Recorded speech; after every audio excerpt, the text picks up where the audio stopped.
He's ignorant about coaching. He doesn't have a training as a coach. That's why he says so. So I didn't want to respond technically, because he may not even be able to understand that, because he's not a coach. He's a boxer. He's a world champion. I respect him for that.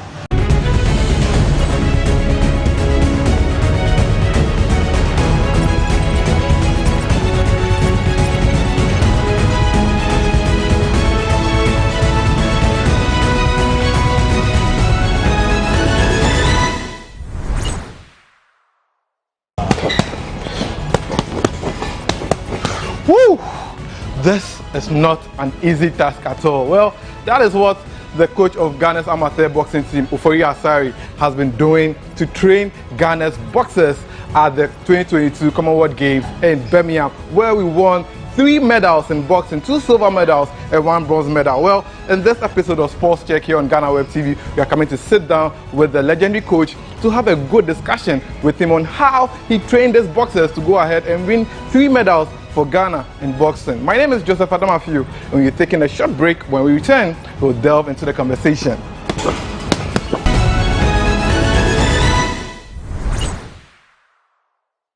Welcome back from the break. My name is Joseph Adamafiu, and as promised, I have the coach of Ghana's amateur boxing team, Coach Boakye Asare. Coach, welcome back to the show. Thank you.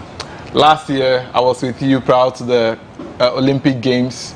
You went and was able to win Ghana's only medal at the Olympic Games. This year at the 2022 Commonwealth Games in Birmingham, against all odds, you sent the boxing team to the Commonwealth Games, won 3 medals, 2 silver medals, and 1 bronze medal. How do you feel as a coach? Yeah, I think I feel fulfilled in terms of the performance. I'm very happy about it, because it was about 24 years ago that we had a medal in this kind. For instance, 4 years ago I was a coach. 24 years ago I was a coach. I was part of the team that won gold. Ramona, James Tony, Charles Ademu, Aloyi Moyoyo. And then I was a coach. Wow. And since then, so many things has happened, and our medal has dropped down to sometimes only 1 bronze for boxing. And even though sometimes it looks like it is a rescue medal in terms of maybe all the disciplines, maybe boxing will come out with 1 bronze to save the face of the sport. But I still think that we must do better. And so as it's happened this time, I'm very, very happy, and I feel that all that I was determined, I'm able to fulfill it. So I'm happy. Some people say you're a magician. Looking at the current circumstances that we find ourselves, a country that we invest a lot in football than boxing. Yet still, anytime you go out there with Ghana's boxing team, you are able to win a medal. How do you do it with little resources? Yeah, it is because I'm a trained coach. I'm a qualified coach, and I have small level of psychology, and also I understand our situation very well, that I can't keep on complaining, because where we find ourselves in, even if we have everything at our disposal, everything that we need, we still will lack, because we are not better in terms of our economical background than some other countries. If we are going to the Commonwealth Games, we cannot compare our facilities to England or let's say Scotland or Canada. They are all better in terms of facilities and equipments than us. But I believe that when comparing to the coaches that handle the team, I'm equally good as them, because we all have the highest standard, that is the 3-star level. So sometimes I use that as, no, I must also be able to achieve something, because even though some of them, they have more support, we have the same qualification, but they have more support that made them happy. I must also use more of psychology in terms of psyching my athletes to be able to do it. So all our boxers going to the Commonwealth Games, they know that we don't have facilities enough. We don't have as much as support that we think we must. But our level, that is our the limit we can go. Because when you are schooling, sometimes you school with people who parents have money than you, but you don't give up.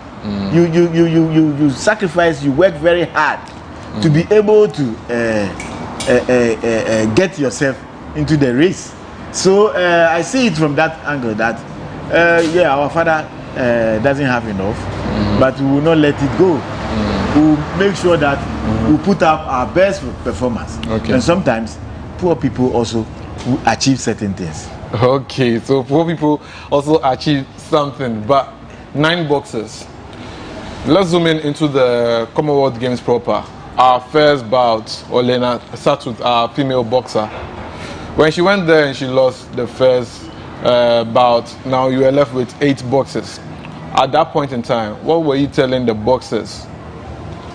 Yeah, actually, Dr. Onera Santos wasn't part of our preparation.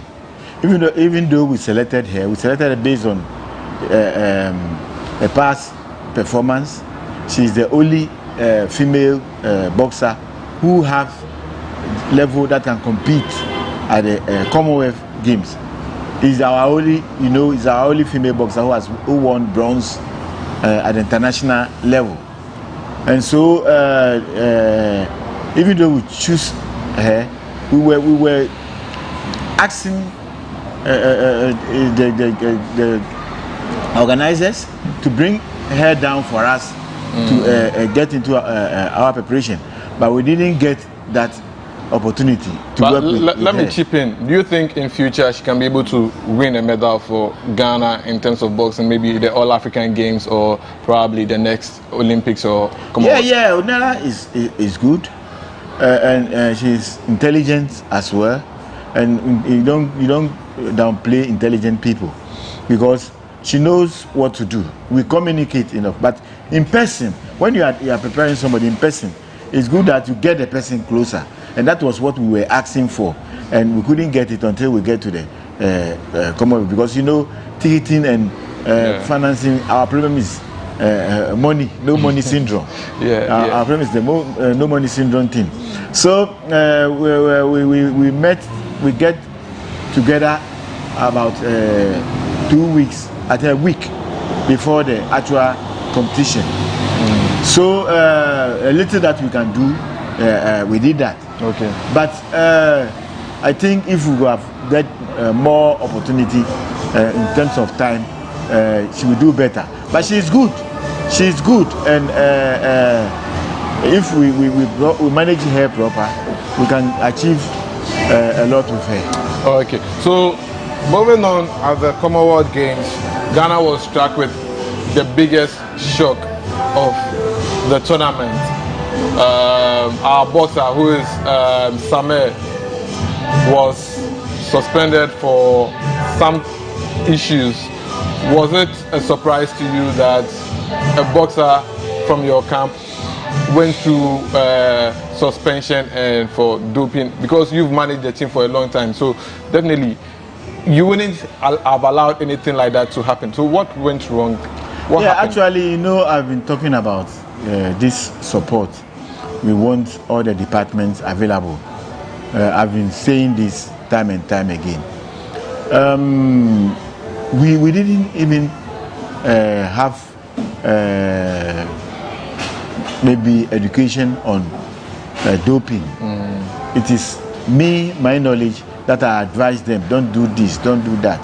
But I think in future we need to have those kind of support in terms of technical know-how, in terms of this doping issue, because I believe that Sheku Samer has no idea about doping. I don't think he has intention of doping himself for such competition. But out of ignorance, he has taken something, and that thing happened to be a bad drug. Okay. But it's not intentional. We know people who dope. They work towards doping and to come and perform. I don't think Sheku Same has something like that. Doesn't have idea about. So was it a drug or was food? Was it something like supplement or? It was... Yeah, according to the doping institution, okay, or doping institution, we were told that he has something like a mask. Oh, okay. So, he has taken something as a mask to cover doping. You see, which is unbelievable. You see, because I know very well that he is ignorant about the whole doping program. So it's something that happens. Can happen to any other our sport, any other sector of our sport. So we should have an eye open on that. I think it's a ringing bell for our alertness, because if we were in camp, we were doing everything together. I don't think something like that will happen, because we will take care of their medication. We will take care of anything that they do. But not being in camp, they can sometimes, Ghana, sometimes when you feel headache, you go to some shop and buy something, that's all, with the advice of the pharmacist there. So you may go and take something which is a banned drug, and you may not know, and later on it will appear. But maybe intentionally you didn't have intention of taking a banned drug. Even there are some energy drinks outside there. When you take it, there are some substances in it. There are some drinks available in town that when you take it, there are some substances in it. So when we are in camp, we will guide against all those things. So when we are not in camp, these things can happen. So we should know, I think it should be a lesson for us to know that in future, we shouldn't allow certain things to happen by guiding against it through camping. All right, that explanation was well given, because a lot of reports was here and there, but I think you've given us the right information.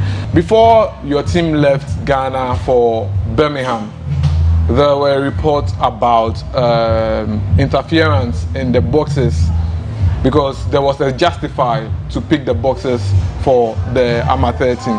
There was one boxer named Theophilus. It was alleged he was supposed to be part of the team, but he wasn't. What was the issue about? I think Theo was my choice at that time, but it wasn't. I wasn't the only person who has to take decision on who to go or not to go. So even though I'm a technical, did they interfere in your work? Well, I don't want to pick it as interference, because it is a team work. It's a teamwork. So I think whatever happened, we all learn from it. I remember when when my president was Ambassador Kwaku. At that time, we prepare a team the same way. Okay. And my choice was Jesse Lati at that time.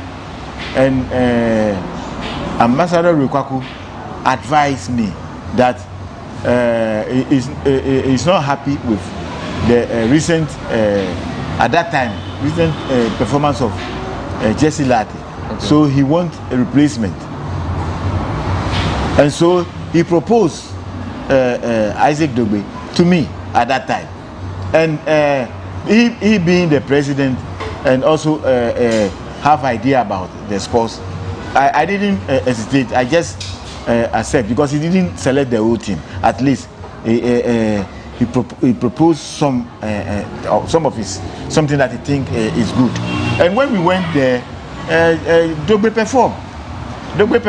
I think we'll get into that. But yeah, Dogbe performed. So this where we'll take a break, because when we return, that's when you are going to get into the juicy aspect of how Coach Asari makes sure he gets the right boxers that will go out there to become not only great professional boxers, but also win medals for Ghana at tournaments. Well, my name is Joseph Adamafi, and this is Sports Check here on GhanaWeb TV. We are taking a short break. We'll be back after this.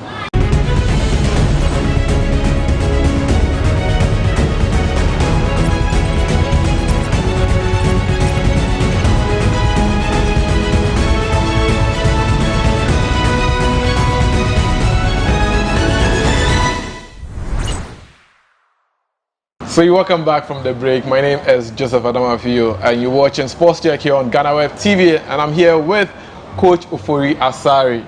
He's a legend. He's a legend. Coach, do you know a legend? Well, you say so. You've been serving for the past how many years? 20 years? Yeah, more. Would you on and off sometimes? Yeah. Would you be happy if you are named as the longest serving coach in Ghana's history? Yeah, why not? Why not? It is true because I've worked very hard for that, and sometimes people think I should be pushed off, but the same people come back and pick me again. So that is how it is. I work very hard, and when you work very hard, most of the times that is how it seems to be. When you work very hard, it's your work coming with money. Coaching the national team, is it lucrative? Like coaching the Black Stars? No, it's not. I cannot compare myself to that. It's actually it's the love of the sport. I became a coach through the advice of my coach, Surprise Asoa, when I was a boxer. He trained me as a boxer and trained me as a coach, and he saw the talent in me, and he encouraged me that I should do coaching.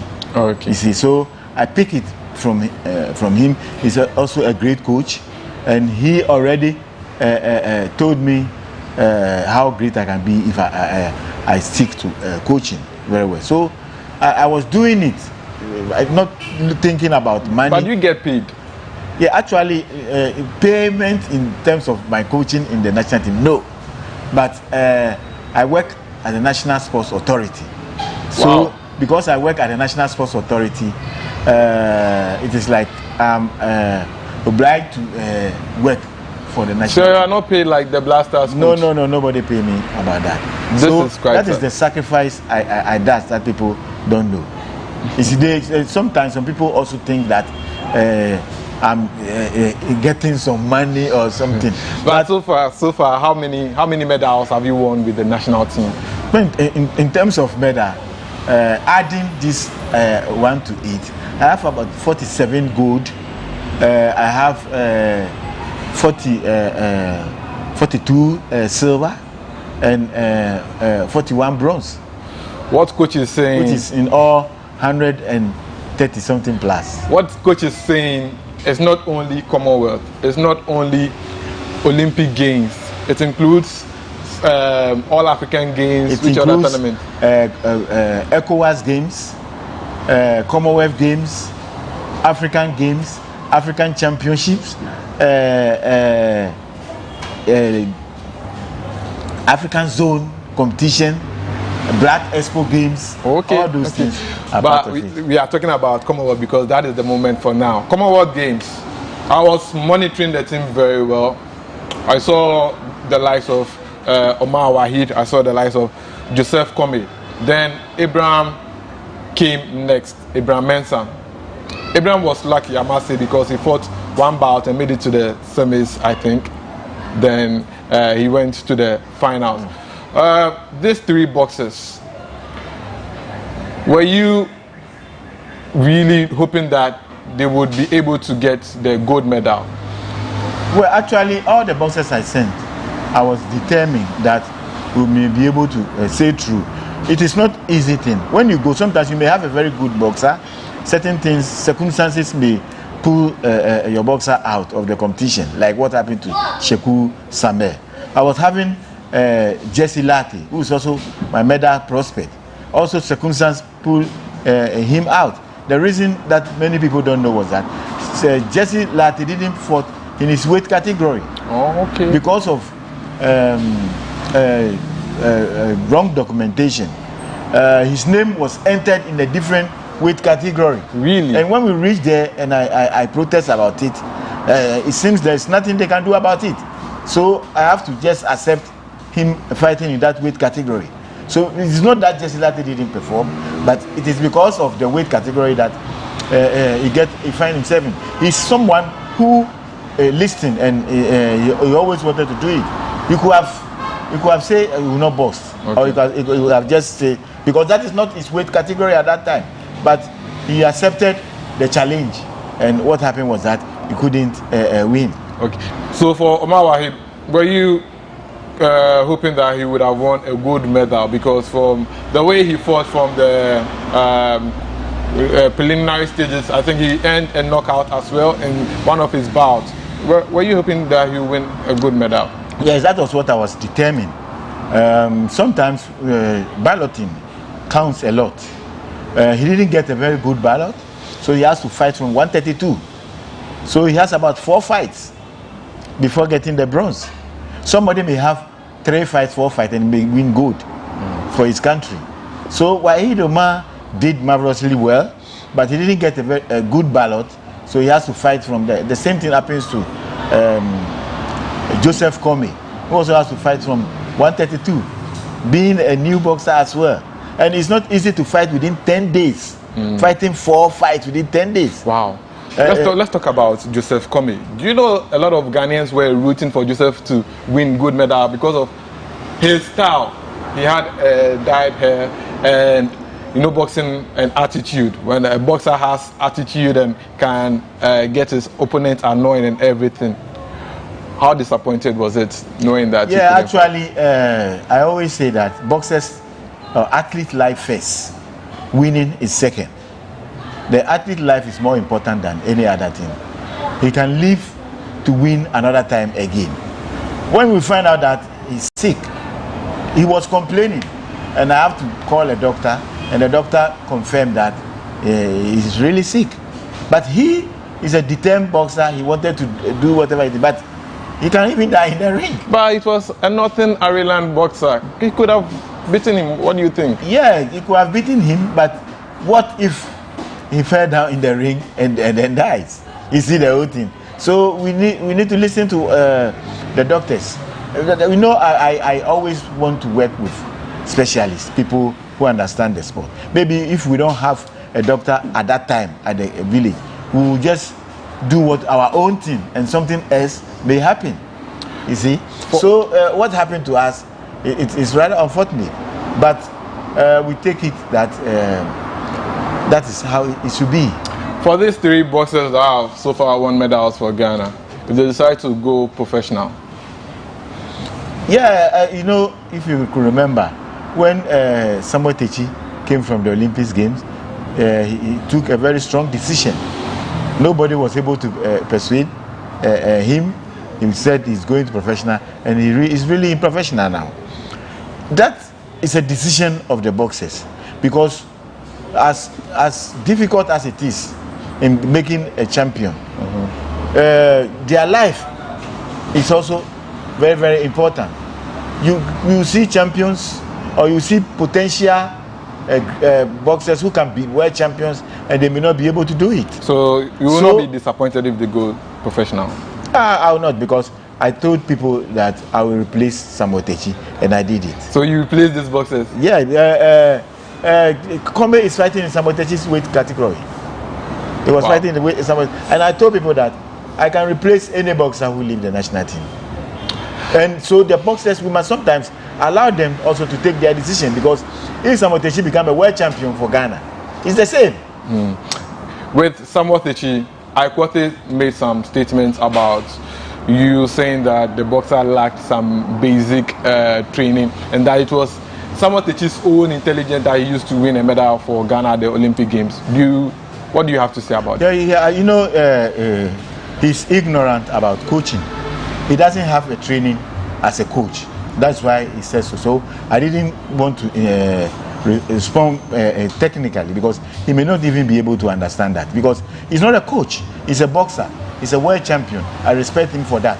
But he's not a trained coach, and so he doesn't understand so many things. When he talk about fundamentals, can he vividly explain what is fundamentals in boxing?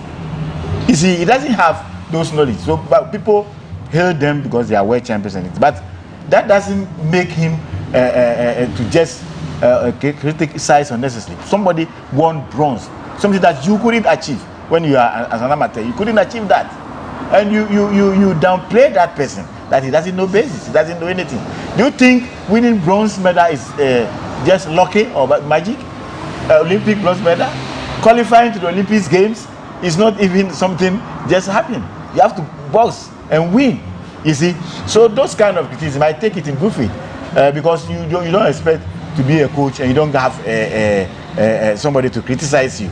But I trained Samotechi, despite whatever he thought about Samotechi, to win, to qualify to the Olympics game, to win bronze. Now Samotechi is at his disposal, so he should be able to make good use of Samotechi, because Samotechi is a great boxer. I believe in Samotechi, and I know if you handle Samotechi very well, you'll be a world champion. Speaking of world champion, one of the boxers you managed was Isaac Dogbe. He's aiming to become a two-time champion. Can he be able to become a two-time champion in future? It's possible, because Isaac Dogbe is the youngest world champion that the country has produced for now. And he is very disciplined, as I know him. I train him, I qualify him to Olympics Games, and I won medal with him at the African level before I went to the Olympics Games. There was certain errors that made Dogbe couldn't win medal at the Olympics Games, and he has proven it by becoming a world champion. And now that he has been a world champion, to be a world champion again, it's like trying to read a book that you've already read. You see, so he has what it takes to be a world champion, and he's still young. People even are not his age, and they still aim of becoming world champions. And he has already been a world champion, and I think he is determined, and he has what it takes to be. And so I wish him well, and I wanted him to be a champion again. Will you say he should fight Emmanuel Navarrete for the third time? Because he has three different options. He has WBO, which Navarrete holds. He can also go for WBC, which Luis Vargas has that title. Then he can also go for the IBF title, which is held by an English boxer named Josh Wellington. Which of these three belts should he approach? Should he fight Navarrete for the third time, or go for IBF or WBC? Well, these issues has always been happening in the professional circles. Some people have 3, 4 fights. Sugar Ray Leonard and Thomas Hens. It happens sometimes, and sometimes somebody who has been beaten can also come back and beat the other person. If you could remember, Hens also beat Sugar Ray Leonard. Sugar Ray Leonard also beat Hens. But he has lost 2 already. Yeah, but the point is, let's compare Marquette and Manny Pacquiao. Marquette also lost to Manny Pacquiao. Manny Pacquiao out at their last fight. So those things can happen. But to me, Dogbe is a boxer, and he takes challenge, and he can do whatever he wants to do. So his choice is the most important thing, not what I will be thinking or what I will be suggesting to him. If he believed that he wanted to be great by beating Navarrete, why don't get that chance? If he wanted to find another means of becoming a world champion again, why not? So it all depends upon, because if you want to achieve something, you have to look at something big. Finally, before we go, how do you want to be celebrated as a legendary coach? Well, I don't know for now. I don't know. Whatever should be, should be. Que sera, sera. Que sera, sera. Whatever should be, should be. On that note, that is how we wrap up for this edition of Sports Check here on GhanaWeb TV. My name is Joseph Adamofiu, and I sat down with the legendary coach, Coach Ofori Asare, who was able to lead Ghana's amateur boxing team, popularly known as the Black Bombers, to win 3 medals for Ghana at the Commonwealth Games. They won 2 silver medals and 1 bronze medal. Wow. At the previous Commonwealth Games, Ghana won only 1 medal at that particular tournament in Australia, and it was Coach Ofori Asare who led the team to win that particular medal. That was Jesse Lati, and he has been able to do that. Well, that is how we wrap up for this edition of Sports Check here on GhanaWeb TV. My name is Joseph Adamafio, and thanks for watching.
I'm seated with Gifty Boakye, fashion model and beauty queen.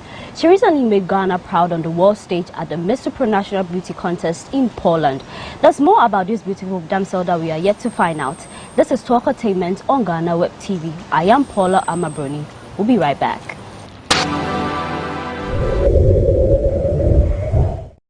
Welcome back. You're watching Talkertainment on GhanaWeb TV. Gifty Boakye. Yes, Miss I finally Paula. have you. You know I've been chasing you for Ghana. I'm so excited to be here. It's finally in the flesh. I'm excited.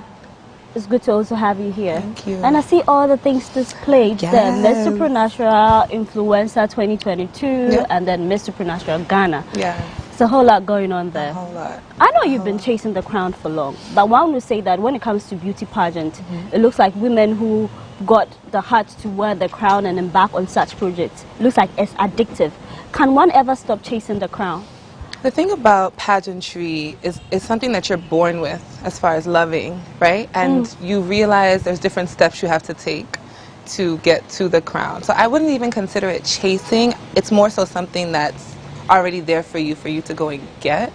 I think that to be a pageant queen, to be a beauty queen in general, takes a lot of encouragement and a lot of strength and perseverance because there's so many other women that want that same crown.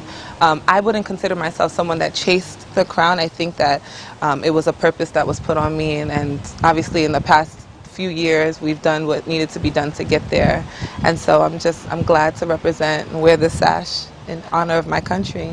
Great.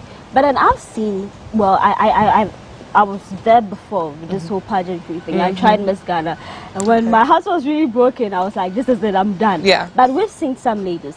Maybe they try Miss Malaika, it doesn't work. Yeah. They go to Miss Universe, Ghana's Most Beautiful. It goes on and on and on. Sometimes when you see their faces, people wonder, why are you so much into doing this? Can't you try something else? For women who are, you said it's not chasing, they've got a dream, maybe they want to embark on a project. For women who find themselves in that way, what would you say could be the motivation? Honestly, because they never stop. They never stop after lots and lots of disappointment for some, right? Even myself, I've been through that process where it's like you feel like you deserve something, you feel like you deserve the crown, and you obviously work for it, and you don't get it. It happens. There's only one crown, and so many women reaching for it. So for that person, that woman that has been striving in all the different beauty pageants that we have here in Ghana and hasn't had any success, I would say it's obviously on your heart for a reason, and keep going until you can't anymore.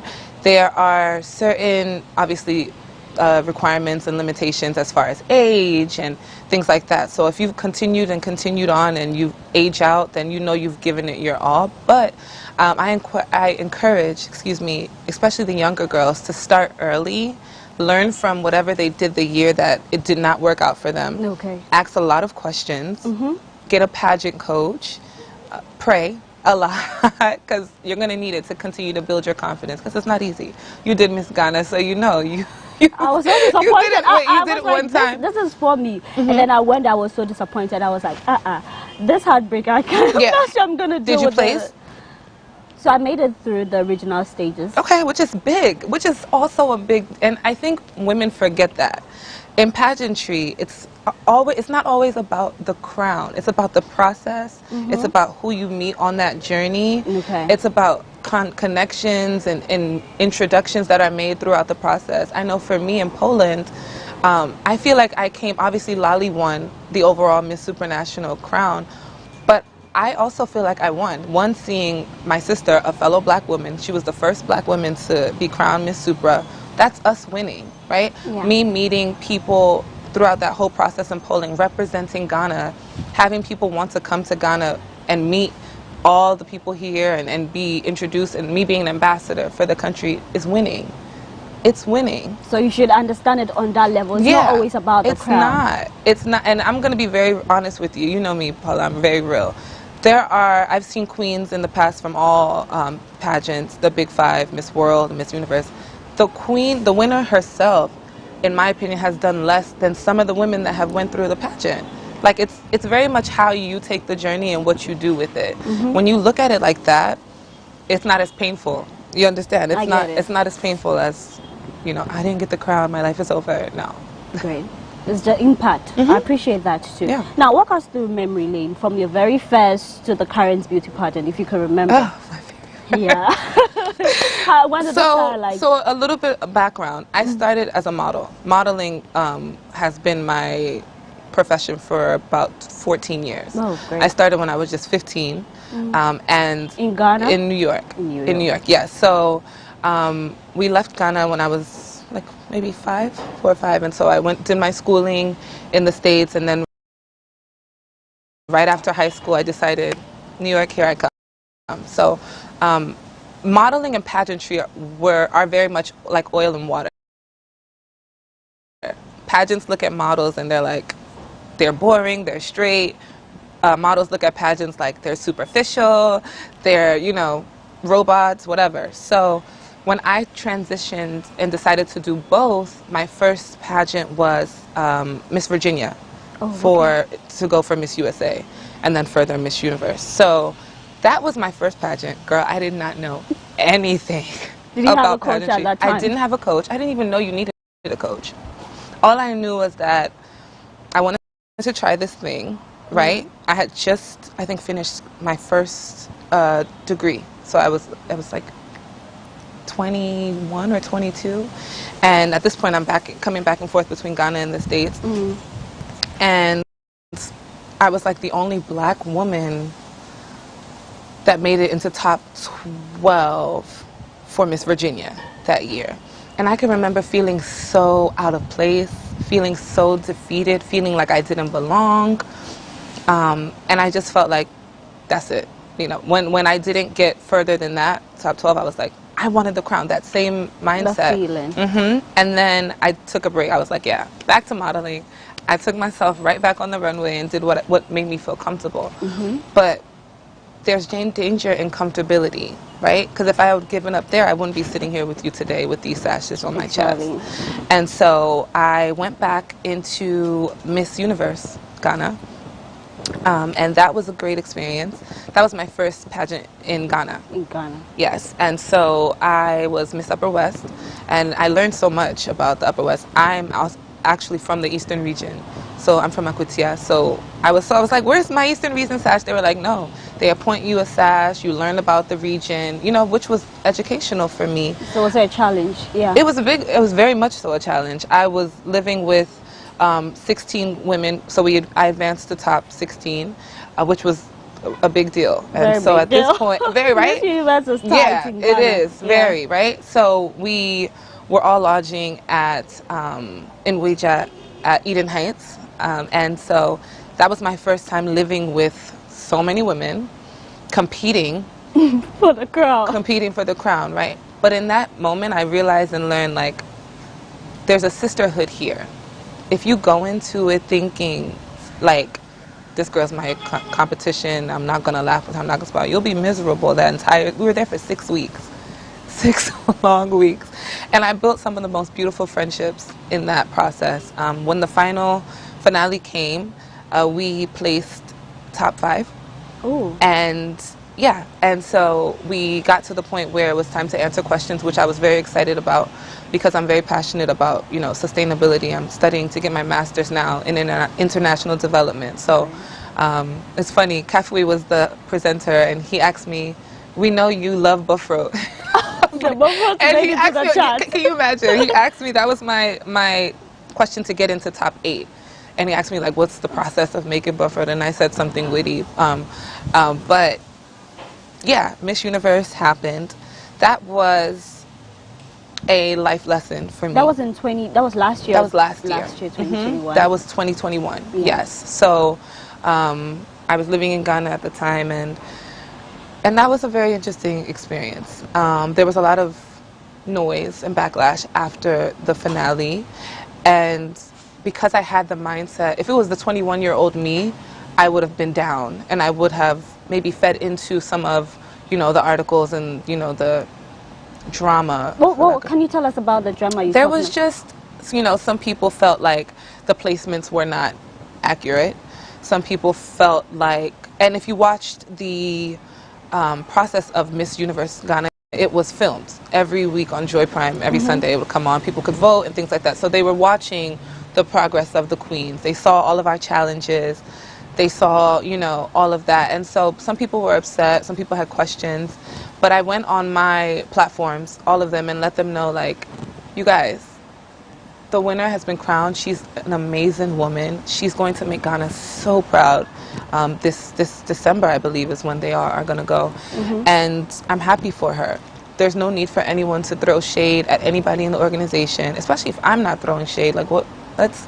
It always comes, like, sometimes in a competition, people assume that when you enter into a beauty pageant, they already have the winner. Yes, that's very it's common. something that happens because before the day of the crown, and you even have people saying, okay, we're tipping this person because maybe it's related to a big person. It always happens. That's why sometimes some girls don't even want to bother go through the stress, because at the end of the day, if you know who you are crowning, why call all the girls for to come? sure. Yeah, but that's something that we are going to talk more about later in the conversation. Okay. But on the world stage, what was your best moment? I know you did the gown, the bikini, then the traditional, the country where you were. What was your favorite moment? My favorite moment was when I did my introduction. Okay. So at the finals, you walk up and they announce your first and last name and the country that you represent. And if you watch the clips, I have so much energy, you know, when I'm saying Ghana. I'm just like, wow. Like I'm on this international stage with 70 other brilliant, beautiful women, and I'm the one that's representing all of Ghana, me. Like, there was so much power in that moment. I obviously had so much fun with the swimwear. There's a scene where I'm like pointing at the camera, pointing at all of you guys at home. The viewers loved that. But I think that moment when they announced me, my name, and the country was very powerful for me. And top 24. And top 24. Charlie. That was, sis. That was the highlights. Because we're all hoping we were places. Because I was watching it. They'll do top this, top that. And when it got to top, I was like, yeah, my girl is in there. Oh, no, yeah. We went and we worked hard. The thing about Ghana is we're not seen as like a powerhouse country when it comes to pageantry, so we're kind of overlooked, and that's just the honest truth. Yeah. My mission was to go in there and make them see us, all in being myself and everything that I am that comes from Ghana, right? So when they called my name and they called Ghana for top 24, I like said thank you to God, and I went up there and I smiled and I was like, we did it. To me, that was the equivalent of winning, because we made history. Exactly. We pushed open a door for future pageant queens to come. What more can you ask for? We're proud of you. Thank you. We're proud of you. Then back to this, you make mention of the fact that Ghana is not like one of the biggest when it comes to the countries that produces beauty queens. What do you think have contributed to the Philippines being known as the powerhouse of beauty pageants? And when you come to Africa, South Africa, Nigeria, and Egypt, what do you think they are doing right? Okay, So, again, Paula, you know I'm very real. And I think that one thing that countries like the Philippines, Thailand, South Africa are doing is they're collectively pushing their queens. There's no obvious separation from the girl who wins Miss Intercontinental South Africa, Miss Supranational South Africa, Miss Universe South Africa. Whoever wears a sash with that country's name on it, they make sure to push that girl when it comes to social media, when it comes to media, interviews. There's no award shows. Like they're honored and celebrated everywhere. When you have that backing behind you, there's a certain confidence that you walk into a room like, yes, I'm here representing my country. And I think that Ghanaians, we can do better. We are doing better, but there's more to do as far as collectively pushing our queen. We have Miss Grand International, which is just next month, and she just got crowned while I was in Poland, she was crowned like a few days after that. It's now time for the same people that rallied around me when we were representing at Supra to rally around her. When Ingracia goes to Miss Universe in December, we all need to rally around her collectively so that we're a force. We're a force in numbers. If it's just your organization and your national director struggling to get you an interview and struggling to get you access, VIP access to the airport when it's easily done by another national director. That is a big competition. It's competition. You can't. The only people we're supposed to be competing against are the other countries, not within ourselves. In your home country. I get that. And so I think if we can do that, there's a crown right there. We are on the brink of bringing a crown home. So we just need the support. We need the support. Great. On the back of Gifty calling for support for our beauty queens, we'll take a quick break. When we come back, Talkertainment continues.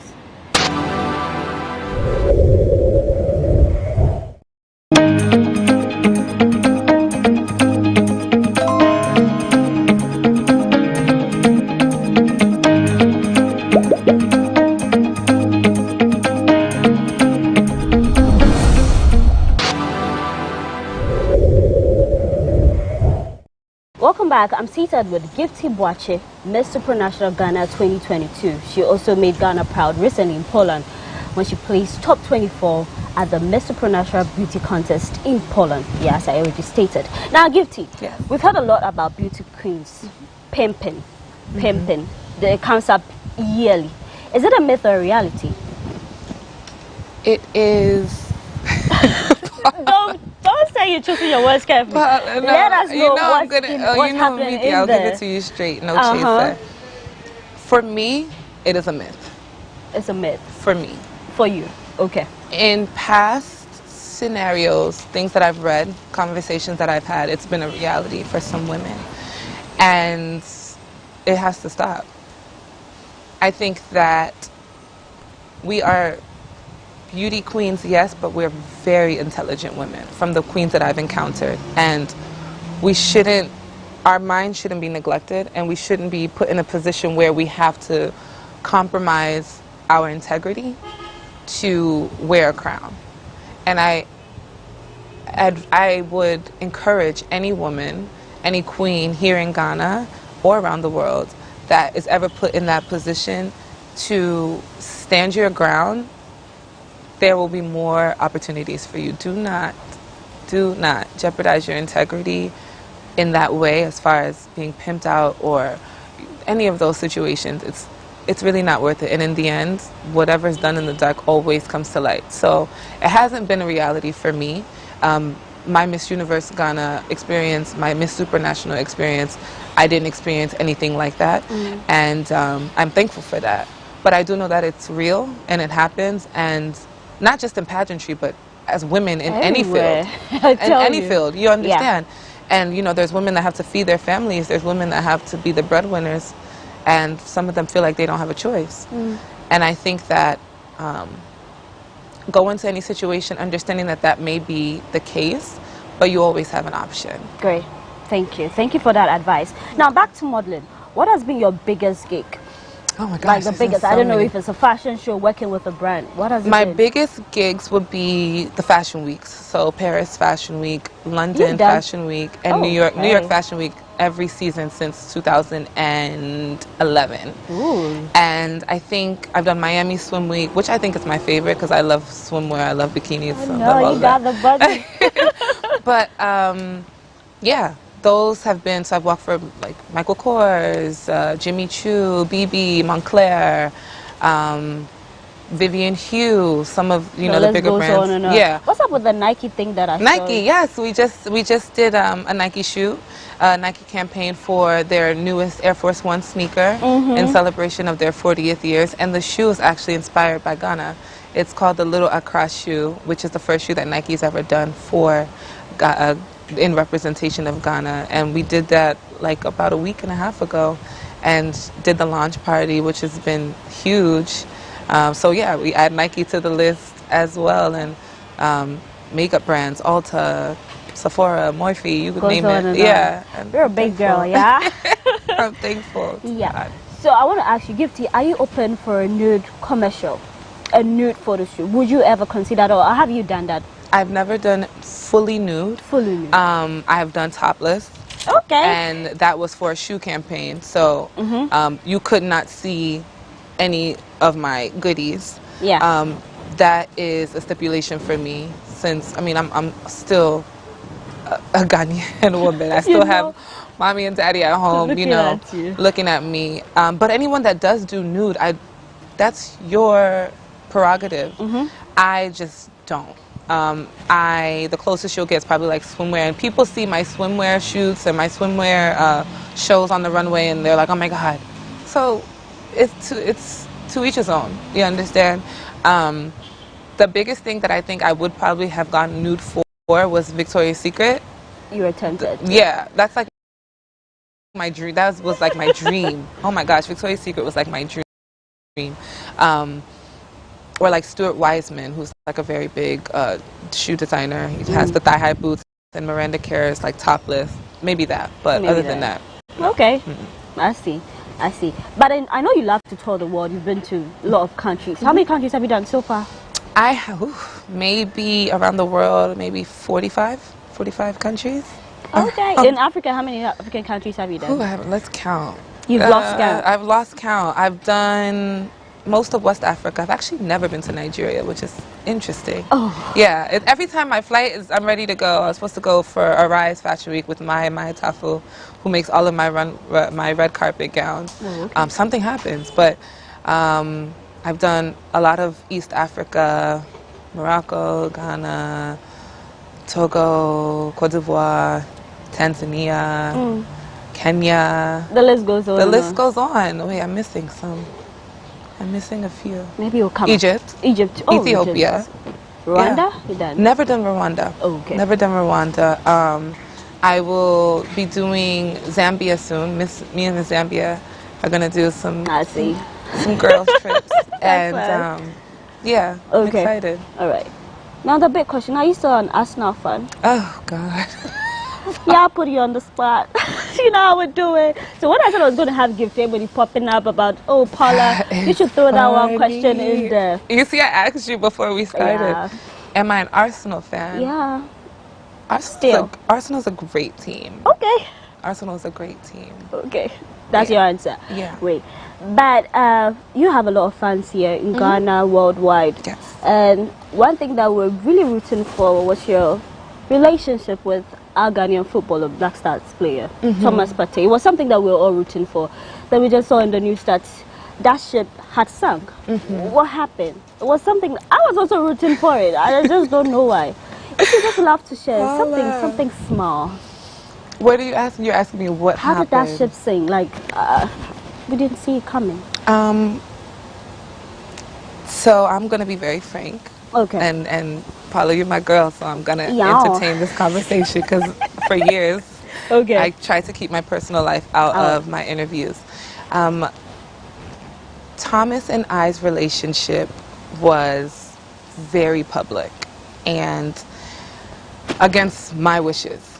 I wish that, you know, it started with that whole AFCON scandal, which is just the worst, you know, way to... So with that scandal, before you even go ahead, was it through that you came into the dress and then because your presence caused chaos?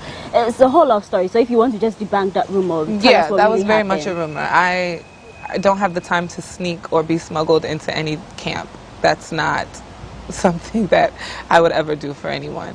I was invited there, and everyone knew I was there. There were no issues with me being there. It was his birthday, and that was why I was there. So some journalist decided to take it upon himself to write those rumors about me when I was in Dubai at the camp and in Egypt at the actual games. But those were rumors that we kind of put an end to when we got back to Ghana, because it was very much like, who's this secret lady that, you know, we were dating, very much in a committed, monogamous relationship. I would not be smuggled anywhere. So those were rumors, yes. And as far as the way the ship, why do you guys say the ship sunk? The ship. People break up. It's okay. I think it took so much time for, you know, obviously him and myself to kind of separate ourselves from the Ghanaian perception of our relationship, because there were so many people that were in the relationship with us, like, and so when we broke up, we kept it a secret for some time. And I think that when I had decided to move on, again, out of respect for my partner, I kept everything very low-key.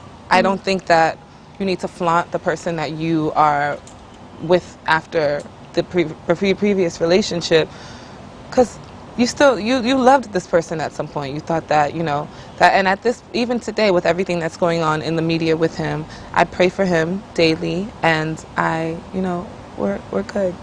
So should we expect a reunion? Is there any way that you can rekindle things? Because we don't want our boy to be, you know, this girls to play him around. We just want him to play football. I said that because that big, everyone was wondering why would that Moroccan girl put a, whatever it is, whether it's an allegation or whatever, we're not going to talk about it. But it was a heartbreak for us here. You know, Ghana, we love our own. So if anytime someone finds themselves in trouble, we're going to go like, what's happening?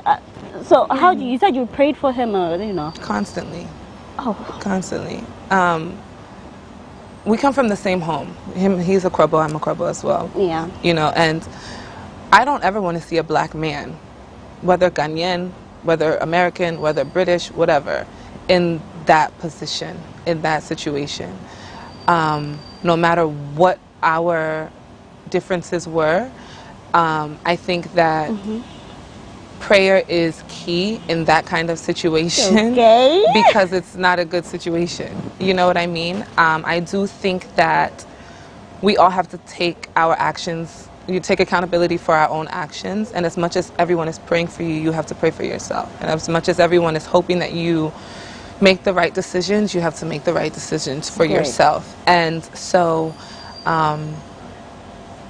he'll be fine. He'll be fine. He'll be fine. So should we expect to come back, or you guys have just said it's a no-no, you guys are done with that phase? Gifty. Oh my God. We love the gist. I see. We love the gist. So yes, Paula, Miss Supernational and Miss Ghana. Okay, that's good. By the way, you made a point where you said you didn't really love your relationship to be out there. So in your next relationship, are you considering something private away from social media? When I tell you, privacy is key. It got to the point where, even to this day, I will go on social media, I'll go on Instagram Live, and people will be asking about questions about things that, like, I have moved away from. You yeah, I know. Personally, I also don't love to visit things that are in the past, but of course, we just wanted to. But it happens, and that's and you have to understand, when you're public figures, you have to understand that that's going to happen. So I'm okay with that. It's just the way people go about it. You understand? You see, we started this conversation discussing my accomplishments, my accolades. There's people that will look past all of that Gifty B is.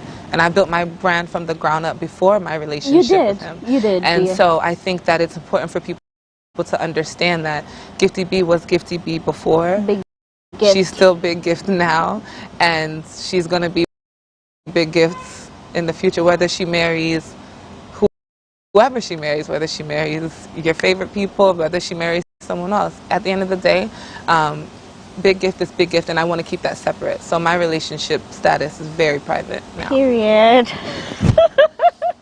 Oh, great. Now, I know Afrochella, you're part of the organization. This year is going to be big, right? It's going to be huge. I saw the YouTube Jollof thing that happened. Yes. And the one thing that people really commended you guys for was the recent saga that happened. Of course, the fact that you took responsibility and then you said you're investigating the matter. So we're hoping it's going to happen. Afrochella is a big hit. Yeah. So yeah. Afrochella, we are 5 years old now. Yeah. We have so many great things in store for you all, and unfortunately, because of things that happened last week, we took full responsibility for the situation, and we just hope that we can all move forward from the mistakes that have been made on members of my team. And I know that people make mistakes, such as life, and any person that was affected by the news or anything that had come out, we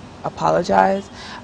We don't want to steer people away from coming to celebrate the culture. I think Afrochella, we've done a great job at making sure that people know Ghana, all that Ghana has to offer as far as food, music, fashion, and culture. And I don't think that should stop, and it won't stop. We have 2 days this year, so the 28th and 29th of December, it's gonna be a lot of fun. Yeah. December in Ghana is always fun. Always a vibe.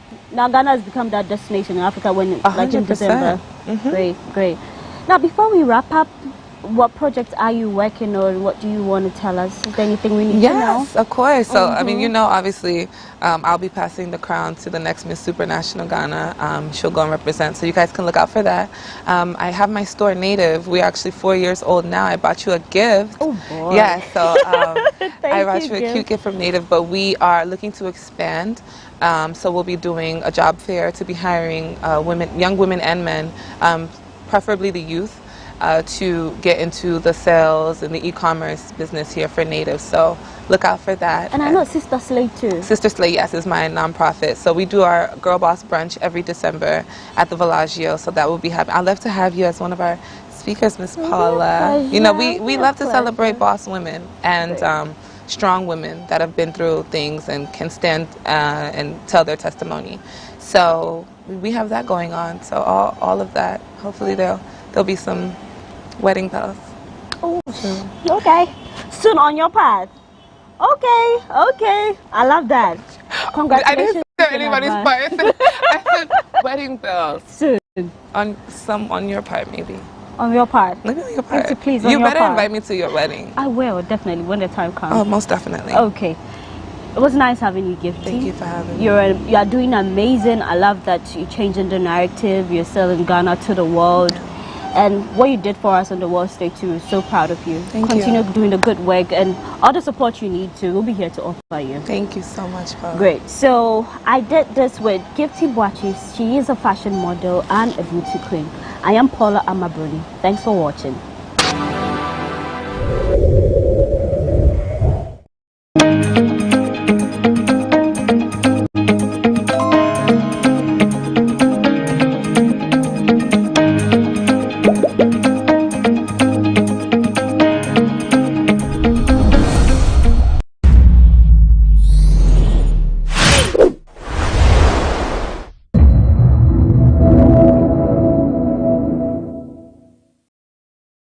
I was dismissed as editor of the Daily Graphic because I said something the government of that day didn't want.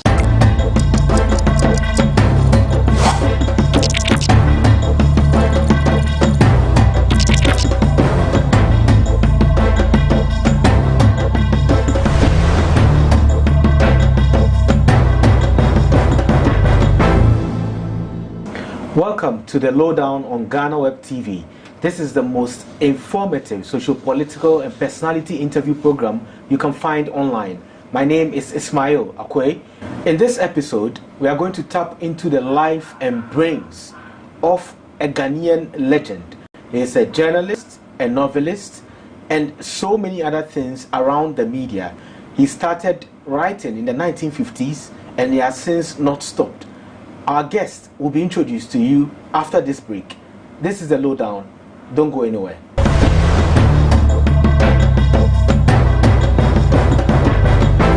Welcome back from the break, and we are in the company of a legendary writer.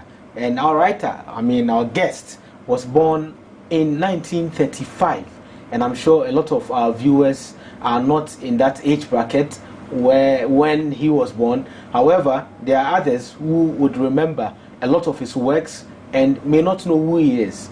And our guest is Mr. Martin Cameron Dodu. Hi. Welcome, sir. Thank you very much. And I'm glad you are here because you contribute to GhanaWeb, and you still do. How do you normally put together your thoughts when writing? Because you are 85 years old. Let me first of all correct you. I was born in 1937, not 35. I know I'm old, but not that old. Yeah. So how do you go about your passion, which is writing, journalism, and all of that, even at this age? Because a lot of your mates, I would say, have retired. Yes. Well, the thing is to never stop thinking about your country, your home, and the world. Then when you get ideas about what you are hearing or seeing, you tell yourself, would I do this? What can I say about that? Do I have anything to tell other people about? Would I like to converse with someone about this issue? Because the media is just a reflection of life. And in life, if you don't converse with people, if you don't exchange ideas, then you are basically dead on your feet.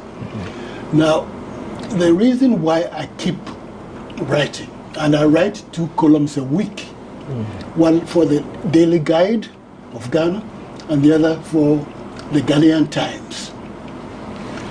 I taught myself how to write. I've never been to a secondary school. I've never been to a journalism school.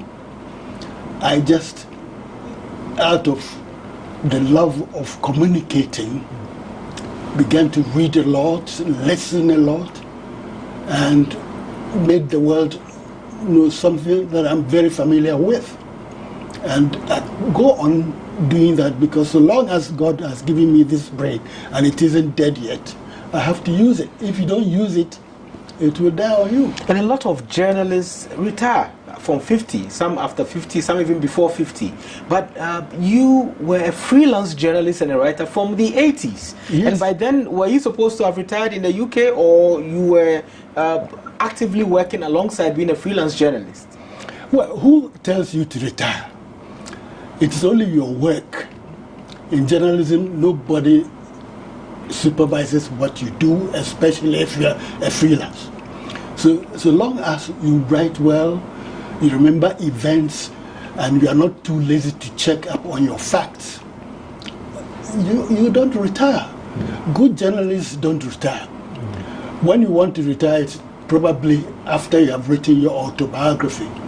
And I am writing mine, but there is so much going on that I haven't completed it, and I don't think I'll complete it in the next few years unless I am called away. I think you have to complete it, and anything we can do to get you to complete it, we're going to do it in our own way. But with remembering and recounting memories, yes, this is something you are really good at, because you remember the pre-independence era when you were still, actively working, and you were a young man then. How was it like when you were a people teacher? At that point, did you think you would be a journalist, and did you even know what journalism was at the time? That is true. I was very lucky in that I was, I think, in Standard 6 when the Daily Graphic was launched. Now, the Daily Graphic has very interesting antecedents. It was launched by the Daily Mirror Group of London. Now, at that time, the Daily Mirror was the biggest newspaper in the world in terms of readership. And they employed very good journalists. Bankole Timothy was employed from Sierra Leone and became a very important person in the Ghana media. Henry Ofori, you probably have heard of him. He used to be editor of Drum. Moses Dankwa, Kofi Bedu, the sports writer. They were very good, and these people were taught by Fleet Street experts. And when you read them, you felt, oh, I'd like to write like that.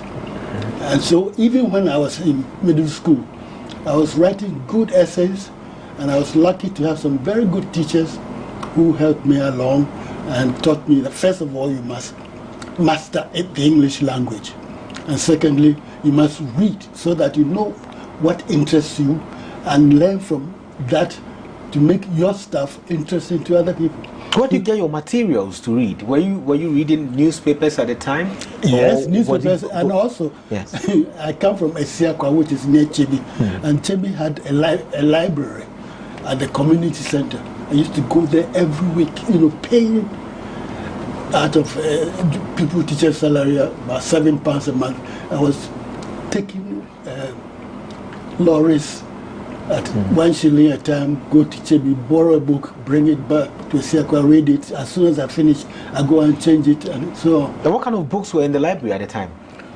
All sorts of novels. I read The Saint. There were a lot of novels about the saint, for instance, and then Black Shirt. If you knew how these people wrote, if you borrowed a book, you needed to finish reading it. You couldn't put it down. It had that knack of making you interested in the story they were telling you. And then, of course, Charles Dickens and other people. I read a lot. And you wrote a lot from that inspiration? Yes. Not directly. This is the thing about education. When you absorb and you are disgorging, it's not conscious. The English language appeals to you. You find an expression as you are reading, and it gets into your subconscious. And before you know it, you are applying it to your own situation, and perhaps modifying it a bit. Because these people were writing about Europe and America, and I was in the Gold Coast. But I had to make sure that people in the Gold Coast understood what I was writing, so I adapted, yes. And in 1957, you were at GBC by then. How was it like, if you can take us back, for you and also your thoughts at the time when we had the independence? What was going on then? Whilst I was in school, there was this struggle between the National Liberation Movement and the Convention People's Party about which party would lead Ghana to independence. And then I joined a magazine called New Nation. But whilst I was at New Nation, I was moonlighting by writing short stories for the Ghana Broadcasting Corporation. And they employed me because they liked what I was writing.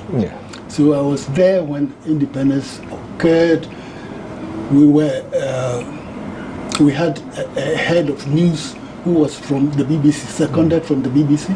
We had a head of programs who was seconded from the BBC, and we had a director general who was seconded from the BBC. And they were looking at talent for talent, all the time. So I wrote for them, and they employed me. And without any training, I couldn't write shorthand, I couldn't type, touch typing, and so on. Just out of being able to remember things, I was made a reporter. Now, in those days, the radio was the most authoritative media in the country. So, if you made a mistake, if you misquoted someone or gave an untrue fact, they would be on you in a minute. And you lose your job. Absolutely. Well, and it was so disgraceful. So you had to be very, very careful. And that was how I trained myself to be able to report accurately, reflect what people were really saying. And I was sent to Parliament as parliamentary reporter. The worst thing you can think of, because as you know, politicians are very interested in being quoted accurately. Because if you quote them and make an error, it goes to their constituents. And they will not be elected again. So they were very, very interested in making sure that we reported them properly. Dr. Kwame Nkrumah, who was then the Prime Minister of Ghana, once telephoned the newsroom of Radio Ghana once I was there. And he told us that we had said that the dam was being built at Konsombo.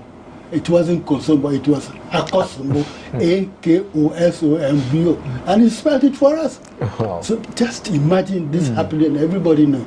He said, hey, Prime Minister listens to us, we must be accurate too. And because I managed to report accurately, I was sent to all the important assignments. And have you ever interviewed Dr. Kwame Nkrumah at the time? Not for writing, but I've had one-to-one with him during the Congo crisis. I was editor on duty when President Lumumba, Prime Minister Lumumba of the Congo, had problems. And we had, at that time, a monitoring service which was capable of picking up radio transmissions from all over Africa. And I heard that the Ghana ambassador in the Congo had been expelled by the government of the Congo.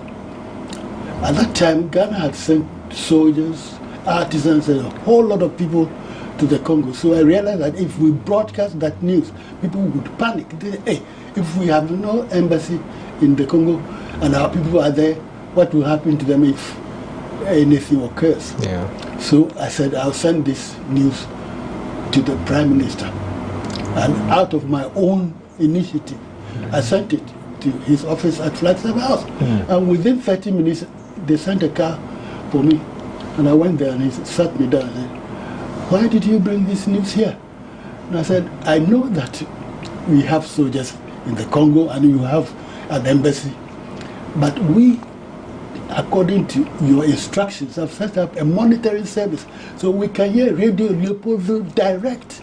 And this news came from Radio Leopoldville, and I thought that perhaps it would take time to get to you through the army or through the Ministry of Foreign Affairs, but here it is. Give it to the president and let him do what he likes with it. So that's why I brought it to you, because if I had broadcast it, I'm sure we would have had panic in the country. And he looked at me and he said to me something very strange, but I think he was completely bowled over. He said, don't send such news here. This is not a news agency. Can you imagine? Because he wanted you to broadcast it. No. He just said I shouldn't send it to him because he was disturbed. Yes. And then I went with somebody working in Radio Ghana who was close to him. And he picked up a letter and said, listen to what our ambassador has written. So the ambassador, who was N.A. Welbeck, had written that he had the Congo in his pocket, people come to him for advice and so on. Very rosy picture. I didn't say anything. He read it, and I went my way. Within 2 weeks, Congolese soldiers had gone to the embassy to expel the ambassador by force because he said he wasn't going to leave. He had to hide in a freezer. And then eventually he was freed by the Ghana army, by the commander of the army himself. He was called Alexander, General Alexander. He was there with him. Alexander went to the embassy, picked him out from the freezer and drove him to Leopoldville Airport and put him on a plane. And I looked at him and said, yeah, this is not a news agency. Yes.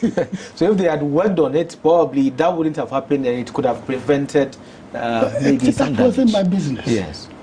My business was to make sure that my fellow countrymen in the Congo were safe. And you send them there, they are facing problems. You have to know.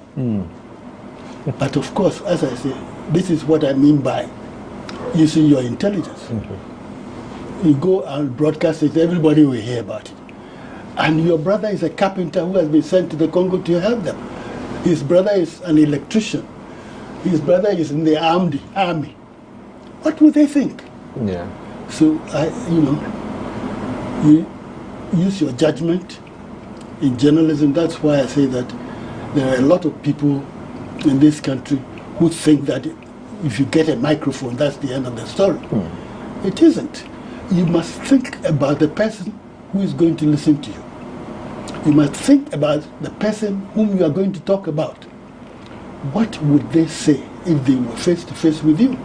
Just because you can broadcast on the airwaves and reach them directly, it doesn't mean that you should forget that they are also human beings like yourselves, who have rights to their good name and so on and so forth. But if you are not trained, you think, oh, it doesn't matter, let me make people say that. Did you hear so-and-so say this? Did you hear so-and-so say this? That's not journalism.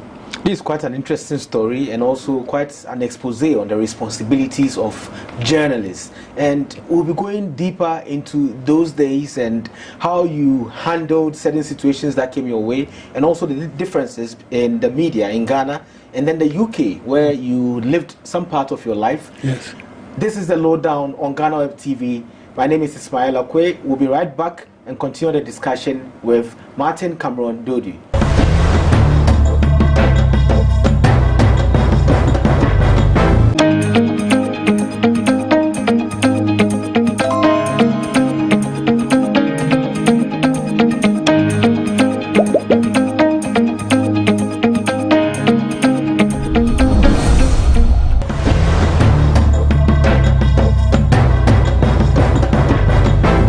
Welcome back from the break. This is the Lowdown on GhanaWeb TV. My name is Ismail Akwe, and we are discussing with our guest, Martin Cameron Dodi. And I don't know, are you comfortable with the name Martin? Because you normally sign Cameron Dodi and no Martin. Yes. Because of my affinity with the radio, I like you funny. I like good words, and I loved the name Cameron rather more than Martin. Okay. And of course, editors prefer that you use as few words as possible for your story as well as your byline. So rather than say Martin Cameron Dodo, I just choose the Cameron. And it's important to me because my father was a cocoa buyer, and the firm that he worked for was from the United Kingdom, and the head of the firm was a Scotsman called Cameron, and he helped my father a lot. My father was an incredible man. He never went to school, but he could buy cocoa and account for it. He brought 60 pounds of cocoa. He would know if it was more or less, he knew the scales and so on and so forth. And these people appreciated him and promoted him, and we had quite a nice life. So I said, oh, if it hadn't been for Mr. Cameron, maybe I wouldn't be enjoying this life. So you are living the life of or the legacy of Mr. Cameron, because at least he made your family comfortable. Absolutely. That's quite interesting. And in the 1960, I think in 1960, you were the editor for Drum magazine. Yes. At what point did you leave GBC? It was very interesting. I was making rapid progress there. I went there in 1956, and by 1960, I had been promoted to editor. In those days, if you became an editor, you had a car, a car loan, had a bungalow, and all sorts of things. So I was moving fast.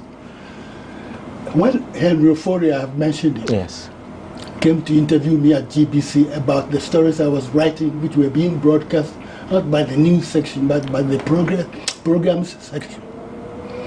And he asked me, why is it that we have so few writers in Ghana? And I gave him an answer. I said, look, this is a humid climate. People go to their offices and work. Those educated who have offices, when they get home, they are very tired.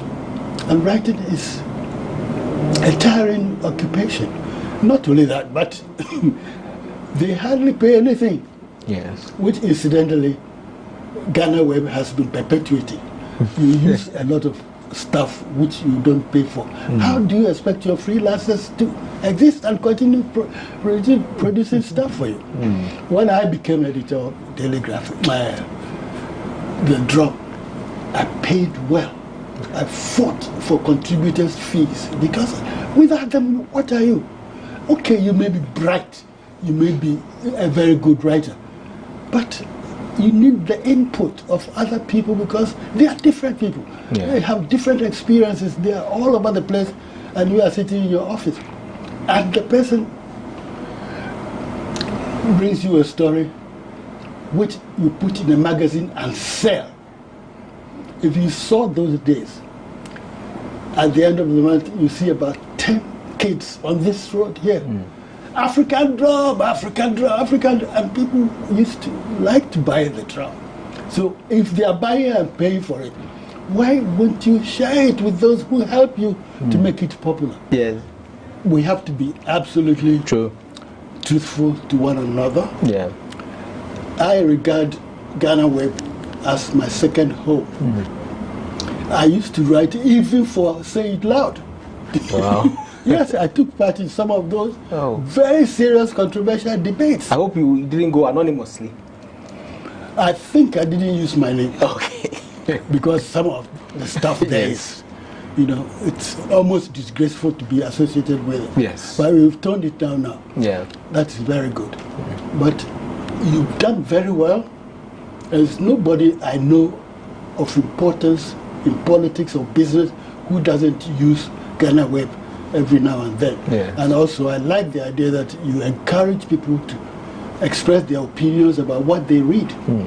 Some other media also use opinions, but they don't encourage letter writing. Yeah. And so please keep up and encourage people. Don't just wait. If there is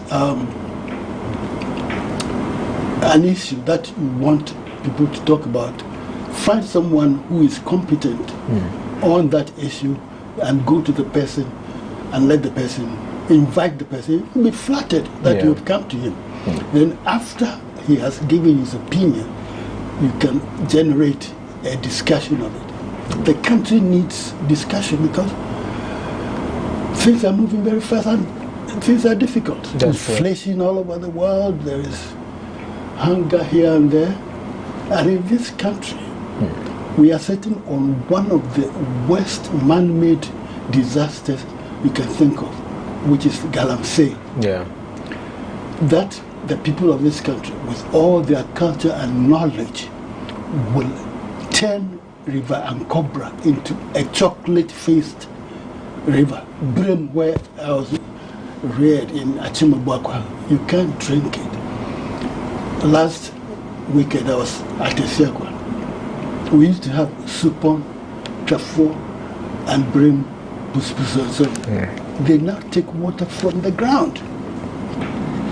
And even that is not good enough. And so people I saw were drinking sachet water. You know? And the media is not doing that much. Let's compare it to the past when you were the editor of Daily Graphic. Was it the same situation then? Were the reportage mostly about politics, or they were a bit different? I wish we were doing this at my house, because I would show you an article I did. There was a small village called Insutem. It lies between two rivers, Brem on this side and Supon on that side. And both rivers flooded at the same time, and the people's houses were underwater. And I heard about it, so I sent a chap to go and report it. We put it on the front page. The Minister of Rural Development took a helicopter to that place to see for himself, and he got in touch with his housing people, and they built a new township for Insutem. That new township you see there as you are going to Kumasi, before you reach Usima, was built as a result of the Daily Graphic's efforts. We did all manner of things. As I say, I don't have the evidence here. So. But the point is, what is important? To discuss the family affairs of somebody, whether he's having an adulterous relationship with some woman or other, or is that important? You are sitting here, your children and their children are going to have to import water if you are not careful, because given climate change also, what we are doing to the rivers will worsen. Yeah. And as you say, you pick up the newspaper and it's as if nothing is happening in the world. I can't believe it. And there are people here who call themselves journalists. They actually formed a journalist of concern about Galamsey. Yeah. I don't know why they formed it, I wasn't here. But whatever they formed it for, when they achieved it, it's gone. Nobody's doing anything about it any longer. And yet, if you go to Brim today, if you go to Ankobra today, you go to Tano, they are all still being polluted by the Galamsey people. With the kind of journalism we are practicing now, I have heard from a number of journalists who are saying, well, why do you complain about the kind of content that we have? Because we need to sell. And if you look at the UK and other places like the US, we have a lot of the media focusing on the personal lives of people and following people about, talk about the adulterous issues and those things because they sell. Do you think we should be at that level at this time? No, the point is we are lying. If you put on the television on CNN right now, you find fire in California. There is fire also and floods in Kentucky. Here am I sitting in Accra. I know all about it. Why? Because that is the media. They see life in danger and they deploy resources to cover it. They interview the people who should be alleviating the pain of those who are suffering, and so on and so forth. So they are just lying that it's because of lack of interest that they are not covering this story. It's not true. People know that they must drink water. We have a proverb which shows that even animals appreciate water. Say, or the when a chicken dips its beak in water and gets water to drink, it raises its head up and says thank you to God. Water is the most important thing in life. Yeah. You know, you can starve yourself for maybe a week. You won't die. There are people who starve themselves for weeks and months. But starve yourself for water for even 48 hours and see what will happen to you. It is absolutely incontestable that what we are doing to ourselves in this country is shamelessly stupid. And what annoys me most is that they allow Chinese people to bring excavators and chamfer machines to turn our rivers upside down. But go to China, go and see the Yangtze River, go and see the Yellow River, and so on. You dare not pollute it. They will shoot you. You know. But here we are, important political personalities boast of making $1 million a day from Galamsey. If he had said that in China, he wouldn't be alive today. What percentage of blame would you give the media? And what role can the media play in this kind of situation? The media is supposed to be impartial. Politicians are worried that if they clamp down on Galamsey, the people will not vote for them. Fair enough. But the media have to remind them that your vote is important. People voting for you is important. But what will happen if they have no water to drink? For your own sake, in your own interest, you have to pay attention to this issue. Because you imagine that a person walking along the street, say your houseboy, is buying water sachet for 40 pesos each. Today he will buy, tomorrow he will buy. Next week, where will he get the money? And what water are people using to wash their clothing, to bath, and so on and so forth? So the whole idea is just too ridiculous for words. People are embarrassed that they are being told. They are so stupid. As a result, they invent these spurious arguments that, if we put in only Galamsey, people will not buy our media. Politicians will be angry with us and so on. The media has to assess the situation. See, we cannot allow this. The flooding in Ghana, we make a lot of noise about it. It is now going down a bit. You have to, people, a minister will go to his office and find about 400 people waiting for him.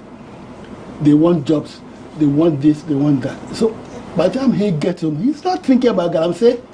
If he's thirsty, they bring him water from the fridge. He doesn't know. But we know. And if we don't know, we must find out. So, with the level of disinterest, if I can call it that, absolutely, amongst from the media and even the general public in these important aspects of the society, do you think there is a brighter future as compared to the past? Because we've also seen a different level of issues and problems in the past, from the 60s through the 70s, 80s, and the issues of today. With all our digital improvements and the transformation, and we see the problems deepening. Is there any difference that you expect? There can be a difference if the journalists wake up, because when they wake up, they wake others up.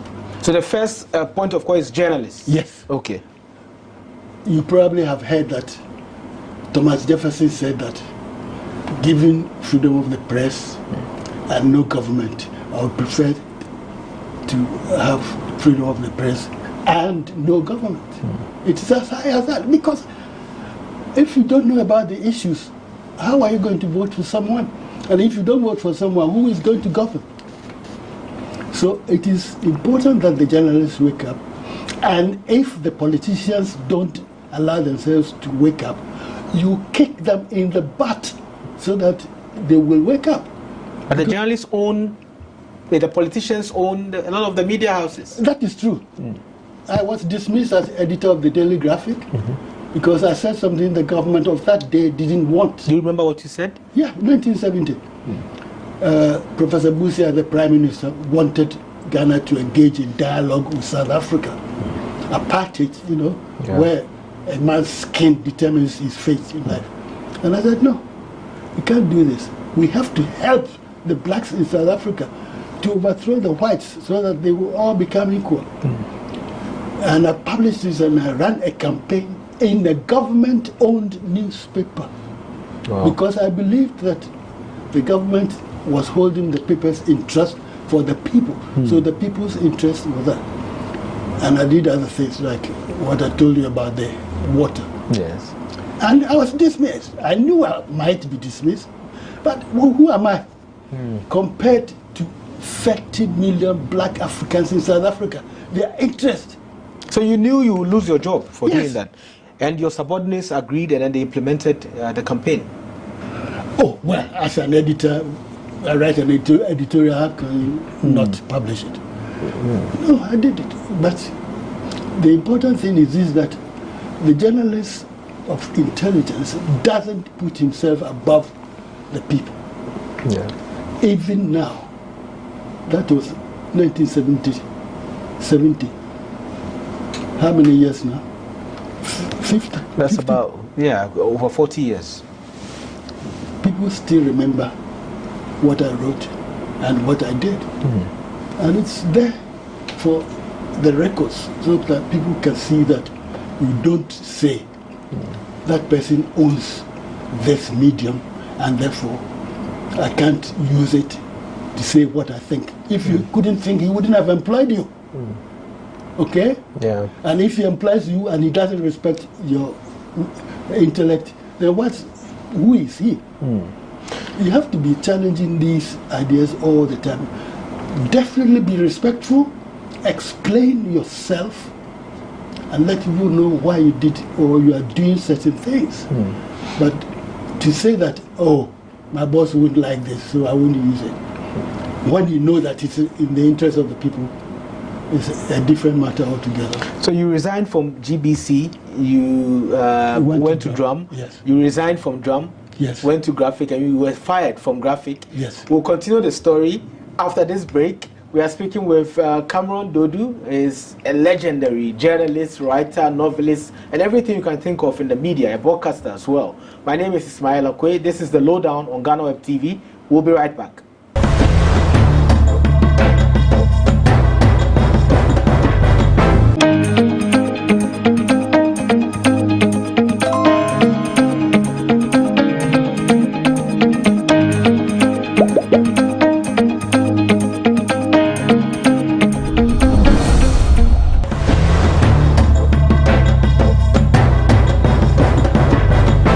Welcome back from the break. This is the Lowdown on GhanaWeb TV. My name is Ismail Akwe. Our guest is Cameron Dodu. And we spoke about how you were fired from Daily Graphic. Were you hurt by it? Oh, yes. I mean, editor of the largest paper in the country. And also, my argument was quite simple. All I said was, Mr. Prime Minister, in South Africa itself, the media are reporting that the African countries which are on the side of the white minority regime are being paid money.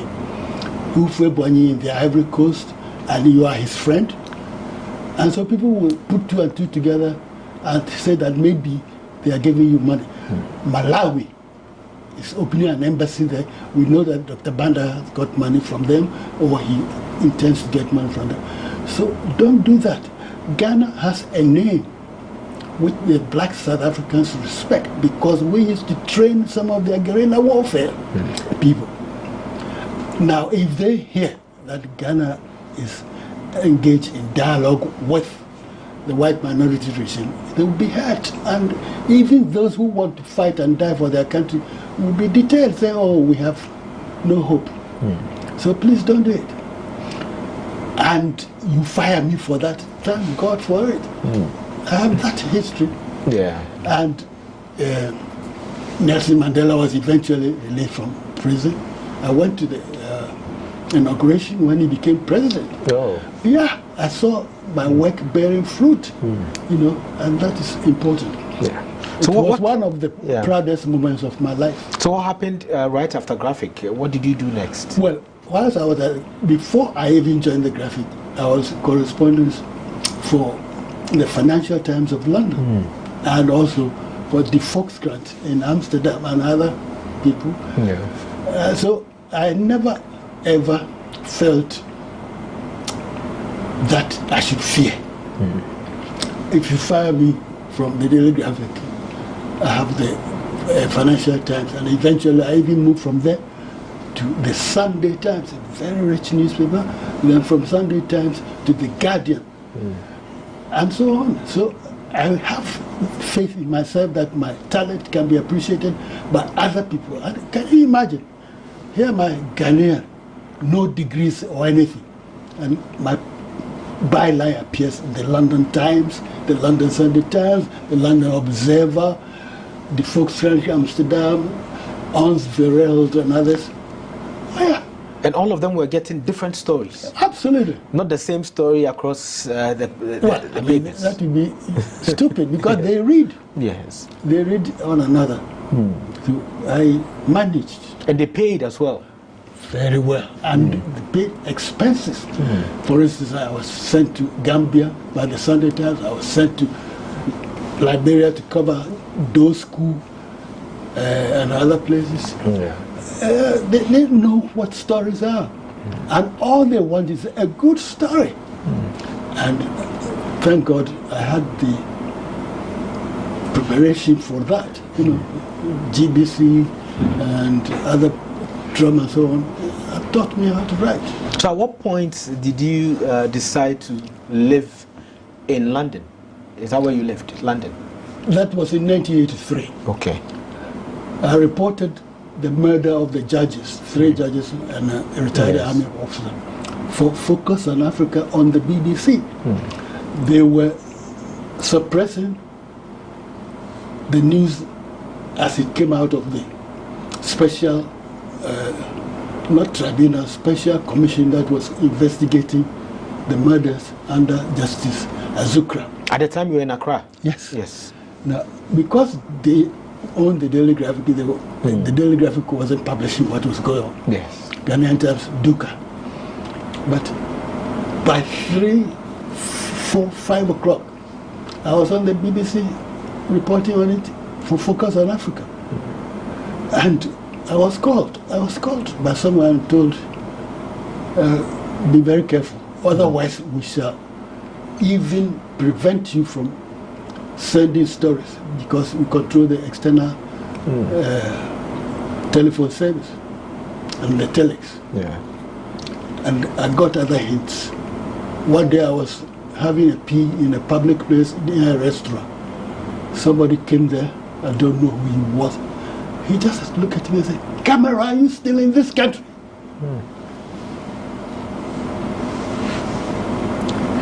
Before I could say anything, he gone. Who was he? What had he heard? And I knew that in those days you could just vanish. Yeah.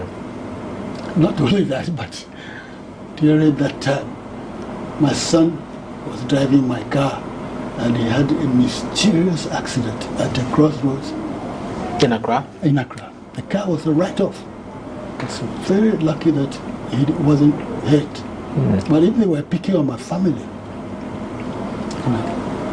So I've been through it. But Allah is there looking after me, and I've done my little bit. So at what point did you decide to move to London? And did the BBC support you in moving? No. I was a freelance. You don't have a Okay. contract. Yeah.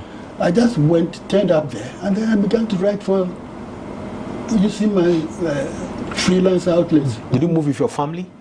Eventually they joined me. Okay. But I spent 34 years abroad. 34 Because, yes, 34 years, and I regret it, because if I had been here, maybe I could have made a lot of difference. Yes. But anyway, I was writing about Ghana anyway, for overseas newspapers and media, and some Ghanaians were exposed to my ideas. Yeah. So the whole 34 years was for the fear of your life, because you could be attacked. I was. Where? You have an accident, your car is written off. There were times, one day I was going to Tema, and I was followed all the way to Tema and all the way back. But I wanted to see what they would do. So they were laying the motorway extension, Spintex Road and so forth. And I used to ride horses around that area, so I knew where the paths were. So on the motorway, I just moved straight. And I went straight to the castle under the regime of Flight Lieutenant Rollins. On a horse? No. Okay. After Yes. I drove and they couldn't find me. Yeah. I was with someone important there discussing this issue when the person who had lost me came to report to him that he had lost me. Then he saw my face, I swear. He broke into hysterical laughter. Wow. He just couldn't control himself. Yeah. You think you can get me? I'm sitting here with your boss. Let him kill me today. Oh. And nobody can do anything to you if you haven't done any, you haven't made any mistake. So the threats were I didn't glaring. invent anything from the Yeah. story about the judges. I wrote what was said by the witnesses and the judges and so on. If you kill me for that, what have you done? The record is still there. Wow. The threats were very glaring and you ran for your life. However, you came back. Yes. So at what point did you return? When did you return permanently to Ghana? 2016-17. Okay. Yes. And what informed your return at that time? Oh, I was getting old. My children were being completely estranged from Ghana. They were all educated abroad, most of them. And also, the atmosphere was good. I wanted to come back earlier, but preparation is important. At my age, you don't go and hang around on somebody's premises and so Yes. on. So I took my time, prepared, and I came back. That's why I've been able to continue to GhanaWeb. Yes, yes. And are you happy? Right now? Yes. No. Because of this Galamsey situation, I'm not happy. I would be lying if I said I was. Look, we have a country in which the president said, I would rather lay down my office than allow Galamsey to continue. But his powers are limited. Some people in his own party are boasting that they can make $1 million a day from Galamsey. If you read the Daily Guide, there was a column by somebody called Bauer recently, and he will explain to you how the NPP national elections took place and what happened there. This is in black and white. We cannot continue this thing. The rivers are crying, the people are crying. There are so many diseases we don't hear about, because of the way that chemicals are transmitted through the water to our people. There was a major story, I think you published it, but I can't remember, saying that there were babies being born without eyes and noses. You live in this country, you are a journalist, and you see a thing like that and you let it go. You don't discuss, you don't write editorials about it, nothing. What kind of people are we? What kind of journalists do we have? God is not coming from up there to save us from our own stupidity about the way that we use our water. He gave us the water, and that was enough. And in some countries, they look after the water. So I sit here and I look and say, after all that we have done, boasting in the foreign media that Ghana is a great country, this and that, and we ruin our own water, the water we drink. How can you be proud of yourself? Have you met the president already? Yes. And you spoke to him about some of these things? Yes.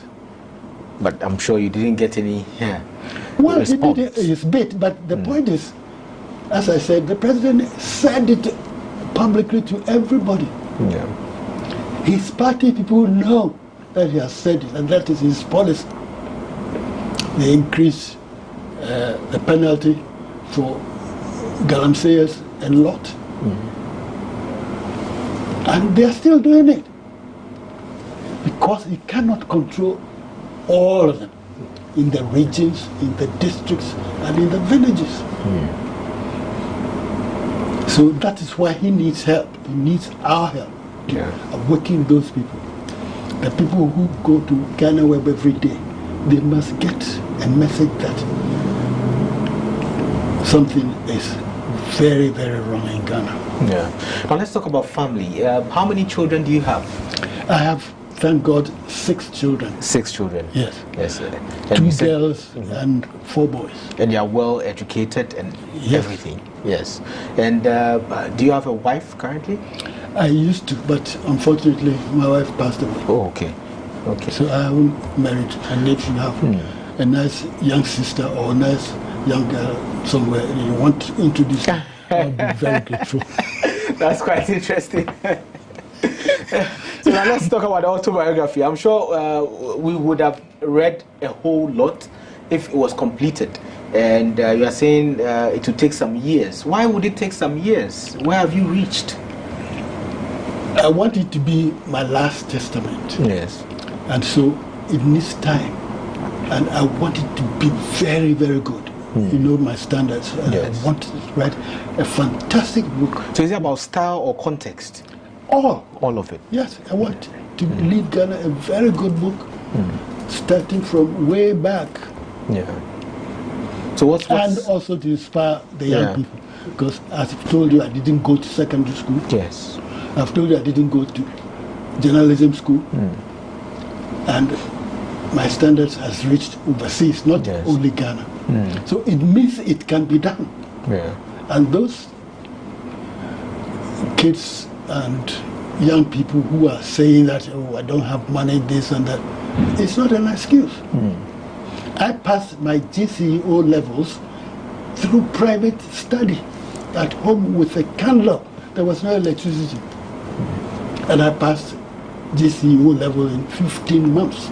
So my mates who were in secondary school were still in secondary school when I passed my GCE. Yeah. Then I got the job, and gradually, God helped me, it went well. So people can pick themselves up. That's quite some great words. Before we leave, I just want to ask you one thing. Who is your favorite writer? It's very difficult, but since did you say you read philosophy? Psychology. Psychology. Yes. Have you heard of Bertrand Russell? Yes, I have. He's one of my favorite writers. He's very, very good. Okay, who do you admire a lot in, in the African writers that we have? I know you did something with Wole Soyinka. Yes, and also Chinua Achebe, yes. And Ayikweyama, don't forget. Yes. Those are all very, very good writers. But you can't say you have a favorite. Well, it really doesn't make sense. Yeah. Because Wole Soyinka writes plays, Chinua Achebe writes novels, Ayikweyama writes novels. Which genre am I going to pick my favorite from? Yes. But I like all of them, and I like good writing. Before we leave, I must tell you this. Adjoa Yeboah-Ferry, who is a columnist for the Daily Graphic, has just published a novella. Very, very small. It's only about 60 pages. But it is fabulous. And I'm sure that she will continue and write a bigger book. But I read everything I can get. Everything. And yeah. That's a great advice, and we are very grateful that you honored our invitation to have a discussion with us on your life, and also to share your own ideas and some advice on how to go about journalism in general, and also how the country should be headed. Because you write, and we would have a discussion about giving you a very special place on GhanaWeb so that you could contribute more and help in solving the country's situation. This is the Lowdown on GhanaWeb TV, and my name is Ismail Okwe. Before we leave, we have a citation for Mr. Cameron Dodu, and this citation is from the GhanaWeb Excellence Awards, which was held last year. Ghanaians said they like Cameron Dodu, they follow his writing, and he writes for almost every platform you can think of. You don't use a typewriter, or you've used it before? A-Wahi, B-Wahi, like that. Do you still do A-Wahi, B-Wahi, or you've improved? Yeah, well, I can write fast, but that's only because I've been doing the same thing for a long time. Yes. But I have about 5 laptops. 5 laptops. And do you use a smartphone? Yes, indeed. You do? You do? Oh, okay. That means you are abreast of the current trends and... well, you probably don't see too much of what I do for GhanaWeb, but I often tell them, please accept this correction for what I do. I'm always critical of myself. I'm trying to know. How many times do you edit your stories? It depends on the mood and the time. If I'm fatigued, I may make mistakes. And one thing that I hope I can tell you for GhanaWeb's sake is that you should employ good proofreaders. Yes. Because even the best writers make mistakes because of deadlines and things of that sort. And you see that when you are rereading what you have said, there are mistakes in it which escaped you at first. And they haven't spotted it. That's so true. Please, if my visit to you today can encourage you to employ very good proofreaders, yes, I'll be very happy. And I know that I'll come home. That's really true, and I think your advices are well noted, and we're going to implement them at GhanaWeb because we serve the nation in our own small way, or big way, as others who are online say. They say we are the biggest, so we have more responsibility than other people, and that's why we are not coerced by any force or any authority. However, importance should be placed on quality and also on responsibility, which is something we'll do. So this is a citation for you, and it comes with a photograph. I mean, it's a digital painting. And I don't know if you would agree whether it looks like you or not. Let me just take this off. Okay. So this is it. It's a citation with an image there. I don't know if that's you when you were younger. Thank you very much. Thank you very much too. I'm very grateful. So let me show this to the camera. Okay. So it says, citation in honor of Cameron Dodu, in grateful recognition for your outstanding contribution to journalism and media freedom. You are an embodiment of excellence. GhanaWeb appreciates you for your service to Ghana. You will forever remain in our good books. So this is from the GhanaWeb Excellence Awards organizers and also from GhanaWeb to you. And we thank you very much for your service. Thank you very much. I feel very much at home. Yeah. Intellectually, I've been with GhanaWeb for a long time. For a long time, yes. Almost since you began. Yes. So this is extremely well appreciated. Thank you very much indeed. Thank you very much. We appreciate it. So this is the end of our show today. This is the Lowdown on GhanaWeb TV. My name is Ismail Akwe. Be safe.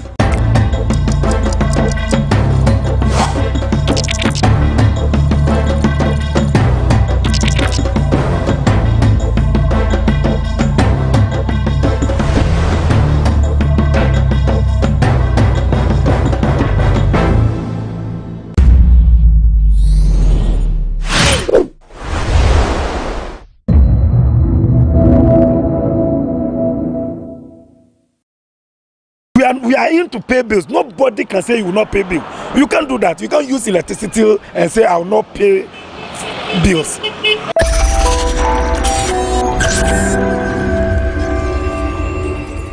The never-ending impasse between the Electricity Company of Ghana and residents of the Krobo area for over the past 2 weeks has resulted in the cut of power supply to the entire Krobo land. Today, on this special episode of Say It Loud on GhanaWeb TV, we are in the Krobo municipality to speak to some residents and to find out from them how we got here. This is Say It Loud with me, George AEC.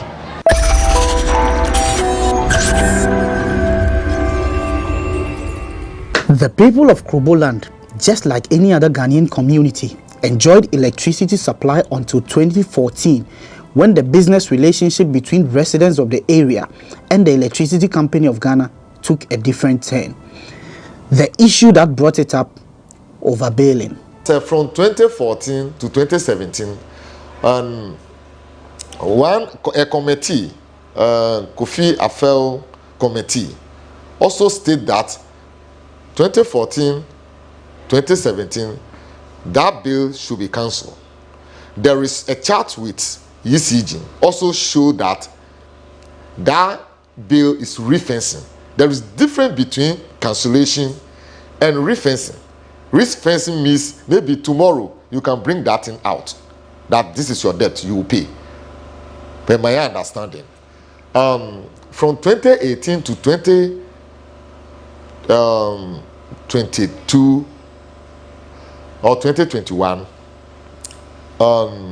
they are giving 5 years period to pay.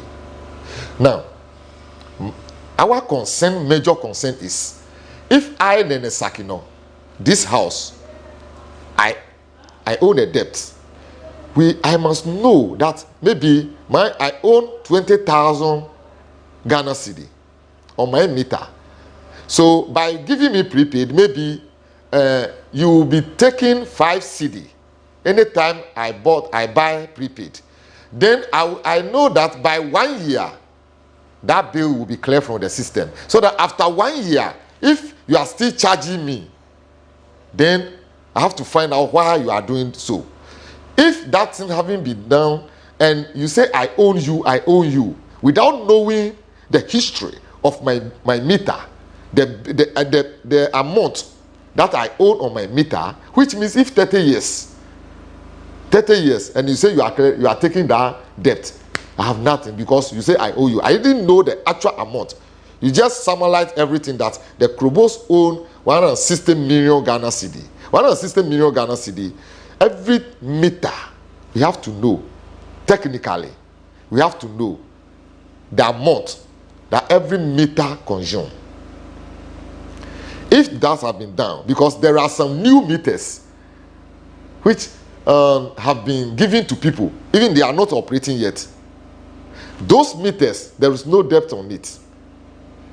They will be removed them and fees prepaid, which means those meters also will pay a debt. We were paying bills until 2014, overbilling started. You said maybe this shop pay 50 cedis a month.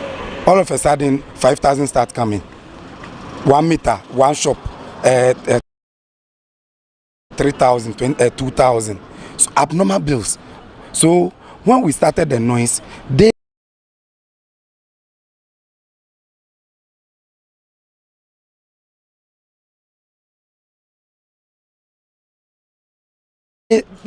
themselves accepted that it was an error, a mistake. So what do? You come and sit with the people. These same mistakes they are demanding, because you said it was an error. Later you say I should come and be paying small. Where do you done that? And that thing started 2014 till date. UCG does not come and sit with the people to see, suggest how the thing. They will go to maybe the paramount chief.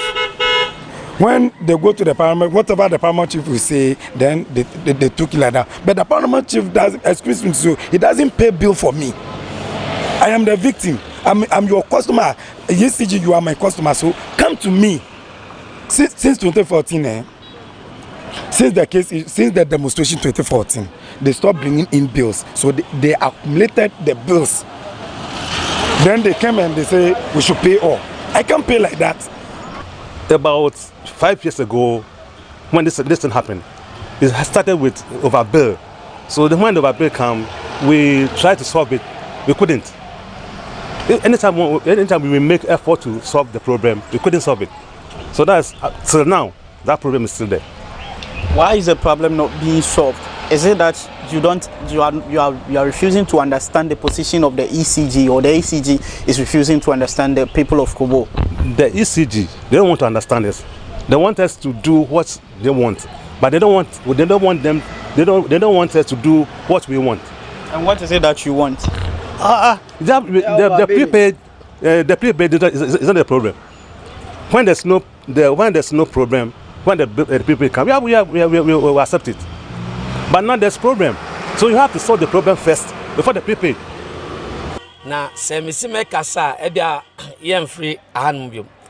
People speculate that the people of Krobo do not want to pay any light bills, but the power is not our family property. We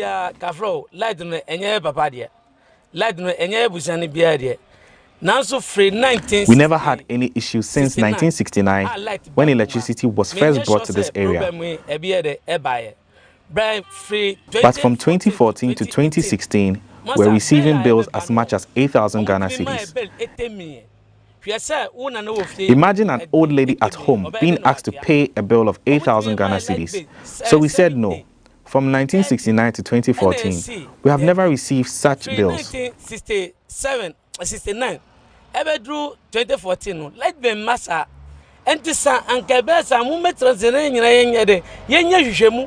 We have asked that we investigate and find a solution, but now they are insisting on introducing the prepaid meters. But we are also saying we won't accept the prepaid meters because it is a ploy to have us pay for the debt.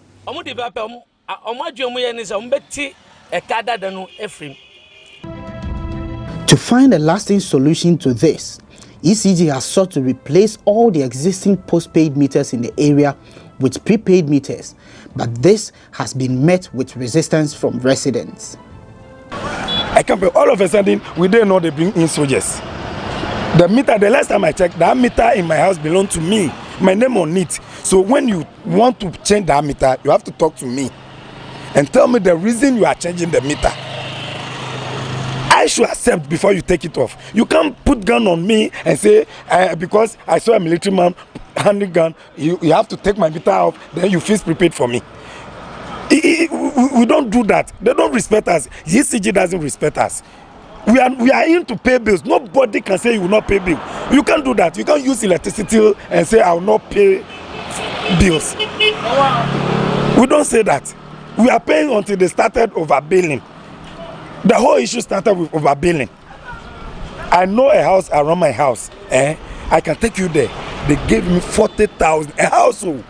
40,000. 40,000 house, not a mortuary or not a mock or maybe some company house, self-contained.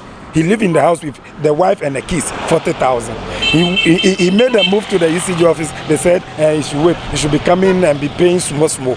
Wow. So on what principle are you refusing to accept the prepaid? Because of the overbill. That's why we don't want to accept the prepaid. You are just asking that that debt be cancelled. That's what all of us we are expecting. When the debt cancelled, when they bring the prepaid, we are going to accept it. It is the overbilling that has resulted in all of this. Before this overbilling issue, we were paying electricity bills from the Kwame Nkrumah era till date. Ever since generation, we are paying light bill. We have been paying. So when this thing started, this overbill, that caused the whole problem. Understand? Amidst security and safety concerns for their staff, ECG has cut power supply to Krobo since July 27.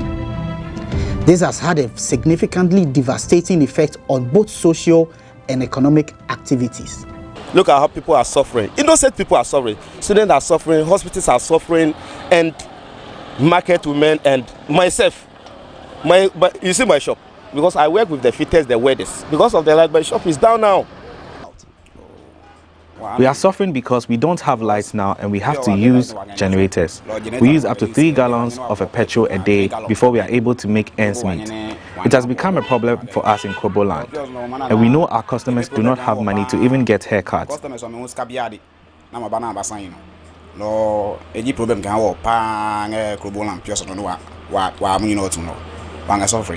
So have you increased your price? Yeah.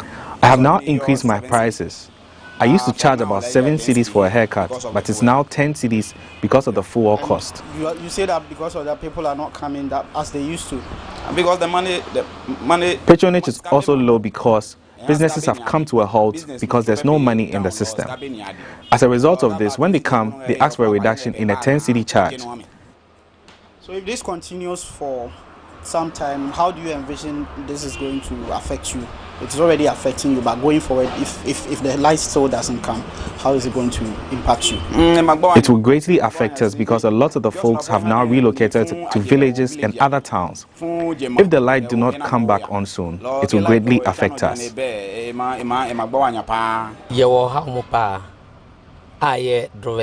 Drivers have also not been spared from the impact of this.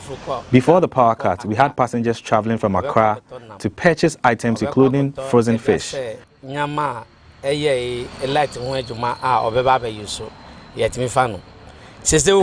we travel in empty cars. We don't get passengers to pick because they complain they do not have power to even preserve their goods.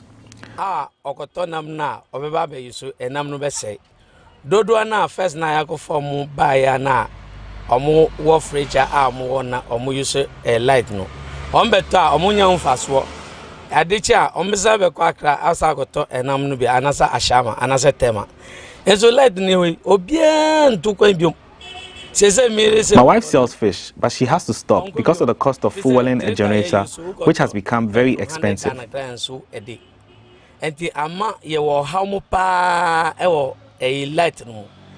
You can see everywhere is dry. Nobody is around to work with. So there's problem. Talk about your customers. I mean, how is it really affecting you? Really, it's affecting us because without the customers, we can't do anything. Without the customers, we can't work, we can't do anything. And we come and stay from morning to night. Nothing is happening. Then all of us will go home and come the next day. While almost a week now, nothing is happening. When the girl I chop money, everything upset. Even cry, our wife cries, stop everything for us. So we need light. Yeah, immediately. Anything we solve that problem. How much do you go home once a day? Sometimes if I'm going home, I get 500, 600. Right now, if I'm going, nothing. From 500 to 0. Yes, sir. Then you have 0. You don't get nothing. Because for 6 months, we know the job yet. The money are all finished. Yes, sir. So we back. Do you have children? Oh, really? My wife and children, they're all here. How is this situation affecting you at home? Hungry. We are hungry, seriously. We don't have anything to eat. Children will be crying. They'll go to school. They'll come back in the evening. Nothing. Daddy, where's our food? We don't have, because there's no light. We are in the darkness. From 6 o'clock, we see everybody running to go and sleep because we don't have light. So it's affecting us seriously. Not even providers of essential services have been spared from the power cuts. The St. Martin de Porres Hospital in Agomenya handles over 300 patients at its OPD alone on a daily basis. The medical superintendent at the hospital, Dr. Stephen Kosi, told us how the facility has been getting by. I think since the power outage, we have been running full services 24/7. We've been running our OPD, our inpatients, our maternity has been working fully, antenatal, children's ward. We've been doing all our elective cases and emergencies. I think that we're all hoping that the power will be restored so that we can go back to using power from ECG. We as clinicians have still been working, but then as management we realized that our generator, which is a very old generator, has been working 24/7 since this outage. And the fear is that if this generator kaputs, if it goes off, then that will be the end of our clinical service, because we are a fully digital institution. All our OPD, inpatients, pharmacy, lab, everything is fully automated, which means that we are completely and utterly dependent on power. So power from ECG obviously is the best choice, but in the absence of that, we're using our generator 24/7. Our old generator has been providing the power, but then we realized that if this generator kaputs, then that will be the end. And then also considering how much fuel we have been using, 5,000 cedis every single day to run this 24-hour service, it is simply not sustainable. The hospital, despite managing to operate, is on the brink of a shutdown. Management has decided that then we will need to reduce the amount of fuel that we spend. And then also, the generator also needs to be put off a bit to rest. Because if this generator goes off, that is the end of all clinical services in the facility. So that is where we are right now. It is not as if we are no longer running. We are still running a full 24/7 service. It's just that after 2 o'clock, we let the fuel get finished and then we have to let the generator rest a bit. But then currently we are running a full service. OPD is working, our inpatients are also working. I think that this is not sustainable. Looking at the fact that we are not getting any proper communication from anybody in terms of ECG or the powers that be, we don't know how long this is going to go for. But then as clinicians, we need to advise ourselves, as management, we need to advise ourselves and know how to manage the institution prudently. Because if this generator should kaput, then that is it. St. Martin's will have to close down permanently. The situation, according to the medical superintendent, is gradually having a toll on the morale of staff at the hospital. It is obvious that if you live in a community where power has been off continuously for 2 weeks, where you cannot preserve your food, where you are scared to go out after 6 p.m., then you come to work grudgingly, but then you still have to come to work.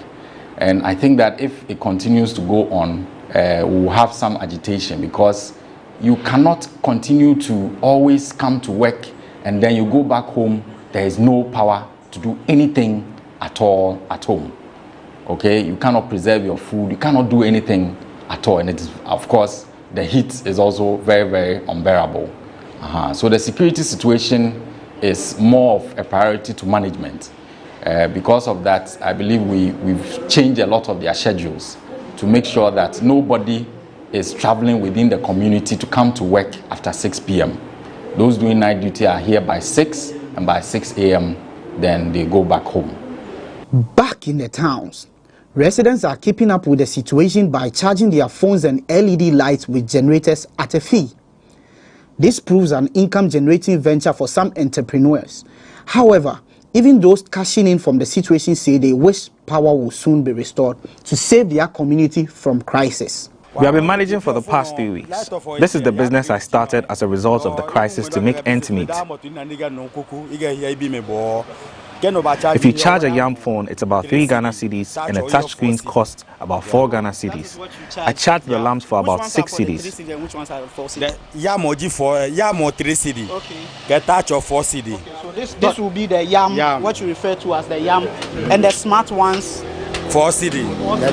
The lamps are 6 cedis. 6 cedis. Yeah. Okay. And is it that you are happy that business is booming for you or what? I'm not doing this because I'm happy with our current predicament.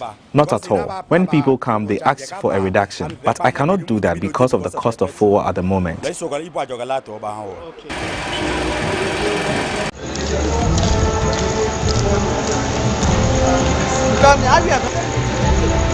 Kroboland has always been said to be shining.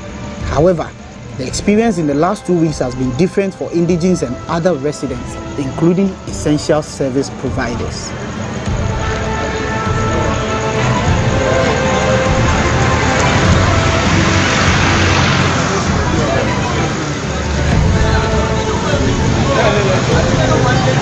What would usually be a bustling nightlife in the big towns of Probo is now a silent, dark night.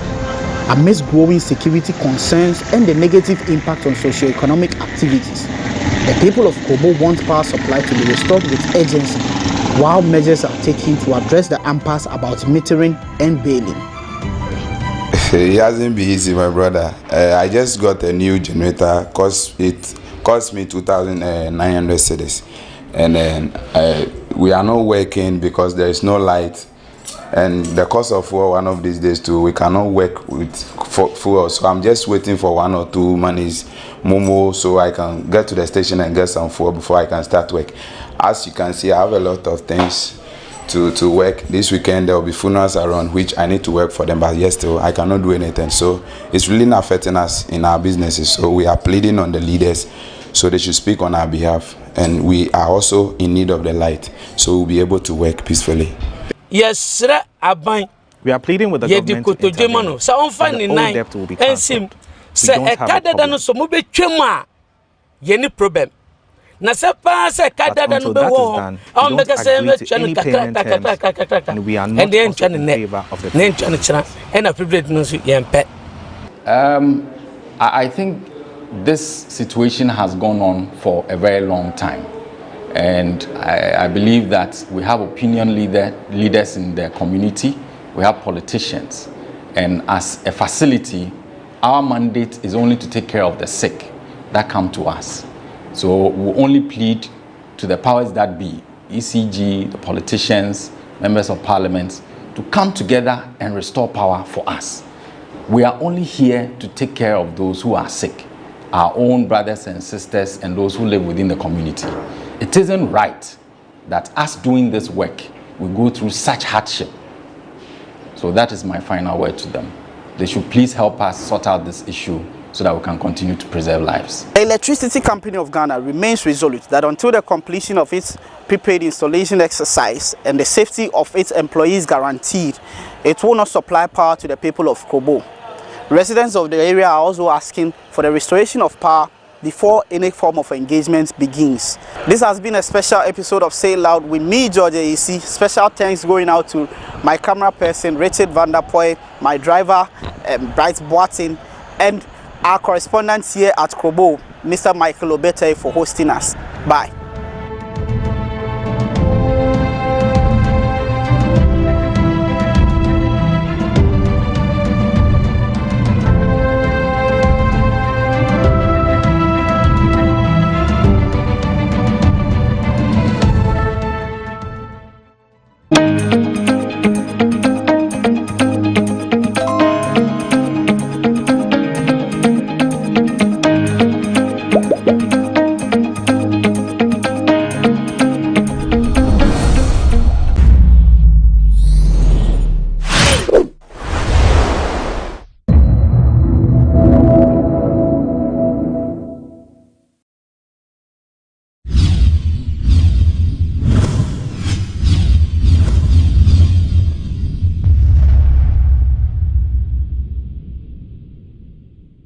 To be mentored or tutored by one of the greatest minds in engineering in Africa, we're all bound to make some mistakes. And that's what the story of our guest on this week's edition of The Untold here on GhanaWeb TV will teach us. The story of Fiavi Kweku Mauto is one that would inspire you. Also, here is a catch. This young man, beyond all his creativity, learnt none of this from the classroom. A naturally born creative. Welcome once again to this week's edition of The Untold here on GhanaWeb TV. Let's bring you all of the details right after this.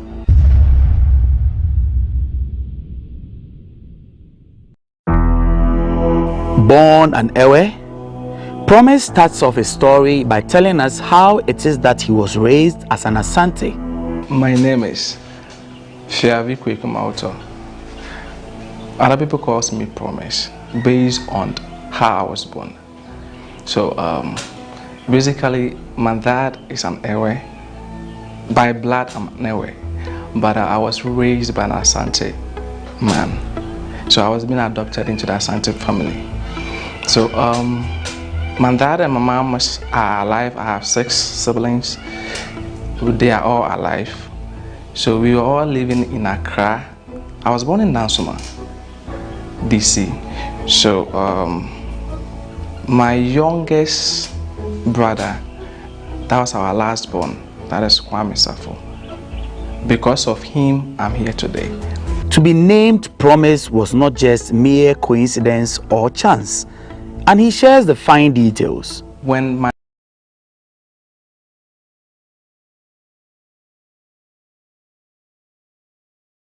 parents was about to give birth to me,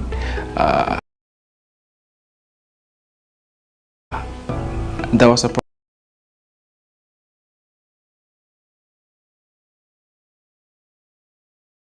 prophesy. That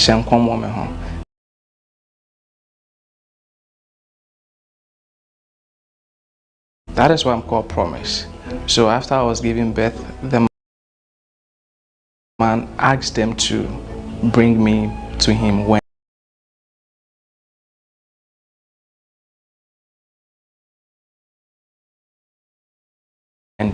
I'm old enough. So after I completed JSS, they brought me here, and I couldn't continue schooling because the man saw something in me and he wanted to grow me up.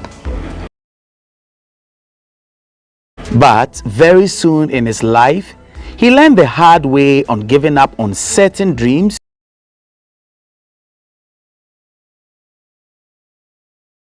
to be able to achieve other greater ones. Initially, I wanted to be a footballer. I love football so much, so I wanted to be a footballer. But when I came, he was like, no, that is not my path. I need to focus on what is in me. So when I came, I was fixed to a certain portion into the company, that is the pattern making department. What we do is we produce any given artifact that is being given to us, which is being forwarded for foundry, that is casting. So basically I was taught how to manipulate or duplicate any given artifact, and that will be forward for casting. Doing art for the last 12 years, Promise says his biggest trick has been learning the skill of being observant rather than being engulfed in a lot of youthful exuberances. It's been 12 years now since I've been here, and it's all about work. Because of that, I was taught how to observe things, not to get involved in any activities, that is parties, friendship, so many things. What I do is focus on the work, what I can do for myself, and what is given to me, how I can grow on it and then inspire the world. So through there, I realized I have this strong ability, I have this strong imaginative ability, whatever I set my eyes on, or whatever I picture, I can then bring to reality. So from there, I began to sculpt things out. So whatever I get, any material that I find, I just try to do something with it, create something with it, whatever is inside here. So that is what I've been doing. He lost friends because work became his only friend. But he admits this also allowed him to explore a lot of his creativity. At first, I was really having fun with it. I wasn't thinking about the business aspect or the money aspect. It was just fun, because that was the only thing that I have. I don't have friends. I don't have friends though. Yeah. So the only friends that I have was my work and what I can do. So as time goes on, people will see them and will be like, wow, hey, where's Scout? But I'm not much concerned about the money though. I'm much concerned about what I can do, how people get inspired or how people get happy when they see the work. So that was what was happening till, I think that was 2 years ago, when he was like, yo, what you're doing is enough. There's money in it, so okay, you will not go, but you'll be here and I will then get your company for you. Then you can be within the company and do whatever you want to do. So as time goes on, if you feel like going, you can go. Being an adopted grandchild of Apostle Kwejo Safo, Promise came to learn another difficult life lesson, that not everyone needs to be schooled formally to attain certain heights in their lives. So what I'm talking about, I'm talking about Apostle Dr. Kwejo Safo. He was the one who adopted me into his family. And then he is the one who has been taking care of me since my childhood. And he's the more reason why I didn't attend or continue education there. Because he felt like what is within, it wouldn't go with what I'm going to learn at school. And really, I wanted to be a footballer, like I said. But going to school, I don't know if I were to continue schooling, I don't think I will be able to be doing what I wanted to do, because all my life I just feel like being myself. I'm the reserved type. I want to do things my own way. I don't want to do things the way.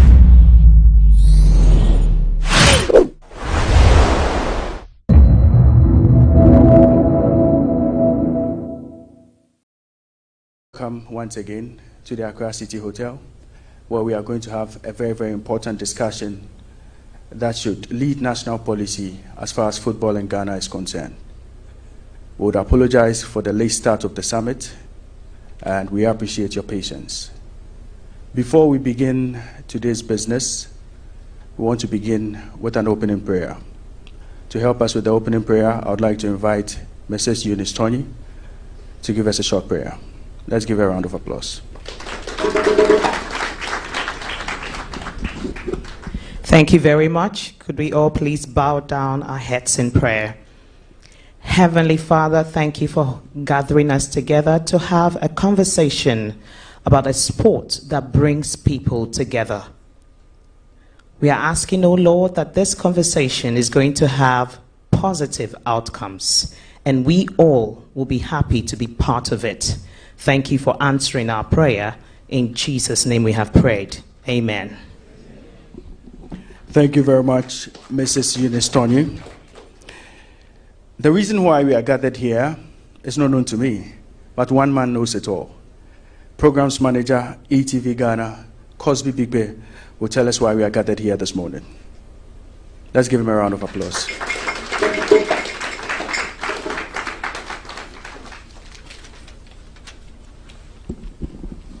Good morning.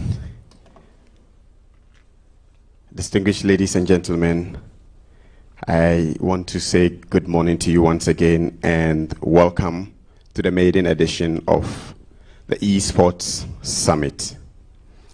ETV Ghana is a part of Global Media Alliance Broadcasting Group, under which we have the Happy 98.9 FM in Accra, Y107.9 FM in Accra, Y102.5 FM in Kumasi, and Y97.9 FM in Takoradi. You'd understand that when you speak to Global Media Alliance, you are speaking to Africa and the world. ETV Ghana is a 360 degrees brand which focuses on entertainment, education, and primarily carving a niche of providing novel content for its viewers. The Esports Summit, which is one of our novel and engaging programs, forms part of the station's contribution to support in building back and bringing back the love of our country, football, and sports fraternity as a whole. The 2022 edition of the Esports Summit, which focuses on the topic financing the national team, the bonus structure, and then the appearance fee structure, how possible we can sustain and maintain these structures. We will seek to improve strategy and overall direction of the game we love as a country and spearhead these activities. And this kindly is spearheaded by the team show, which is airing on ETV Ghana. This morning, the summit will witness renowned and distinguished personalities with expertise in that topic that we have chosen. They will share their expertise, they will share their suggestions ahead of Qatar 2022 World Cup. And we're hoping that we would have some guiding future discussions that would help our country in the decisions that we take going forward in the sports industry. We are proud this morning as a team to establish the basis and lead the discussion on this issue of bonuses and appearance fees and the controversies that come at the end of the day with these structures. We're hoping that there will be best practices developed out of this, and we want to contribute to the development of sports in Ghana and across the world. This is our little contribution that we want to bring to the motherland. Once again, I want to say thank you for all of you being here this morning with us, and we wish you all a fruitful time, that we would enjoy the discussion and share some epic moments together. Thank you very much.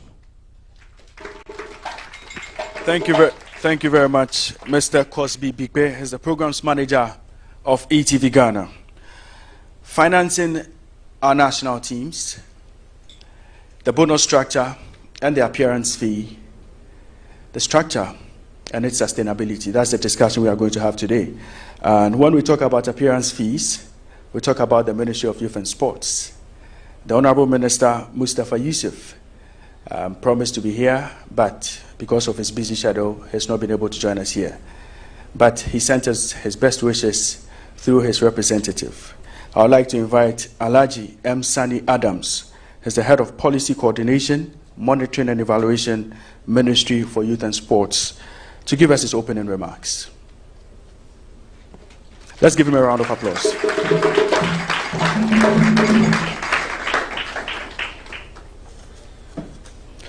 Good morning. Good.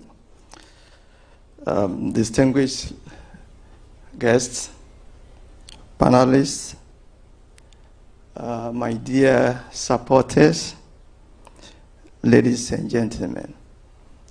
Let me first say that we are extremely grateful as a ministry to be invited to this forum that seeks to discuss one of the most important things in Ghana that has to do with sports, and in particular football.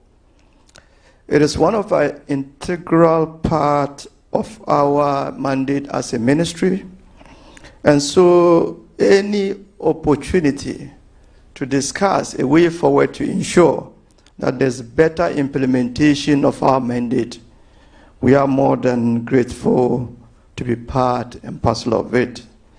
So we thank the organizers for giving us that opportunity. And as the moderator rightly mentioned, my Honorable Minister, Mustafa Yusuf, was extremely delighted to have heard that this organization will go on this morning. And he was so passionate and eager to attend. But unfortunately, other things have taken him out of this program. But he sends a lot of his felicitations and greetings to the organizers, and particularly he mentioned to me that he wished to have been here because of the panel, the type of people that you have gathered to discuss the matter. So please accept his apology, but he has promised to be part and parcel of this discussion on TV. So you will be very sure, and you can be very sure by this time he's watching it. Ladies and gentlemen, everything in this country is negotiable except the performance of football. In this country called Ghana, if there is anything that happens, anything that will happen, anything that has happened, you can always negotiate. But when it comes to football, and especially the performance of our national team, there is no negotiation about it.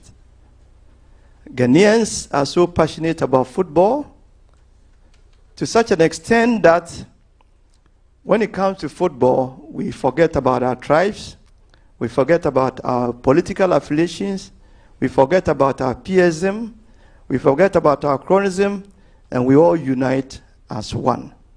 It has not happened in any of the sporting disciplines except for football. Indeed, when you come to the Ministry of Youth and Sports, we have been tagged as a football ministry for a very long time.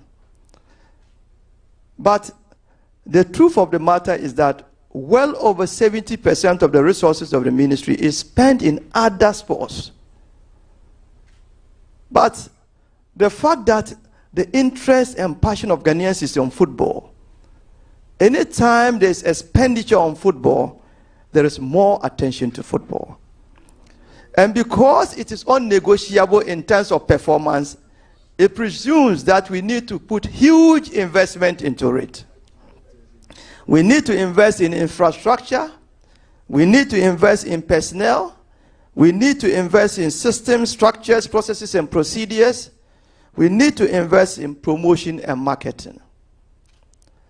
The issue for which we are sitting here is the aspect of personnel, bonuses, and appearances. Personnel motivation is very paramount for performance. Motivation can be both intrinsic and extrinsic, we all know. In some countries or in some jurisdictions, merely wearing the national colors is enough motivation.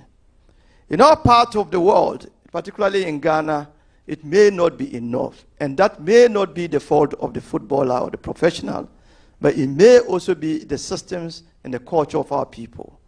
And therefore, we need to invest not just in the intrinsic motivation, but also to invest in the intrinsic motivation that has to do with the bonuses and appearances. I would therefore say that there's almost a certainty. There's a certainty about the payments of bonuses and appearances and making people happy to be able to perform. The fundamental questions that we need to address actually is the quantity. How much should be the bonuses and appearances? How much? Because it seems to be a bottomless pit. We don't know the minimum and we don't know the maximum. But we do know that there are some fundamental factors that need to be taken into consideration. Economic, social, belief, appearance, and so on and so forth. We need to ask the question, what should be the structure? Because in most cases, when you look at even what we give to our players in terms of appearance and bonuses, compared to other jurisdictions, and when they appear in terms of their teams, their foreign teams that they play, what we give seems to be a peanut. But we have to look at it in terms of our context, economic context. What should be the structure? What should be the sources of funds? And how sustainable will these funds be? It is my anticipation that the panel so gathered here will address these questions. For us as a ministry, we are looking at business, sports purely as business. And therefore, we are moving completely away from the normal business of looking at sports as recreational purposes to looking at sports as business. So if it's a business, what it means is that we have to look at the whole value chain. We have to look at the structure of our teams. We have to look at the composition of our teams. We have to look at the management of our teams, and so on and so forth. So that it will call for not just patriotic support, but call for the necessary investment. Because the mere structure of the composition of the team, the management, can either attract investment or disperse investments. We need to make our games attractive. We are in a hurry to send our players out of this country. But what we need to know, and I know that there are managers of the football here, that the internal clubs needs to be strengthened to be able to make the football attractive for all of us. Again, for us as a ministry, we are providing a direction of the policy of sports in this country. We have had a national sports policy that has been sitting on our desk for well over 30, 40 years.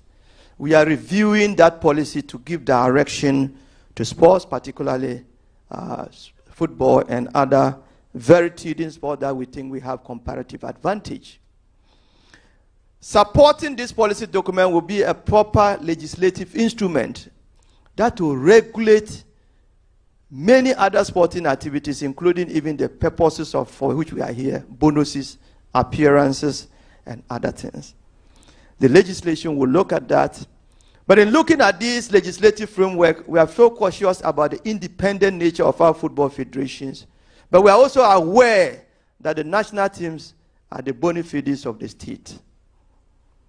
Indeed, we are looking at the sustainability of funding these things in terms of bonuses and appearances, and therefore the ministry is looking forward to establish what we call the sports fund. This sports fund has been a theory for a very long time, and we are pushing it. We are in discussion with cabinet, and very soon we will have a direction so that it will substantiate all that we have. We are talking about specific incentives for corporate organizations that will support sports.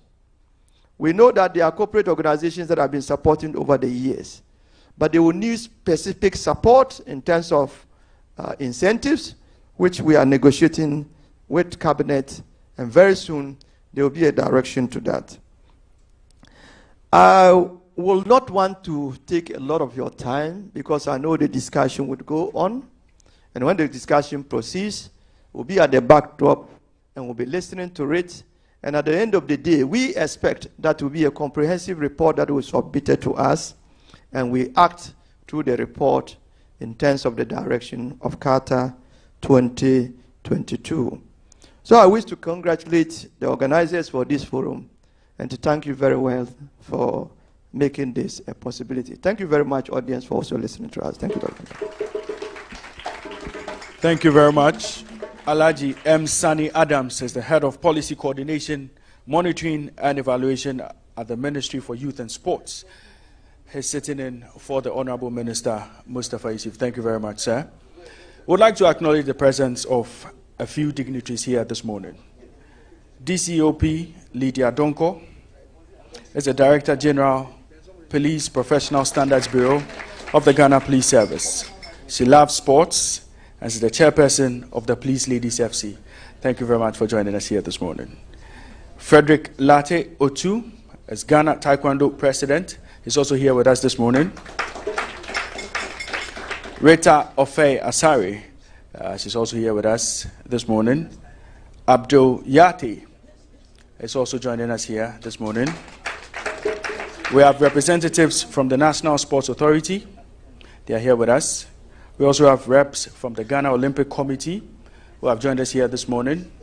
We have friends of the media, Jerome Mochi, and we have Graphic, GhanaWeb, Ghanaian Times, CTTV, GTV, GBC, Sports24Ghana.com, Class Media Group, and GhanaSoccerNet.com. We appreciate your presence here this morning.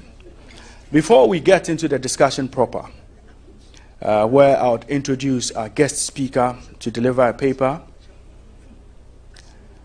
it is quite interesting what Ghanaians think about the national team and how much we give them consistently. Bring Back the Love suddenly appeared in football circles, and particularly during the Black Stars games, because Ghanaians had become indifferent towards the senior national team. A cocktail of issues brought us to this point. Key amongst them was Ghana's monumental failure at the 2014 World Cup in Brazil. This left Ghanaians questioning the commitment of the players to the national cause, especially when they held the nation to ransom, demanding payment of appearance fees of $100,000 before playing their final group game against Portugal. Did the players err by demanding what was due them? Was it their fault that they had been pampered over the years by paying huge appearance fees? Was it their fault that they also demanded what was due them because in previous World Cups, their teammates also received same? When did Ghanaians realize the payment of appearance fees defeated the spirit of patriotism and the national service call on Black Stars players? Were Ghanaians only angry because government paid $100,000 to players after a disappointing World Cup? Because in previous World Cups, $50,000 and $75,000 appearance fees were paid to the Black Stars players. What went wrong in 2014? Another World Cup is on the horizon, and the phrase, "we are not in normal times," is on the lips of Ghanaians. And with the nation still reeling from the effects of COVID-19 and the Russia-Ukraine war, how would paying another $100,000 sound in the ears of Ghanaians for a country that is seemingly broke? If we all agree the players must be paid for their services to the nation, how much is too much? How much is too little? Can we sustain the payment of huge sums of money to our senior national teams at every major tournament? These thought processes informed our decision to be here this morning to find a solution to the culture of money for motivation for our senior national team. We have assembled a fine team of experts who will be taking us through this particular topic for discussion today. Before I introduce our guest speaker, let's take a look at what happened from 2016 down to 2014. Let's take a trip down memory lane and see how the Black Stars are fared at various World Cups. The Black Stars of Ghana first appeared at the World Cup.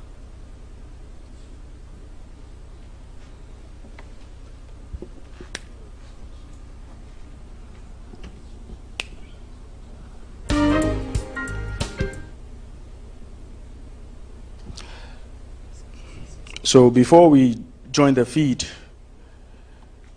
this is the maiden edition of the Esports Summit. After several attempts, despite being considered.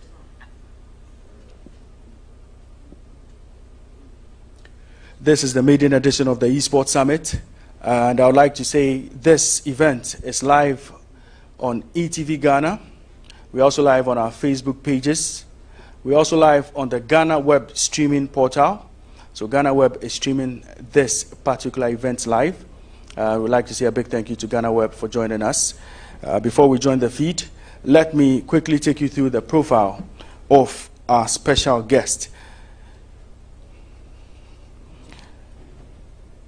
So, our special guest speaker is a man of many parts. He's an Akora, a graduate from the University of Ghana with a degree in biochemistry. He later on proceeded to the Ghana Institute of Management and Public Administration to pursue a program in law. He has 30 years working experience in various managerial roles, and in the field of marketing, he's top of mind when it comes to experts in that industry. He's been the head of marketing at Van FSTC, a marketing manager at Unilever, programs director at Multimedia Broadcasting, general manager for Joy FM, export manager for Maersk Ghana, and has held various positions in this country across various corporate institutions. He was the managing director of Accra Hearts of Oak, one of the oldest clubs in the world, and has written about 124 newspaper articles and sports documents. He's also been a consultant in strategy, marketing, and business development at the Ghana Football Association. Mr. Neil Armstrong Motagbe is the man we are talking about. Mr. Armstrong.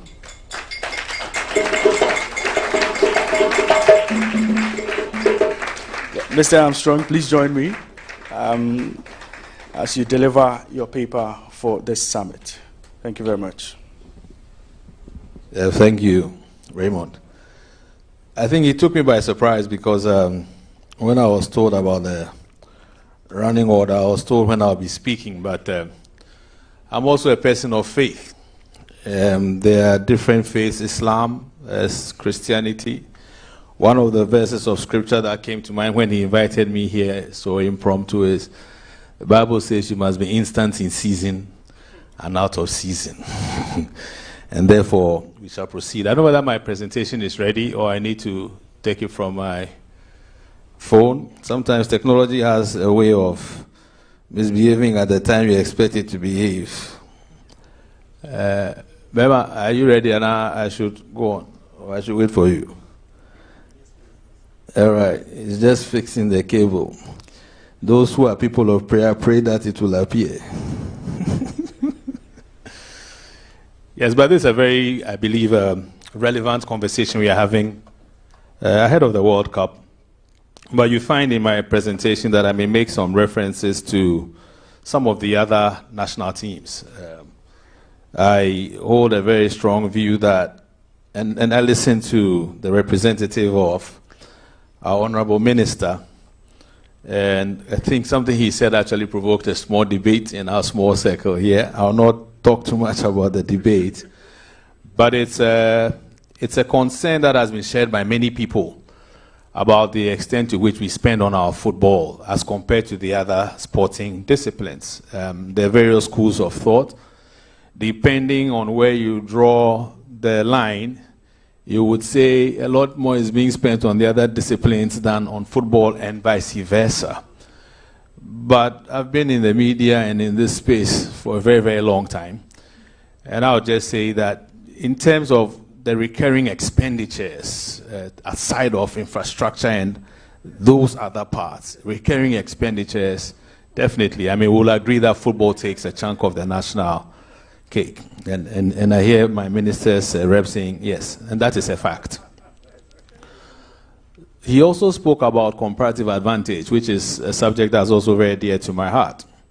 That there are so many sporting disciplines that we engage ourselves in as a country. But there certainly will be some sporting disciplines that we have comparative advantage in. And I'm happy that at the policy level, it's something that's being discussed. And the prayer is that beyond it being discussed, an action program will be developed that would get actioned. This thing is skipping. All right, I'll come back there. So comparative advantage is key.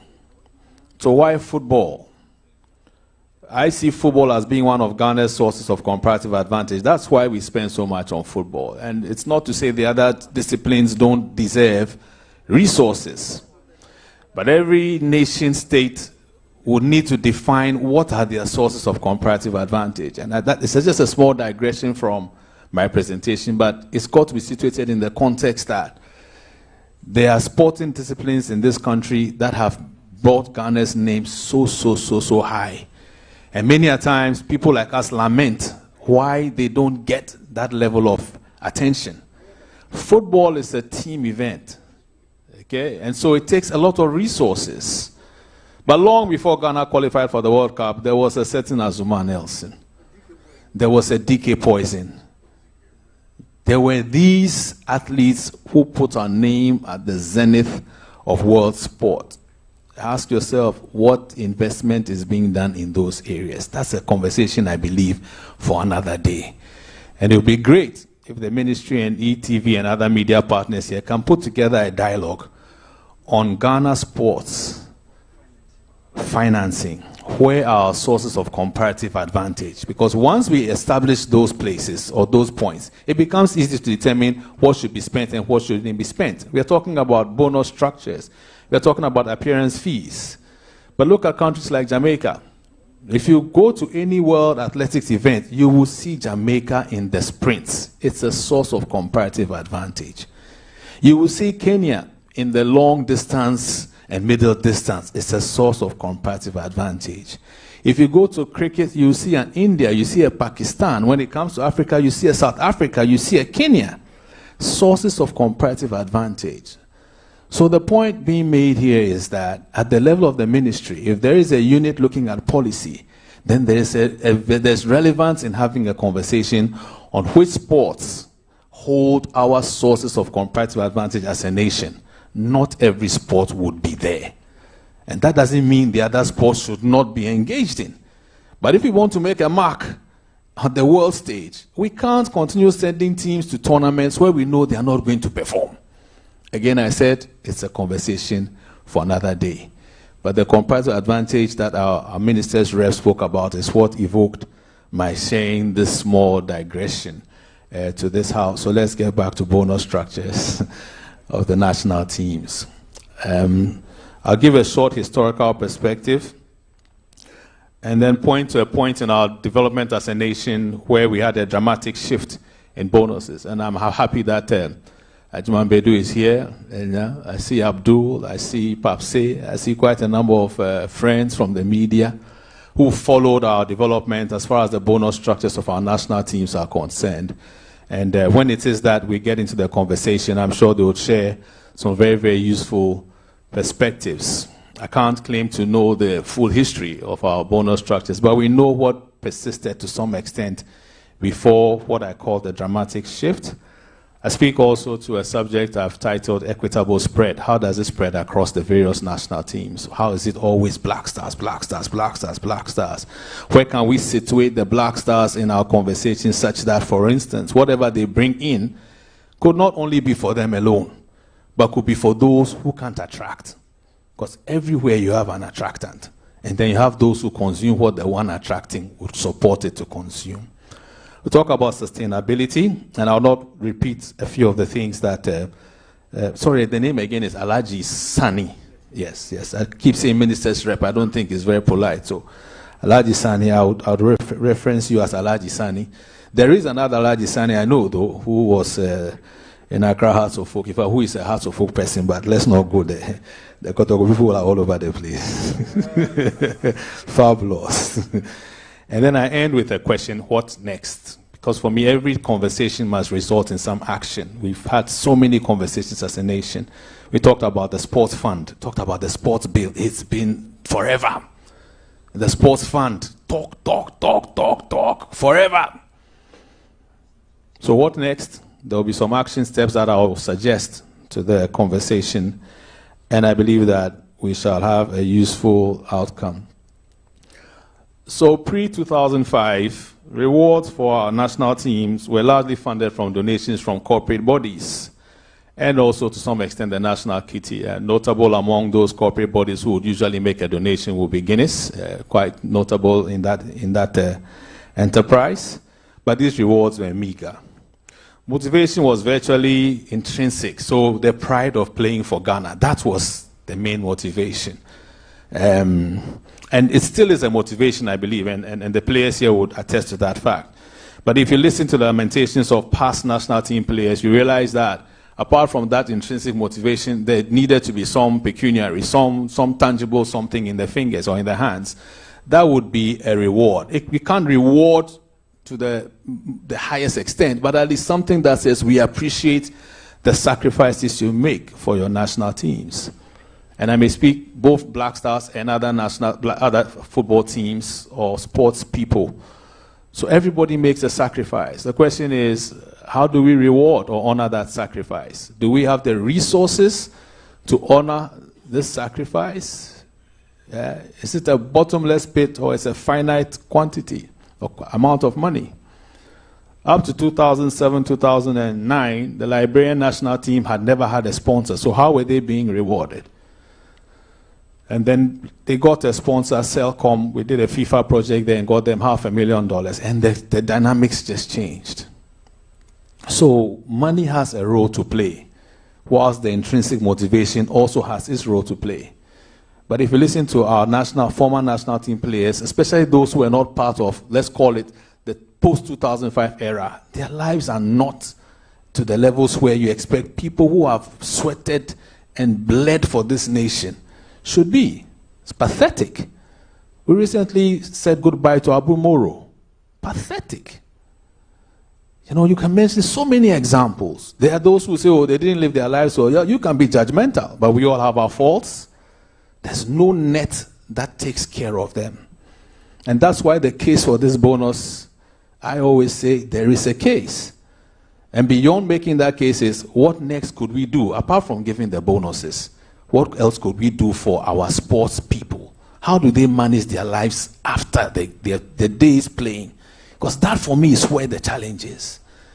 Is there conversation for putting some of those resources into a place, I don't know what to call it, that helps them with sustainable livelihood after playing, after indulging in the sport? Rather than you put the money in the pocket, he can't use it for anything. He will chill, he will blow time, he will buy cars, and the cars will crash. And then he becomes a pauper. These are the thoughts that engage my mind when I hear of these lamentations.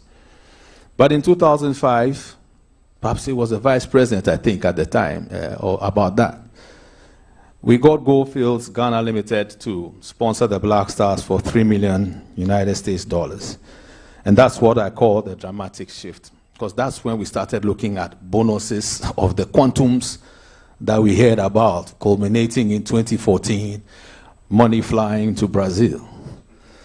You know, and people would speak derogatorily about it, but I make no apologies to say that we didn't start carrying money in planes in 2014. It's been there. The best is to put the money in a diplomatic pouch and it's there. Bonus cash, 220,000 euros, South Africa qualifier. We beat Bafana there, pay cash. How did the money get there? Either it went to the bank with so many charges, or it went in a diplomatic pouch. I'm not saying that I'm just saying what has happened before. Mr. 4 minutes asking Pap, say, how did the money get there? Those of us who know, we know. But the sponsorship changed the dynamic. And the bonuses for the teams increased exponentially. I mean, my friend Larry Kingston will tell you, for example, that there was a donation from Guinness before we played that game in Congo. I think $100 per player. Goldfields entered the fray, $4,000 times 40. That's the dramatic shift. And when you get to that level, it becomes difficult to come down. I mean, you are enjoying something at this level. One generation enjoys it. Another generation comes, why shouldn't they feel like enjoying it? And we don't go back. We always go forward.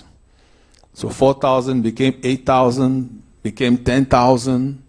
World Cup 06, thereabouts. World Cup 2010, go higher. 2014, 100,000 United States dollars, and we kissed the man in Brazil. Somebody say, why am I making light of it? The fact of the matter is that the money was kissed. It's a fact. We saw it. But why wouldn't the money be kissed? It was a Photoshop. I don't believe it was a photo. It was a contrived picture. But if you sweat and bleed the way these boys bleed, and you see that money, you will kiss it. If it's your brother who is playing, and he gets injured and comes home, and you are taking him from one herbalist to another herbalist, from one hospital to another hospital, when you see that bonus, you will kiss it. So let's not judge them. They play. When they are on that field of play, the whole nation stops. And when they win, it's like everybody contributed. Even when we won in South Africa, they were calling us the Black Stars of Africa. Comparative advantage. They didn't say Black Stars of Ghana. They said Black Stars of Africa. Can you quantify the value that performance makes on this nation? There is peace at home. NDC, MPP, there is peace. Muslim, Christian, there is peace. In the charismatic where there's a fight, there is peace. A home where the man is NDC and the woman is MPP, there is what? Peace. Why? The Black Stars won. They beat Nigeria to qualify for Qatar 2022 against all odds. And everywhere became quiet. That is the power of the national team of Ghana, whether we like it or not.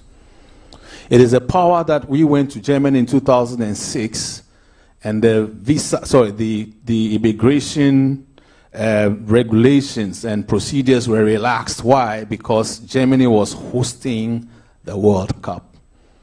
And you go through the checkpoint, and you are wearing Ghana colors, like Die Hard are wearing the Ghana colors. They say, you from where? I say, from Ghana. They say, Ghana, good team, good team. Pass. They don't even check your bags. That is the power of the national team. It's important that we situate our conversation with this in mind. So much is spent on tourism, and I'm not disrespecting any expenditure on these other areas of our national life. But trust me, sports, it moves nations. And when the sport is as big as football, it controls emotions.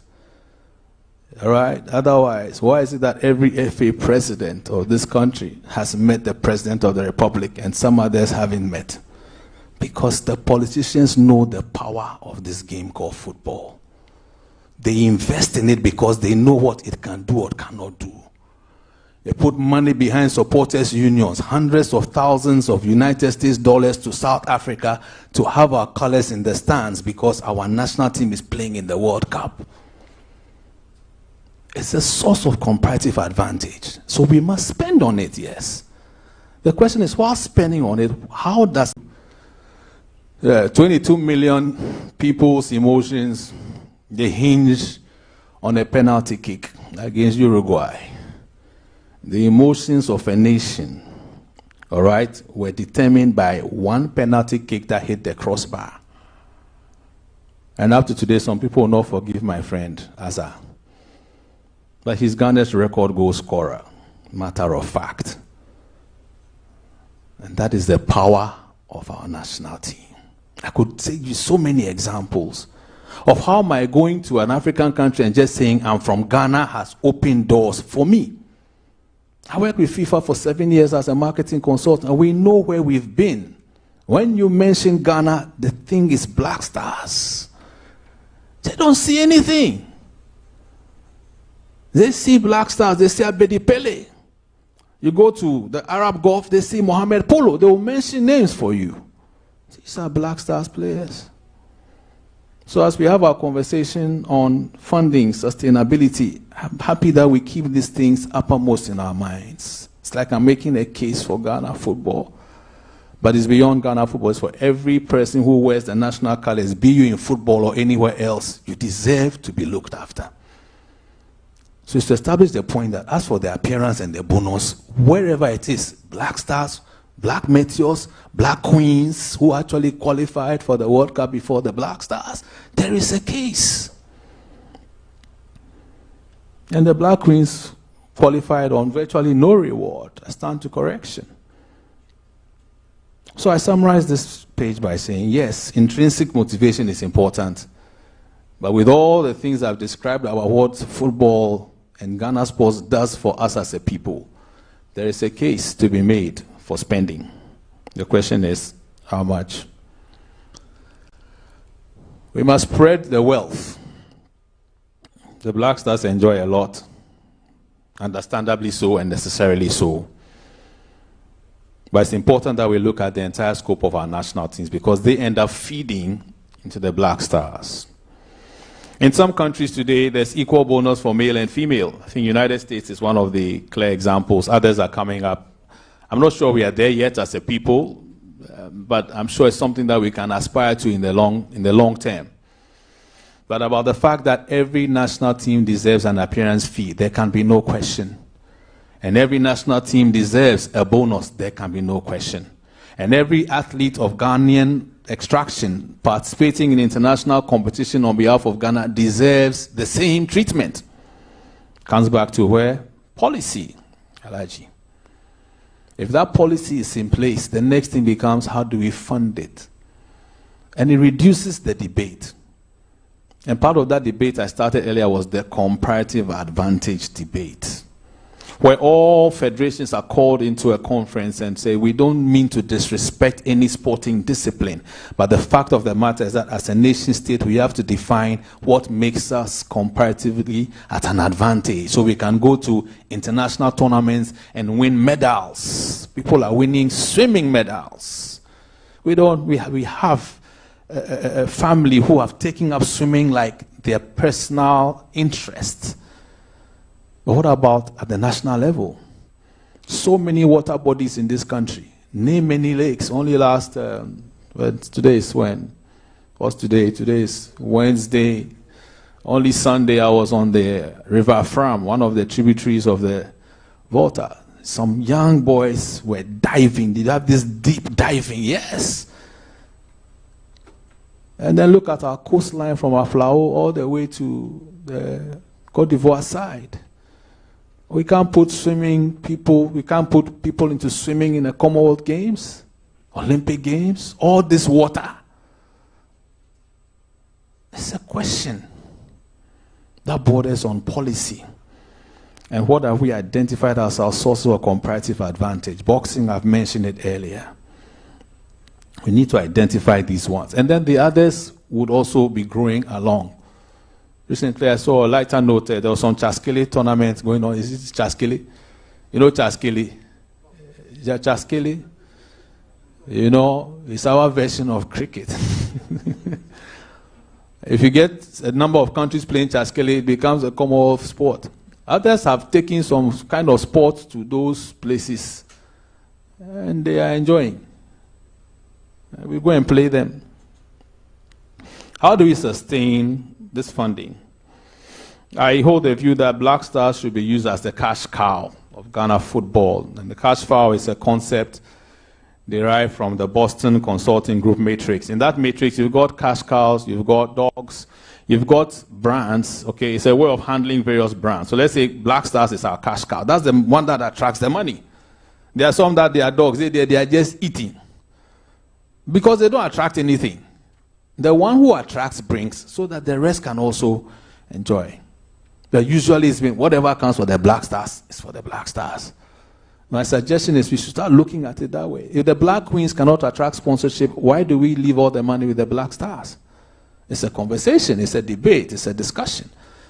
But for me, if I look at it as a marketing person, this thing attracts cash. This cannot attract cash between now and the next 5-10 years.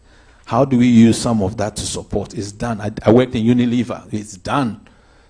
Key Soap will bring money. They will invest it in Royco. Yes. It's one whole. And corporate bodies should be impressed. We talked about incentives. The incentives must work. And the state, I said earlier, must see football and other targeted sports as a source of national competitive advantage, and not only see them, invest in them. When we see the power of Egyptian club football, the serious investment from the state. As an example, it's about what we see our football and sports being to us as a people. When we see it that way, we will invest in it. And it gives well-being to so many other people. I come to warn me. I've almost finished. To be successful, Ghana has to be strategic and deliberate. So strategic and what? We must intentionally invest in our sports. Intentionally call corporate Ghana. And I think it's been done before. A meeting, I think a breakfast meeting. Corporate Ghana was invited. I think it was at the seat of government, was it? Yes. And presentations were made. We set a certain target. It was for the Black Stars. But can it be done for the rest of our sports? And that's why there's always this Black Stars. I understand Black Stars. It does so much. So yes, it's worth it, but beyond the Black Stars. Strategic and deliberate. Stakeholder engagement key. I've spoken about sustainable funding structure. And by stakeholder engagement, the athletes themselves are part of those stakeholders. Many times we leave them out of the conversation. They are the key actors. Without the footballers, there's nothing. And yet a lot of times, we, the people who wear coat and tie, we go and talk and try to decide for them. And you decide for them without relevantly consulting them. They will hold you to account at the right time, the day before the match. What bonus are we taking to the Africa Cup? If you did there, you went and took decision, they were not there. So stakeholder engagement is key. Sustainable funding structure. I know there's so much pressure on the national incomes, but we need to find a sustainable way. I've talked of deliberate action. Let's talk. We talk plenty in our country, and I make no apologies for saying that. It's a matter of fact. Let's talk more deliberate action. Government and the FA collaborate effectively. No unnecessary quarrels and who did this, who did that, who is the owner. Yes, national team, bona fide property of the nation state called Ghana. Who manages the national team? The Ghana Football Association. So stakeholders need to engage. When we did Goldfields in 2005, Papse will bear me witness. We were working with Honorable Yosafo Mafo and Obi Amwa. Tight. To the extent that the day the sponsorship was announced, Honorable Yosafo Mafo sat in the chair together with Brendan Walker, managing director of Goldfields. Kwesi Nyantechi, president at the time. They were all there. There was that collaboration. There was that tight fit. And when we were accounting to Goldfields for whatever was being spent on the national team, we sent accounts to the ministry. Collaboration needed. And on that note, I'd like to thank all of us for taking time to listen to this quiet man. Share some thoughts on an effective funding model for our national teams. Thank you very much. Thank you very much, Mr. Neil Armstrong Motagbe. He's a marketing consultant par excellence, and he has vast knowledge when it comes to sports and marketing. Thank you very much for your presentation. Right about now, we'll zoom straight into the panel discussion. And to help us with the panel discussion this morning, I have one of the seasoned sports administrators here in Ghana, an astute sports administrator. He's been part of the Ghana Football Association as an executive committee member until recently, when he decided to move up when he contested to become president of the Ghana Football Association. He was management committee chairman of the Black Stars at the 2006 World Cup and the 2010 World Cup, vice president of the Ghana Football Association under former president Kwesi Nyantechi. He's a former director of Accra Great Olympics. Mr. Fred Papo is our panelist, and Mr. Fred Papo, please take your seat.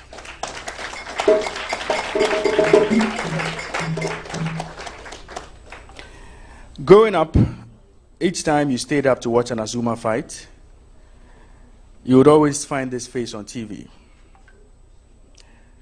He's a senior lecturer at the Ghana Law School and currently serves as the national president of the Boys Brigade. He has done a lot of humanitarian work.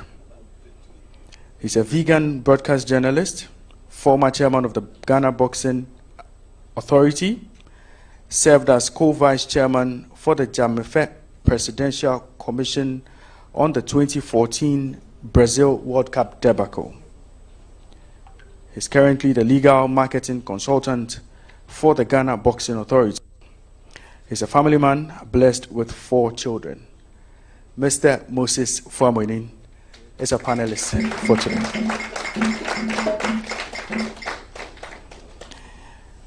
He's a World Cup winner. Won the Under-20 World Cup after converting that crucial penalty kick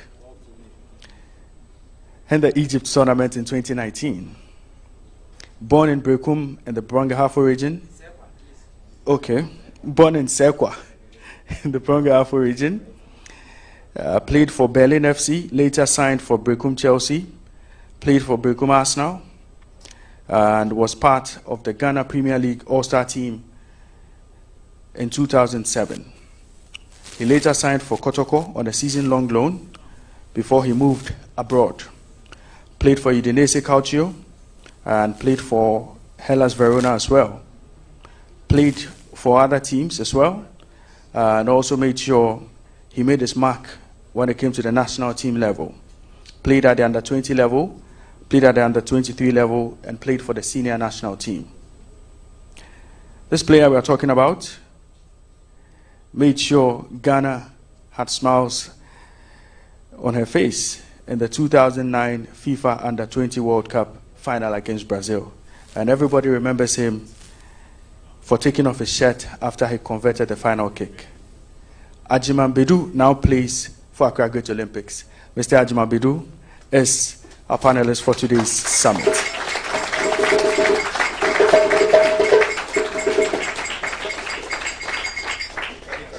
Mr. Neil Armstrong, you would kindly join us in the seat. Ohene Bampo Brenya is the presenter of Happy Sports, which airs on Happy 98.9 FM from 9 a.m. to 11 a.m. every morning. Ohene Bampo Brenya would be our moderator for this session, and he has very important questions for our panelists this morning. Ohene Bampo Brenya, please take your seat.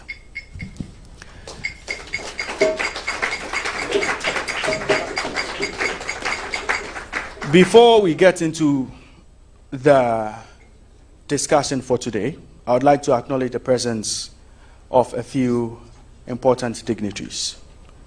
Mr. Ernest Boateng is the CEO of Global Media Alliance and proudly the brain behind what we are doing here today.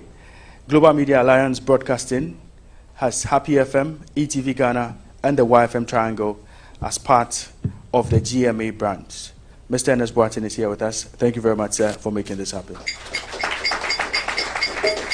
Mr. Martin Ankra, Head of Business Development, Global Media Alliance, and Perception Management International. Martin, if you are here, a big thank you for joining us. Timothy Kakari is Director of Broadcasting, GMA BC. Tim, thank you very much for joining us here this afternoon. We would also like to acknowledge our sponsors. We'd like to say a big thank you to Accra City Hotel for hosting us here this afternoon. We would also like to say a big thank you to Perception Management International. The lovely screens you see here, kind courtesy Perception Management International. We would also like to say a big thank you to our media partners, Happy 98.9 FM, ETV Ghana, and YFM, as well as GhanaWeb. Before we begin the discussion, I promised you I was going to play a video. I was going to take you down memory lane. Okay.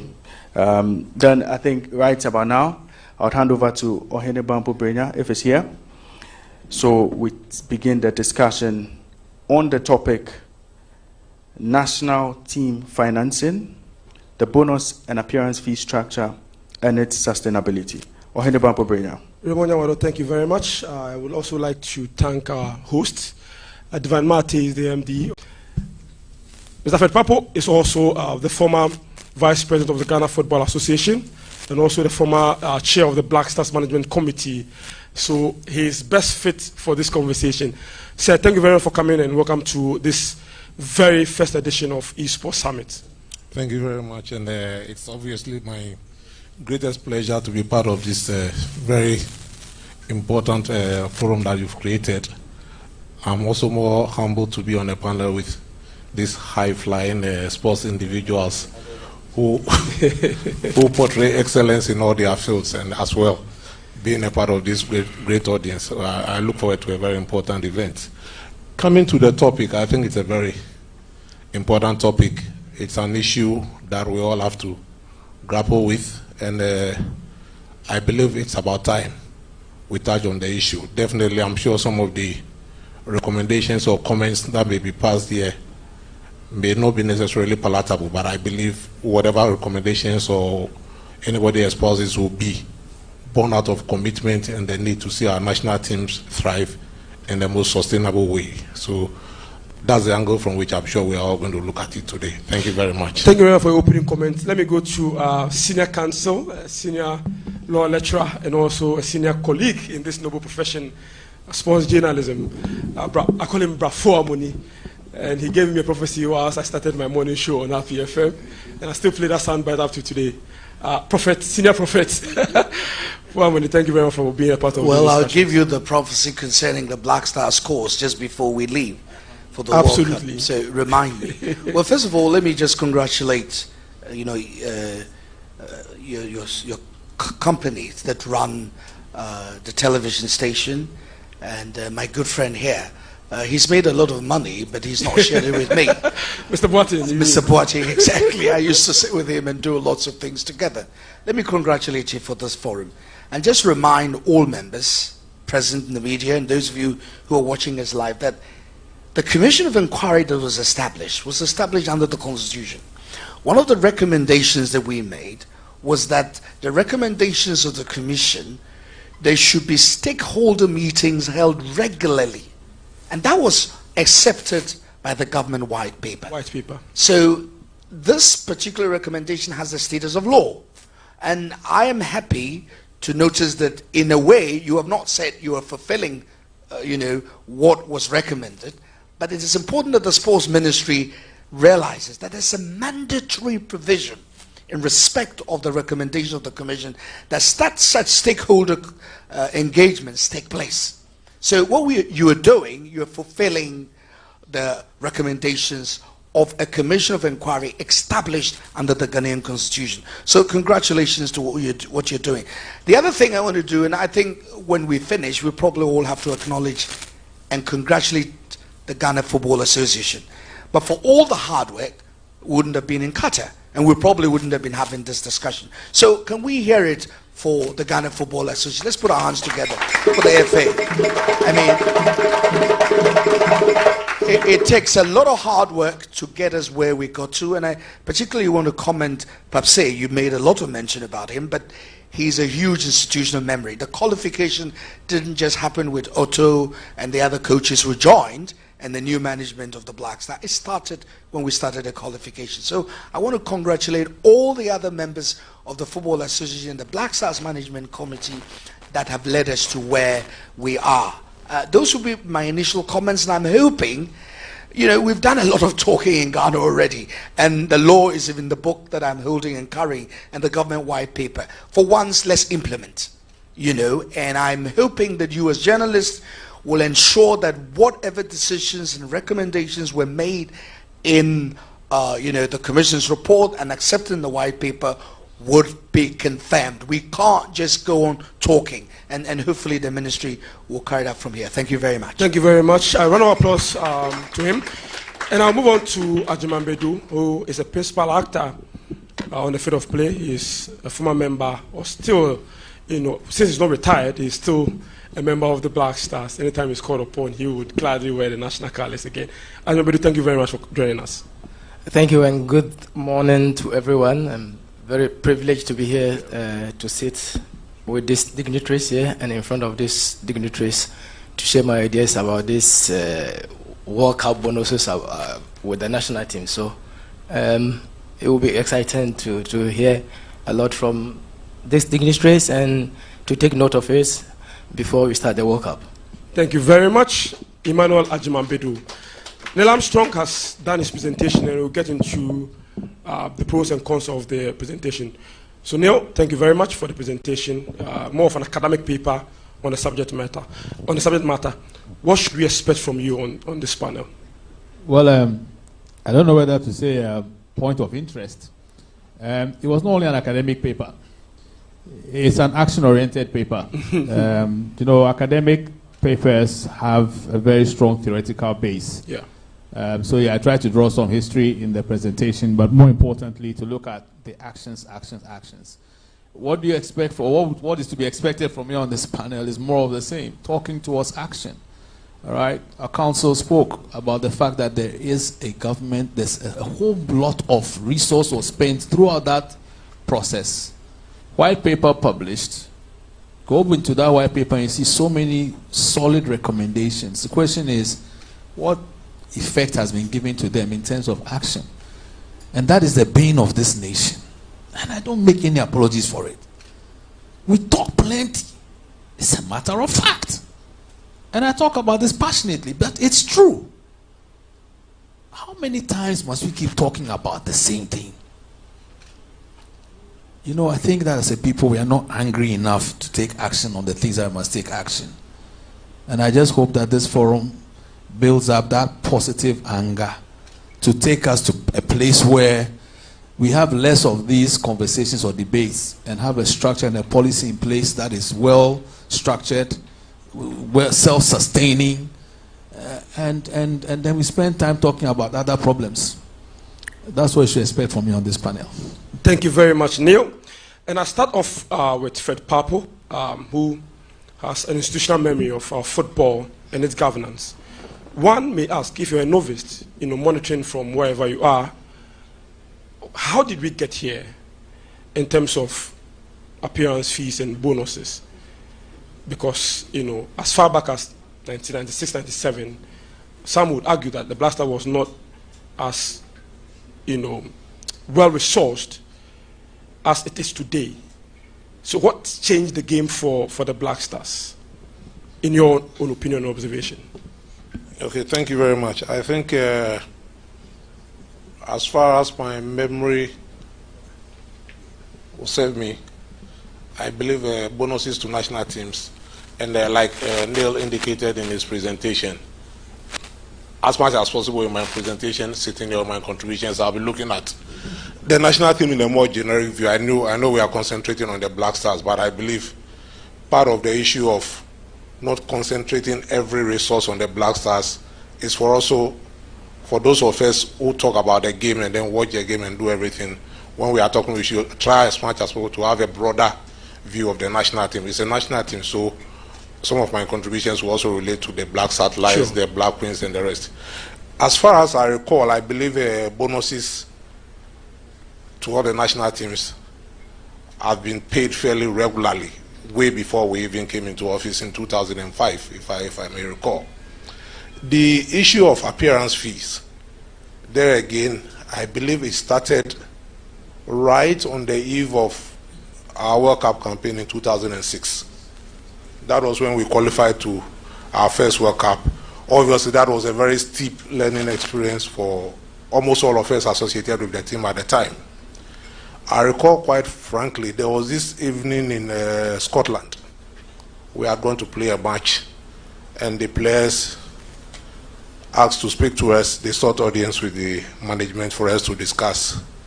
And then we went into the room, and suddenly they mentioned this animal called appearance fees. So we were like, what's appearance? What are they talking about? Apparently, some of the players had playing mates in other national teams. And it was actually the vogue in those teams. And they had had telephone conversations. So they confronted us with the issue, which appeared germane to us because their starting point was that Ghana was going to be given or had been given some amount of money by FIFA for qualifying for the World Cup. So they also felt they were entitled to a certain portion of it as they are due. That was the genesis of appearance fees. The actors I don't need to mention, but they are very familiar faces. Now, after quite a lot of discussions, we accepted and said, well, of course, we are just managing the team for the state. So we had to go back to the government and then relay this concern to them. We did, and then the ministry agreed. So we had a very hearty discussion with the boys to agree on the figure. But take note, there was one point I made which I believe we should also consider. The genesis for their request for appearance fee hinged on the fact that the association or Ghana was to gain something from FIFA. So they should be given a certain percentage of it. So there are two things: gaining something as a nation, and then they asking for a certain percentage of it.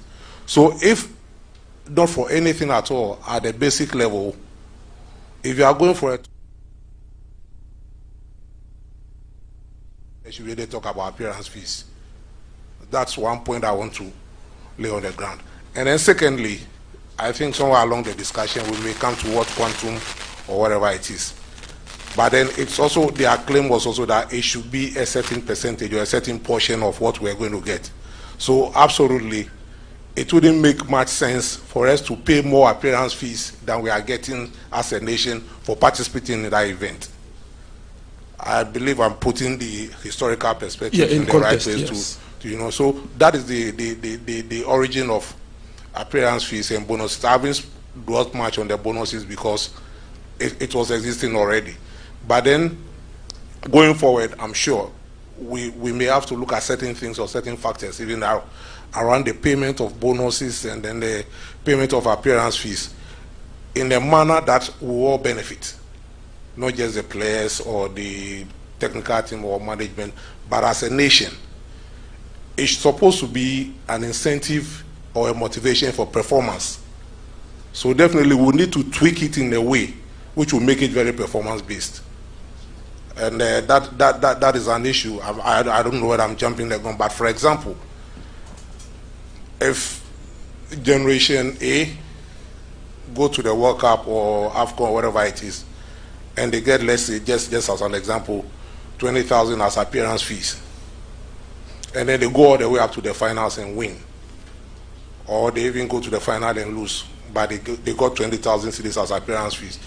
Do we seriously believe that another generation goes to the same AFCON or whatever it is, they get eliminated at the prelims?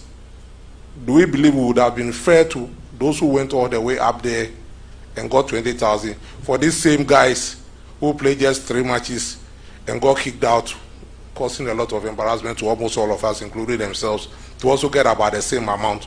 These are things that should trigger our thinking, so that in the way we should be able to tweak the appearance fee in such a way that the more you progress or the better you perform, it gives you a certain level of increase along the performance-based reward. It should be performance-based. Appearance fees. I do not subscribe to a blanket thing that the moment you appear at the World Cup, then you get 100,000 cedis. You are eliminated after the third match, whilst the whole nation is crying. Up to now, we are still reeling from the loss or the debacle of in Brazil.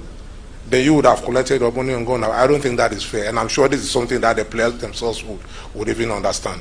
Thank you. Okay, so let me come to someone who spent quite a number of time in investigating or try to understand the event that happened in Brazil 2014 and made some conclusions and some recommendations. Rafo, what's your take on all of this reward structure of a national team and the recommendations you made, and fast forward what we've done actually over the period after your report came out? I think, you make a very good point by using the word reward scheme. Let's all get it, there's a distinction between the bonuses which is, and normally you have the adjective winning bonuses attached to it, because people must win in order to have a bonus.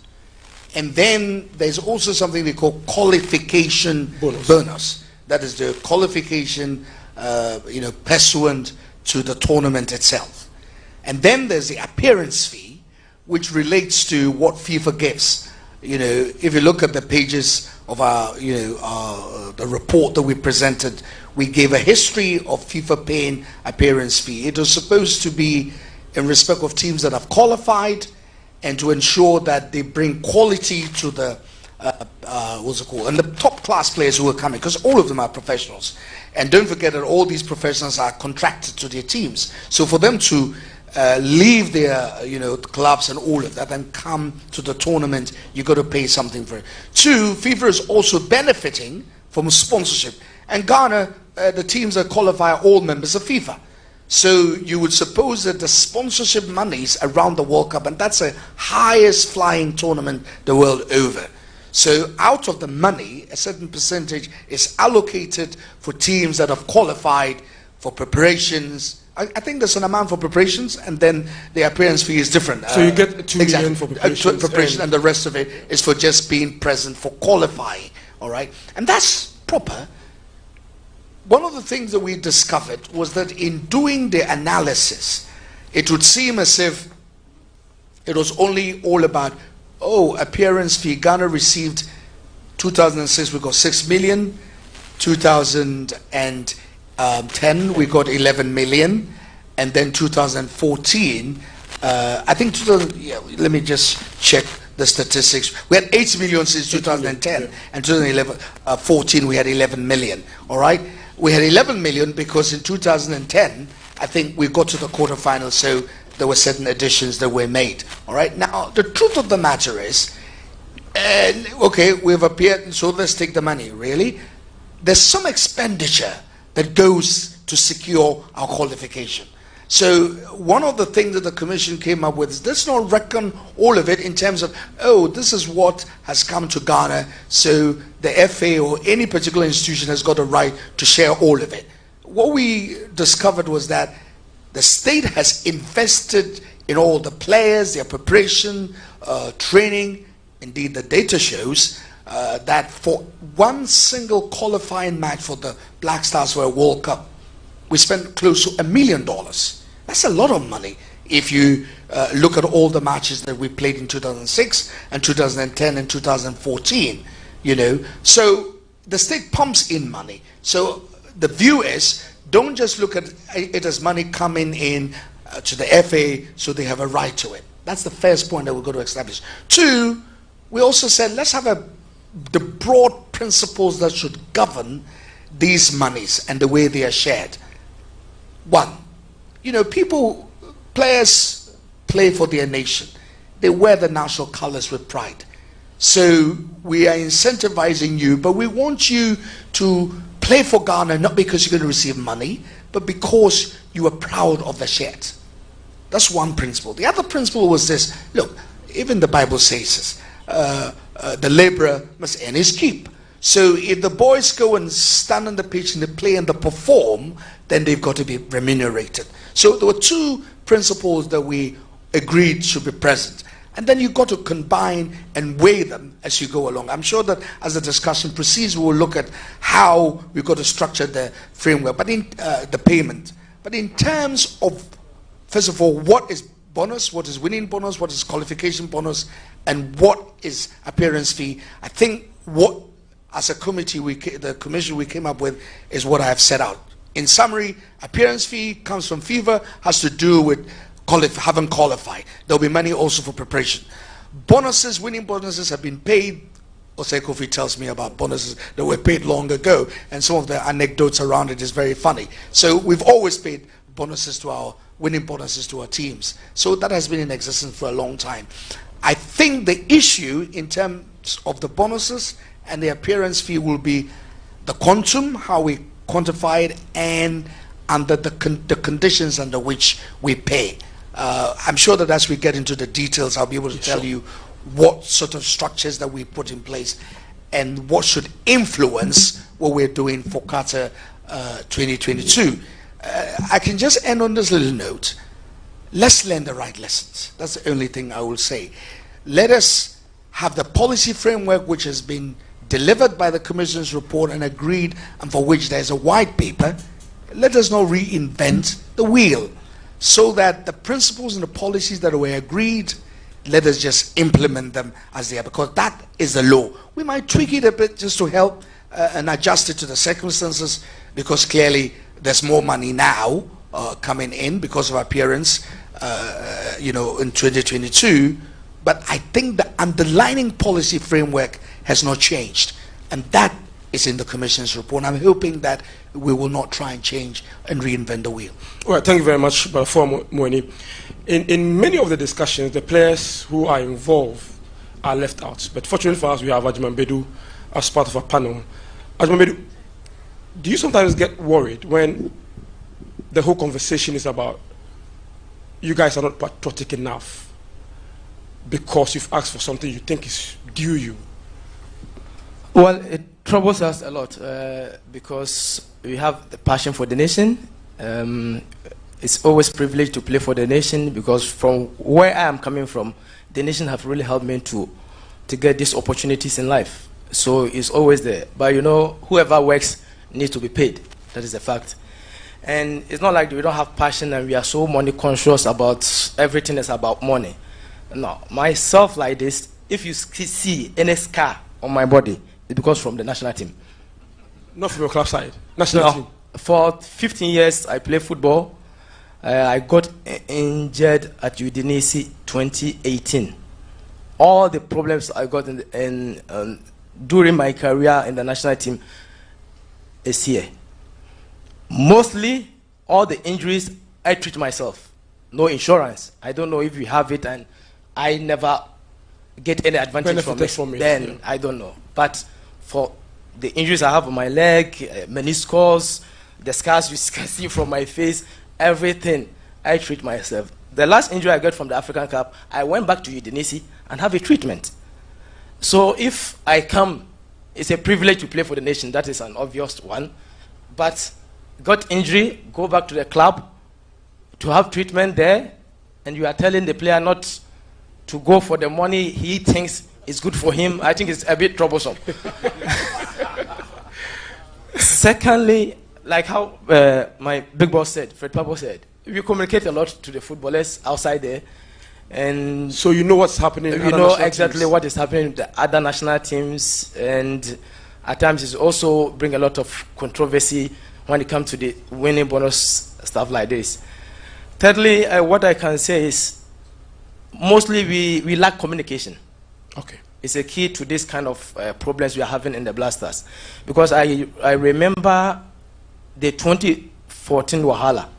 We started the communication in Slovenia when we went for that friendly game about the bonuses, because we thought, okay, 2010 the bonus was like 50,000, 20 days was 75. So once after 8 years that we have reached this stage, I think the bonus should gone a bit up for us, because so we had a problem there, we couldn't solve it, came back to Ghana, we couldn't, went to Holland for friendly games, we couldn't, in USA for like 2 weeks, we couldn't, and we played our first game before the vice president, Mr.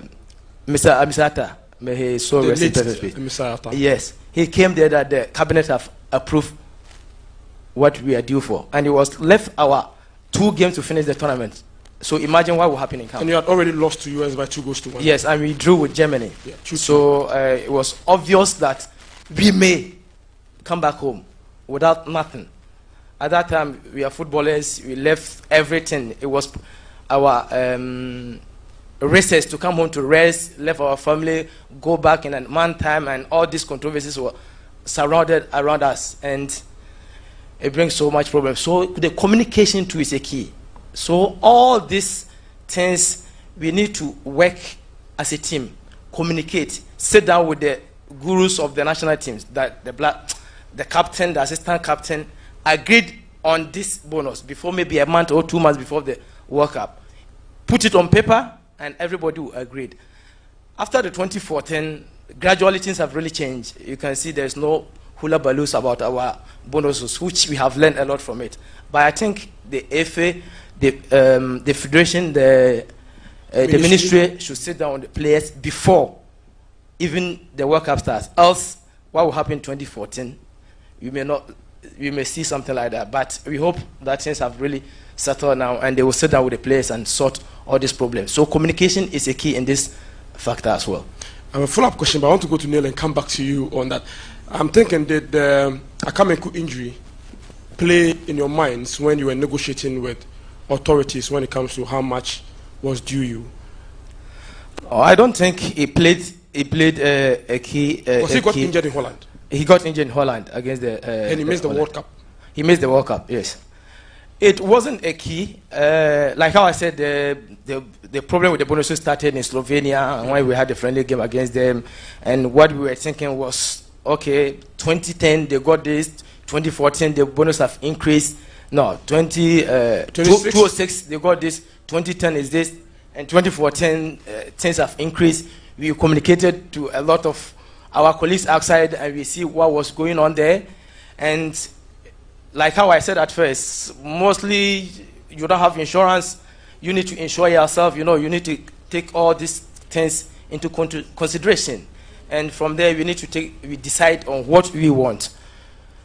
So it's always the problem is the communication, how to communicate with the boys. They are very, very cool guys. They have passion for the game. We love the country. We know what we have gained from the country. Me, from the under-20, I've seen what I've got from football. So I know all my colleagues are like that. But if you don't communicate very well, as always, it will bring problems. So communication is the key in this factor. Okay, thank you very much, Ajimambedu. Neil, from the outsider's point of view, what do you think is the, Ajimambedu has spoken about communication, but from your perspective, what do you think is that bottleneck when it comes to money with the national team and the back and forth? Well, I think, Ajiman, I mean, he nailed it when he talked about the communication side. And if you make reference to what I also talked about, I talked about stakeholder engagement and the timelessness of that engagement. If you are having a back and forth about bonuses and it drags all the way to actually within or whilst the tournament is going on, you're definitely going to have a struggle. Especially, and the players sometimes, when I've run a club before, you know, and there are times where you sit with the players and you get the sense that maybe it's from how they've developed. There's a lot of mistrust of officialdom. A player is promised one thing by a management committee member, management of his club or a national team, and it doesn't get paid at the time it's supposed to be paid. And if even it gets paid, it's given to the player with some level of disrespect or disregard for his contribution. So when you have that environment of mistrust and poor communication, it's a recipe for what we observed in 2014. And he did speak about the fact that if we not pick lessons from there to apply them in going forward, and the white paper, like Moses said, is there. It's there in black and white. We are waiting for, we are in what month now? August. August is actually ended. September is tomorrow. So the World Cup starts in November. We are not at the FA, so we can't know what is going on. But the hope is that these lessons that are being shared on this platform will be applied in the conversation with the team ahead of Qatar. It's a fact that before we played Nigeria in that last the double header, many a Ghanaian had given up on this team. Let's not hide it. So maybe even psychologically we're not even ready to be talking about bonuses. And then hey, we play 1-1 goalless draw here. Oh, we are going to Nigeria. We are finished, and we all followed what went on, and then we qualify. So if at the time we're not prepared, even psychologically, there's been enough time from the qualification to now for us to set our house in order, such that we avert any such challenge going forward. Bottleneck, I think I would agree with Ajman when he talks about the communication, and add to that the level of regard we give to our footballers. I talk as an administrator and talk to players. Many times they feel they are not given the level of regard that they deserve, because without them, I'm not an administrator. What am I administering? there's a game that's being played by key actors. But it's for us to respect everybody in that stakeholder mix and ensure that we do things in time and ahead of time and proactively and with a human face. These players are human beings. They've got, look at how he described, it was sad listening to him talking about treating himself after serving his nation. Of course he would ask for the money to help him treat himself. If I was his brother, I'd say, Master, just can't go hospital. It's life. So let's see them as people with feelings. Yes, the nation has its feelings, but the players also have feelings. And they sweat, they bleed, they get limbs broken. They are key stakeholders in this mix. And we need to accept that fact and work with it to ensure that whatever we decide takes in consideration their interest as well as the total national interest. And like what those song, it's a Ghana song, some line from a Ghana song that whatever way the matter will come, it's the mouth with which you speak it. So you need to speak. That means whichever way the matter will come, it's mouth that they used to talk about it. Well, my brother, I'm not taking your job, but just a quick, insight into some of the things that he, Ajimambidu mentioned. And for a forum of this nature, I think we should be listening more to the players, because at the end of the day, they perform on the field of play.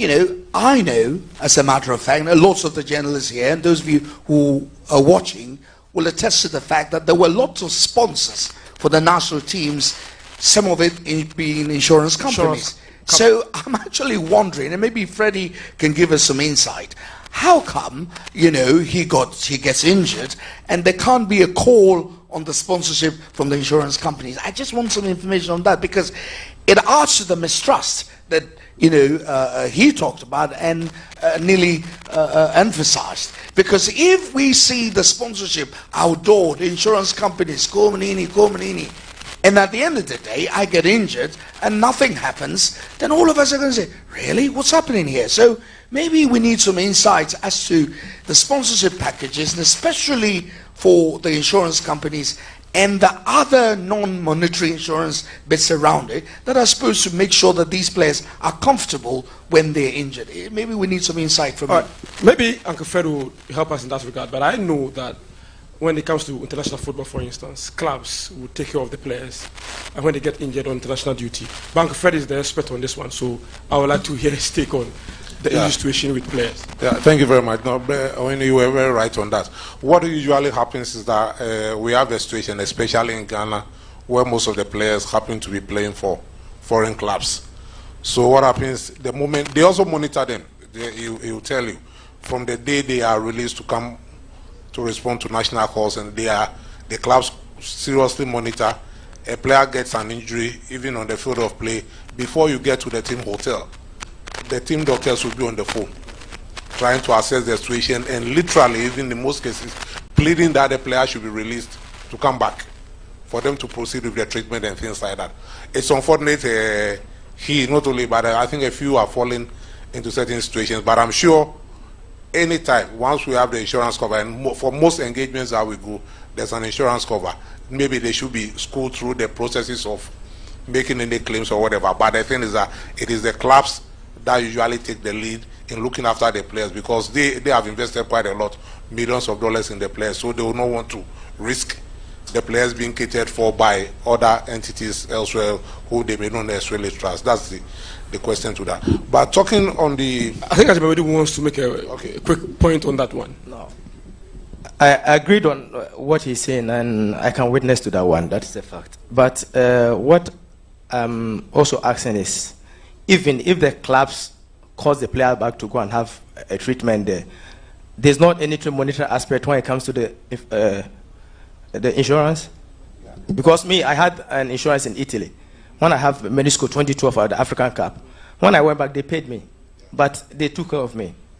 So I'm just asking if even the player goes back, if he can make something small, because in the national team, you know that at times when you get injury there, you don't get any bonus from it. Okay, I do get your point. It's not something small, because it's your due.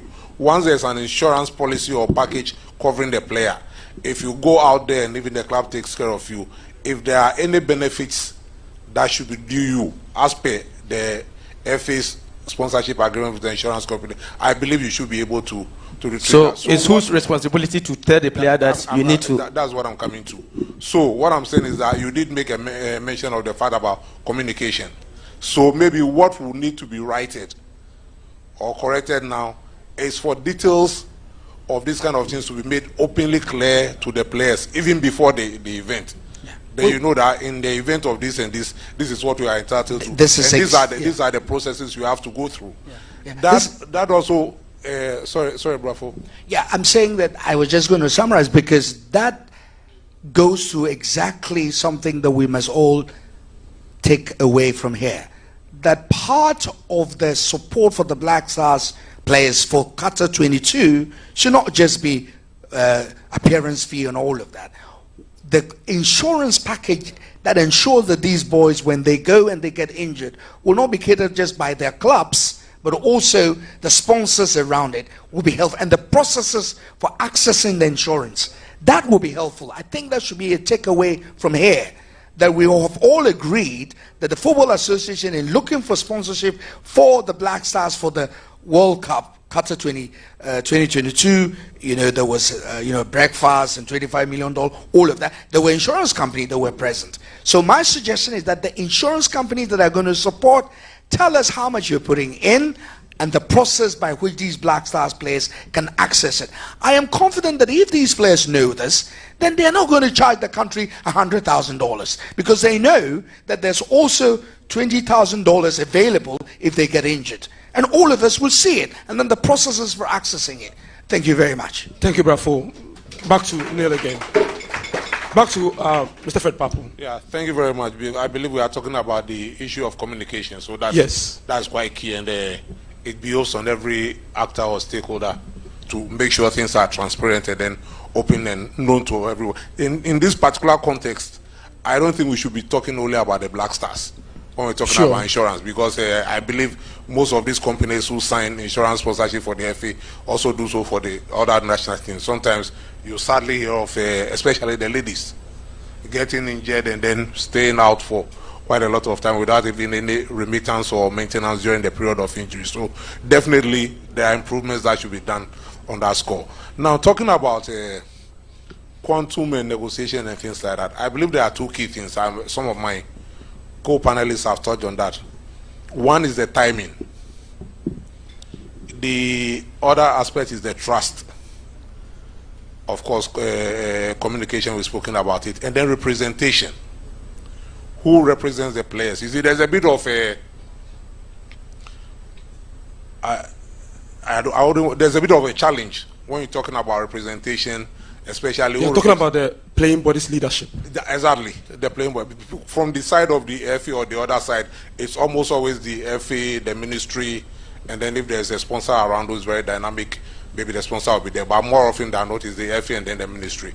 At least 2 or 3 that I've been involved in. We had the minister and then the chief director plus the FA leadership meeting about 6 or so of the player leadership. Sometimes there's a bit of a problem because you may not even know which player will be in the squad for the tournament. But then you are fairly safe to assume some 2 or 3 senior players may be in the squad. So you meet with them, you do the negotiations, you agree. Well, whatever you conclude at that time, you must make the players know that definitely these will be subject to what is available at the national coffers. So it doesn't mean that if at the meeting stage or the negotiation stage, there's a finality around $60,000 or $40,000 per player, it means definitely that's going to be the case. It could even go to the government and they may increase it, you will never know. But at least you make it aware. At such a table, you put all your stakes on the table, that's fine. This is the conclusion, we think this is fair. We are communicating it to the next level and they will revert to you. That is number 1. Number 2 has to do with the timing is very important, because in normal negotiations, if you don't go into the negotiation at the right time, you will find yourself at the wrong end of the table. For example, if you wait till a day or 2 before the kickoff of the tournament, then you go negotiating with the players, you are definitely going to be in a bad situation. Because if the players say they want 200,000 and you can only afford 100,000. You cannot argue your point because if they insist that if you don't give us, there's no way we are going to play the match, or there's no way we are going for training. So the timing is very, very, very, very key. You must match the timing of the negotiations as to what the players are going to be entitled to make sure that you don't find yourself at the wrong side. Trust is very key. Well, I've not had the experience, at least during our times when there was that much mistrust. I'm sure Ajman Bedu will tell 2010 AFCON in Angola where he was, and even the World Cup before the injury took him out. There was no problem of trust because the players knew the FA at that point and the government or the ministry had been delivering. You know, so whatever you agree upon, fine. But the moment the government side starts reneging on their side of the bargain, these boys will be watching you quite clearly. It will get to a certain point. If you say, okay, we are ready, we'll give you this, we'll pay into your accounts. They don't trust you. So they will insist, we are not accepting anything being paid into our accounts. Let's see the money cash. That was what compelled flights to be commandeered to ferry money across to Brazil and the rest. So timing, trust are quite important. Representation is also key. And then the whole aspect of communication, because when the players' leadership come and meet, they must also go back and communicate with their colleagues and then let them know that this is what we suggested, this was what was agreed on the table, but it's going to be subjected to the final clearance for the Ministry of Finance or whatever it is. So these are some clear parameters around which you should be doing this kind of work. But You had a very position. You have to make the players happy and also the purse holder. In this regard, government. Yes. Also, how are you able to strike the balance? For the player's perspective, is it player power that drags the whole conversation, or the government's inability to pay that much?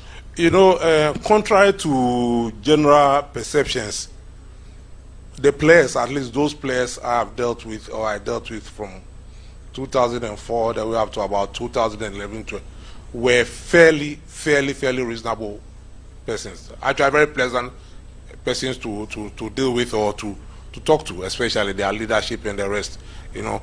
But it was also because they trusted us. They knew whatever the case, we were going to fight for their interest.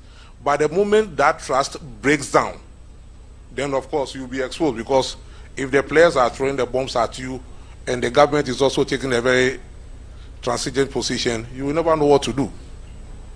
You get me? So you must make sure you nurture a trust, and then that environment is what pervades in the camp. I remember there was one tournament where World Cup 2006, when the issue of bonuses, of course, our dynamic press, they started mentioning the figures in the newspapers and things like that. We got a letter from the German tax authorities in our camp. Yes. Interesting. Yes, we got a letter that it has come to their understanding that we were due to earn so and so as appearance or bonuses or whatever it is. So they were just reminding us by their laws that there were some taxes that we had to pay because we were working in Germany for that. So quickly we also thought around it and said, okay, no problem. We spoke with the boys and they agreed that over 90% of that should be paid in Ghana. They were not going to collect it there. There was a trust issue because there are a lot of dynamics around this thing, and the worst you can do is where you are dealing with people who do not trust you. So it's absolutely important that you maintain a high credibility and integrity when you are dealing with the players on this issue. Rafo, your committee. If you want to talk, I have a key thing to talk to Mr. Moses and Mr. Papse. Okay. One thing about footballers, we are very easygoing.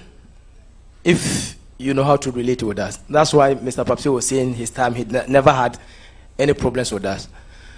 Imagine if you come to a national team. I'm still insisting on the injury side. Got injured. Go back and send ex-footballer. I play in Italy, so I speak Italian. Steven Appiah speak Italian. Sule speak Italian.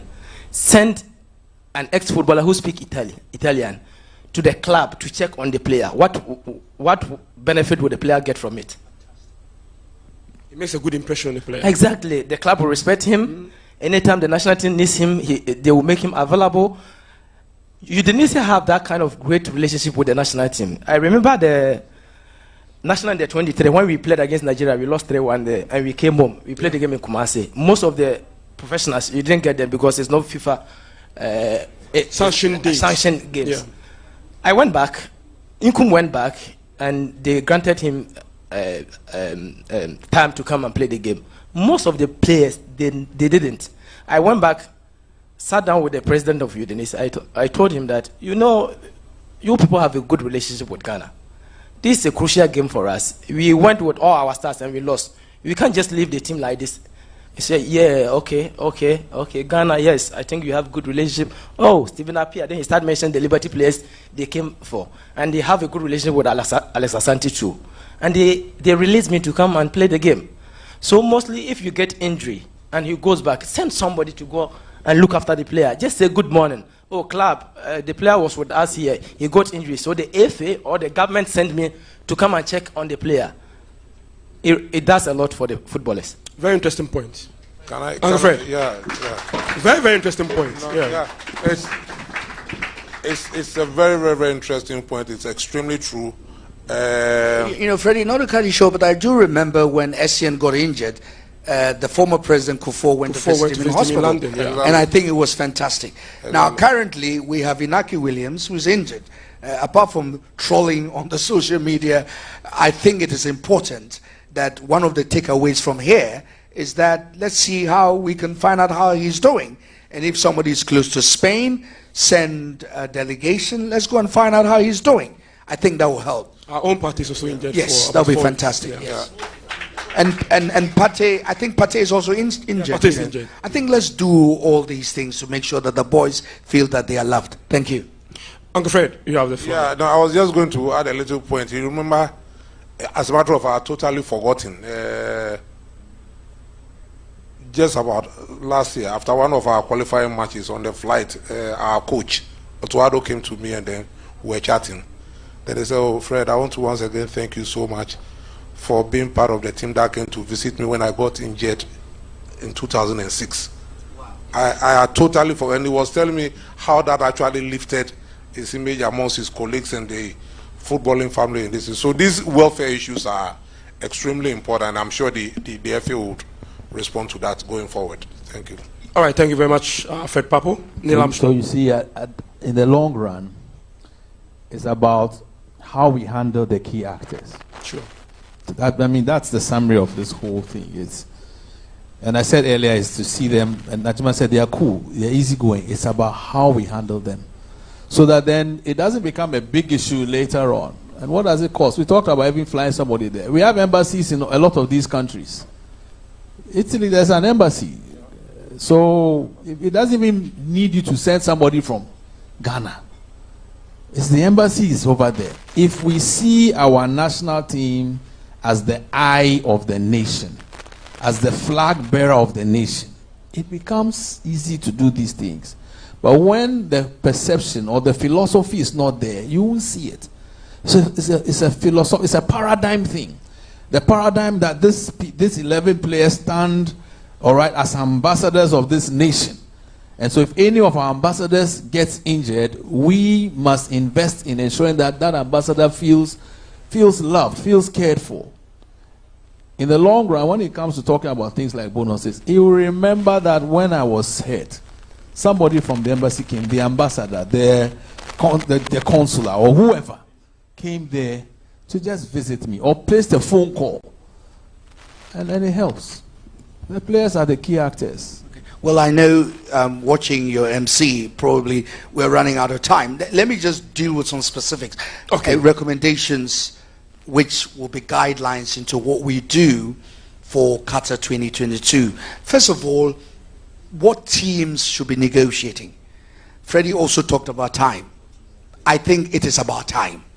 So when it comes to Qatar 22, I know this FA is very proactive and the ministry is also very proactive. Today is the 31st of August.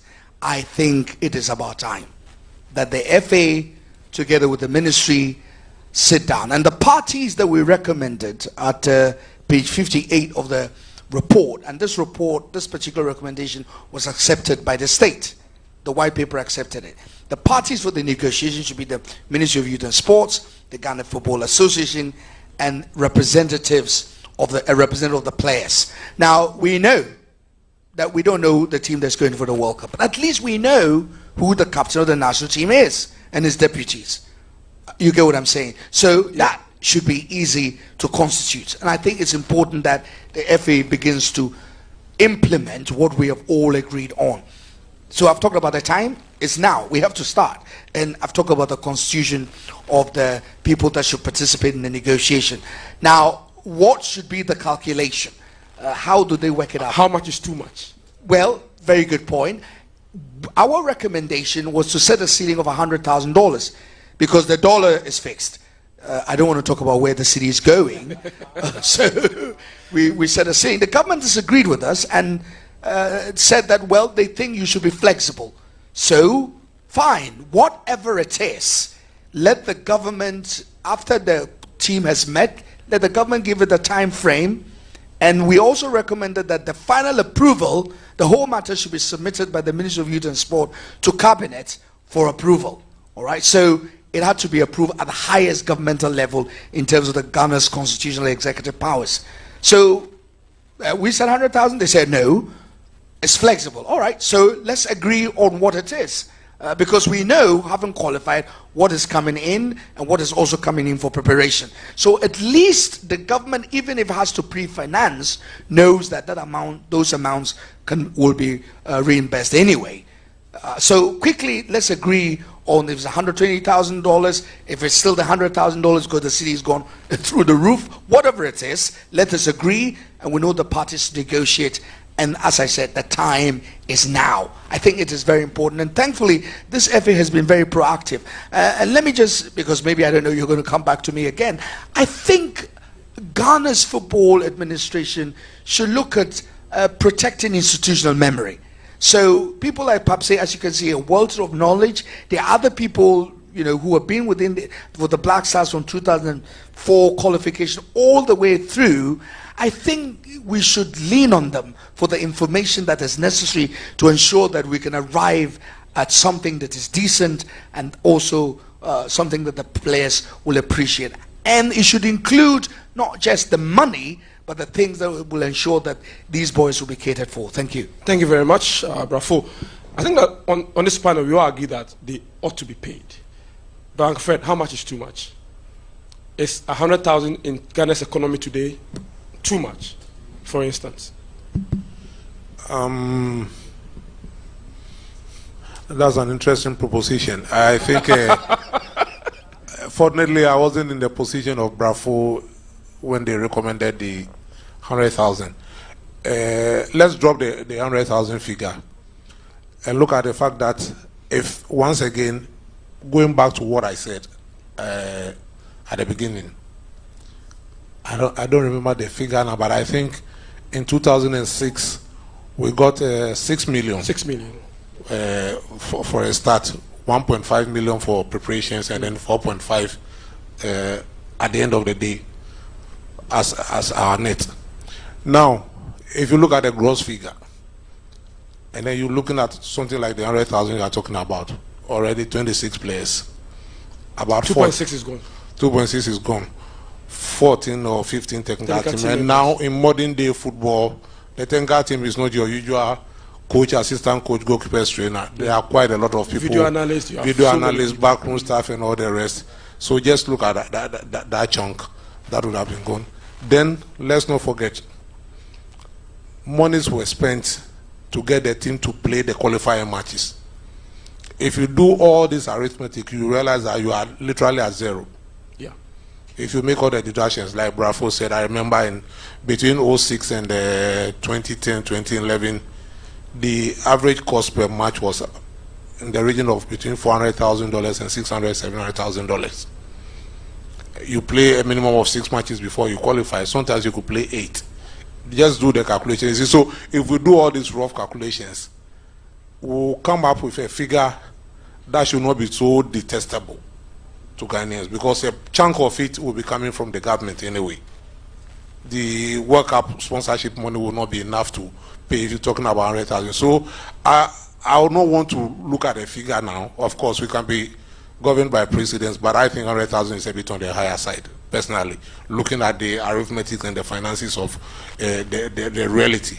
I think that's a bit on the higher side. But then we should look at all these things and factor and come to a very clear agreement. And I know the players fully well. If you explain all that to them, that look, ideally would have wished to give you $100,000, but this is the situation. And they would also agree that if they insist on a certain amount of money that appears to be a bit over the board to Ghanaians, it will fuel some kind of rejection. People will immediately start doing their against that we all do not want, So I don't want us to do that, but I think the discussion on the figure should be open. All the parameters should be put on the table, and then the leadership of the players should be explained to as to these are some of the issues that we have to look at. That is number one. Number two, coming back again to the appearance fee, we are talking about it should be progressive. I do not think it should be a fixed amount. If even at FIFA at the World Cup, if we go beyond the group stage, we get something, So I'll be more inclined to look at maybe agreeing on a certain percentage of whatever comes to the nation to be shared amongst them, whether it's 20 or 40% or 50%, to be shared amongst the players as top up for the appearance fee. I believe we should be looking at those kind of things instead of rather looking at the quantity first. We should look at the relational, the proportional figure. 20%, 50%, 60%, that is it. Okay. Let me come to Ajimawed. Ajimawed, if you're a leader of the Black Stars today, and in 2014 you receive $10,000, and the FN ministry comes to you today and says, based on the prevailing circumstances, they are paying you $50,000, for instance, would you agree? Well, it all depends on what we have been saying. The communication, the things you put on the ground for the players to understand that, okay, we are well secured, so even if you are going for this one, everybody will agree. Like how I said, we are not troublesome. We are very easygoing. When you communicate very well with them, they are easygoing. So it all based on how you talk to them, sit down with them, open up to them, and let them know what is going on. Because why did they come and sit there with you and negotiate? He needs to go back to the boys to convince them to understand. And that is where the problem is. That is the teammate. That is always where we get the problem. I have been on the communication board with Mr. Fred Papo and Mr. Nyantechi and one of the ministers, I forgot his name. And after we went back to the guys, I was sweating. Because you have to defend what you've agreed. You need to defend. The minister came and said, guys, we just came. There's no money in the system. Let's do this. From there, we need to go and do this. Okay, he's trying to take something from the bonus, which is a bit of fix there. How are you going to communicate with the boys? Because they think, okay, so we were born a boy and yes, can he be? BGB no. Now he's not agreeing. It's a key. Oh, he has played football. He's been in the national team for 10 years. He has gotten his $10,000. Now he thinks we are just coming now, and he said 8,000, 5,000. What should that? So it's serious. So the communication should be very key. Talk to them, open up to them, don't hide anything from them, and let the captain go and know how to talk to them and open up to them so that they will understand. I can't bring a figure, but let them be happy. Let the players be happy. Neil, does the lifestyle of our politician, right from the word go, betray them in this negotiation with the players? Because, for instance, if you are coming to a meeting and you are driving a V8 and you are telling me to take a $50,000, I will look at you and say, no, pay me $100,000. Does that kind of bring a conflict between the player power and, of course, the government? It's a very, very interesting question. It's a very loaded question. But if we want to be honest as a people, if you are telling me to take a cut, if you like, of what I think I deserve, and you are not showing by your example that you are taking a cut, why should I take it? That's my blunt answer. If we are being so wasteful, if we are being so intransigent about very obvious things that we could do to better manage our nation state, and our lifestyles portray some sort of I don't careism, as I call it the impunity of leadership, and I'm not referring to any particular political dispensation. We've been in this country since 1992 when multi-party came to more or less stay, and we see sometimes the open display of opulence by our leadership, our political class. And you come and Partey man is sweating and bleeding, and in his mind, this is the only chance he has to get something that could help him manage his situation. If I don't show by example that I'm also ready to make the sacrifices necessary for our nation to be better, the player will rebel. The player would more or less say, I'm following your example. And if your example is one that displays the kind of things that we are describing, it becomes difficult for the player, all right, to accept it. The same with the citizenry. If the citizenry are going through some pain, and they find that look at what happened in England. I think when the COVID-19 pandemic was on, there was a law that precluded the holding of parties or social events. And the Prime Minister, and then some other minister, all right, they were having a party. And then when he was asked, he wasn't sure whether it was in a party or not. I mean, I may be just paraphrasing it. You saw what happened to him.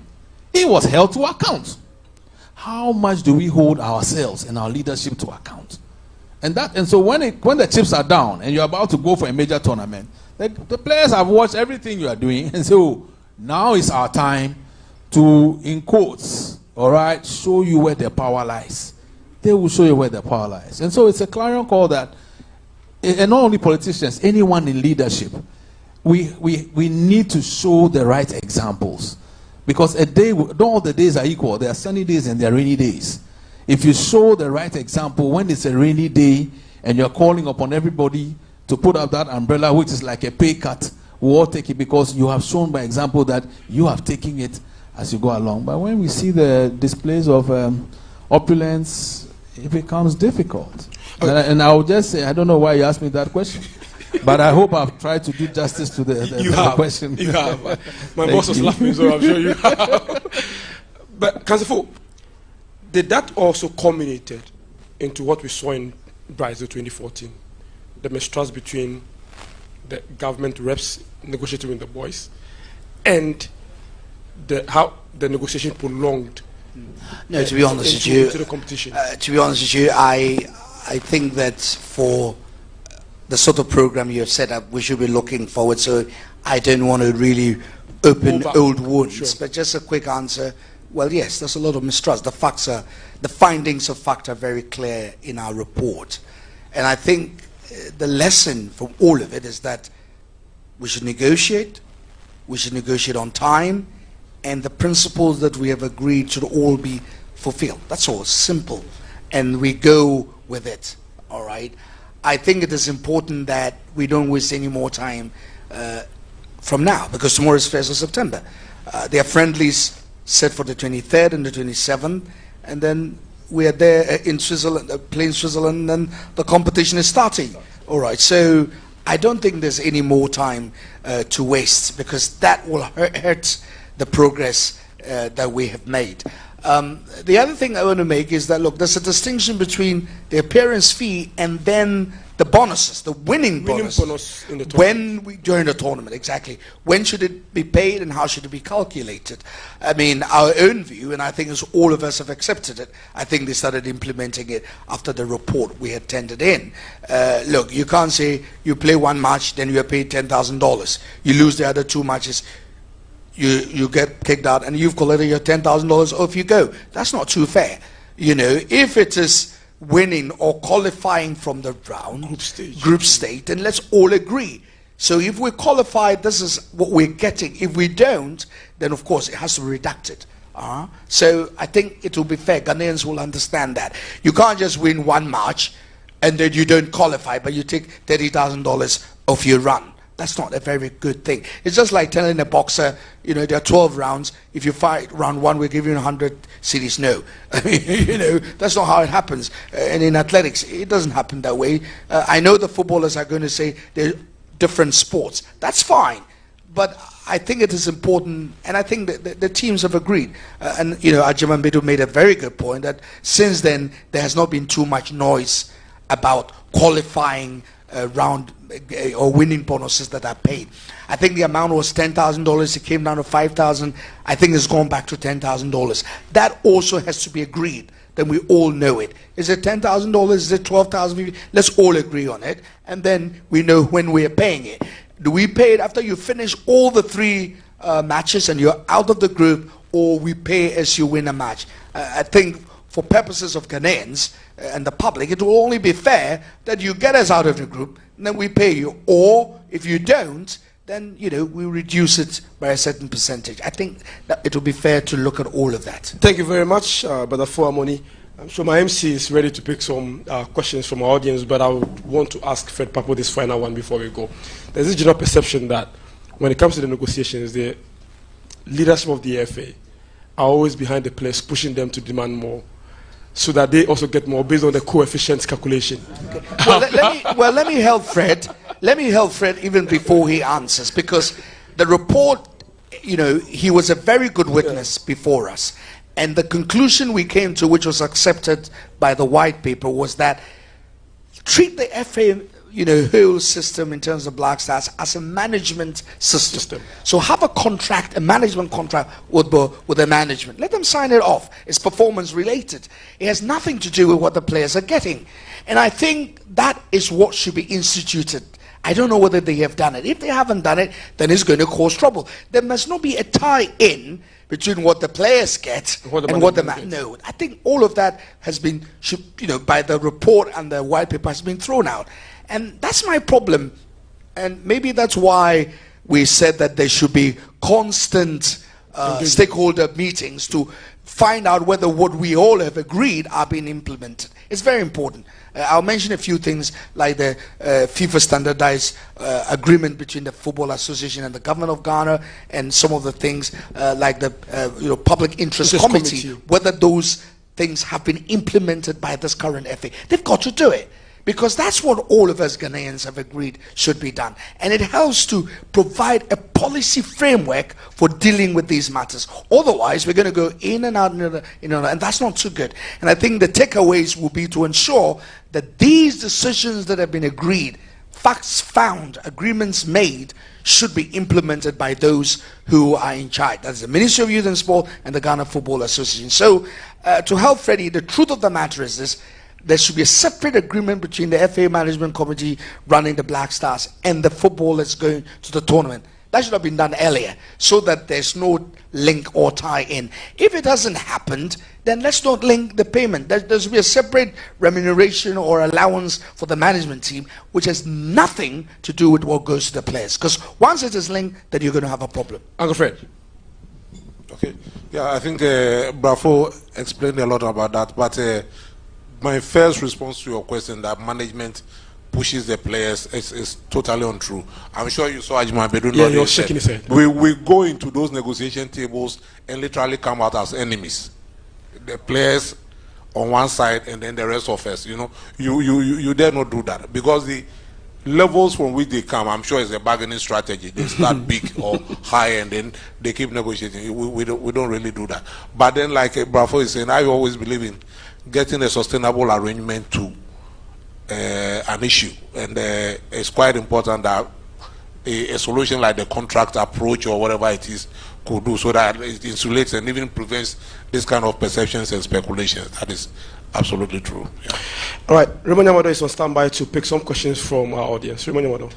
Very interesting discussion, and we would open the floor for our guests to throw their questions at our panelists sitting here. And Jerome Ochi already has his hand up. But just a minute, before we get into the question and answer session, I promised you I was going to play a package. Ghana's World Cup since 2006 and where we are now. If my video is ready, let's quickly take the feed. And right after that, I would invite my guests to ask their questions.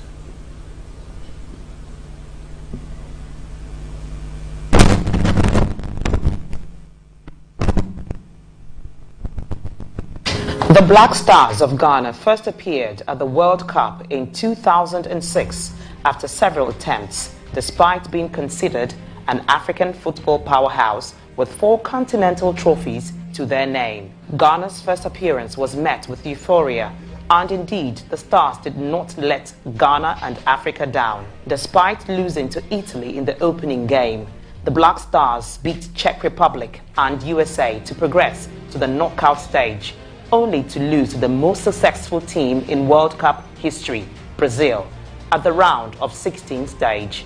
Each player received $50,000 as appearance fee.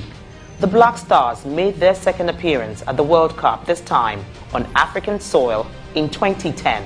The 2010 World When I got in, nobody actually paid. The World Cup in Qatar. Senior Fo said, I think the issue of sustenance of the fee is already settled by the white paper. And if we make reference to it, I'm sure it will deal with this issue once and for all, because I believe, just quick reference, page 21 of it deals with that, where it actually pegs it as a percentage.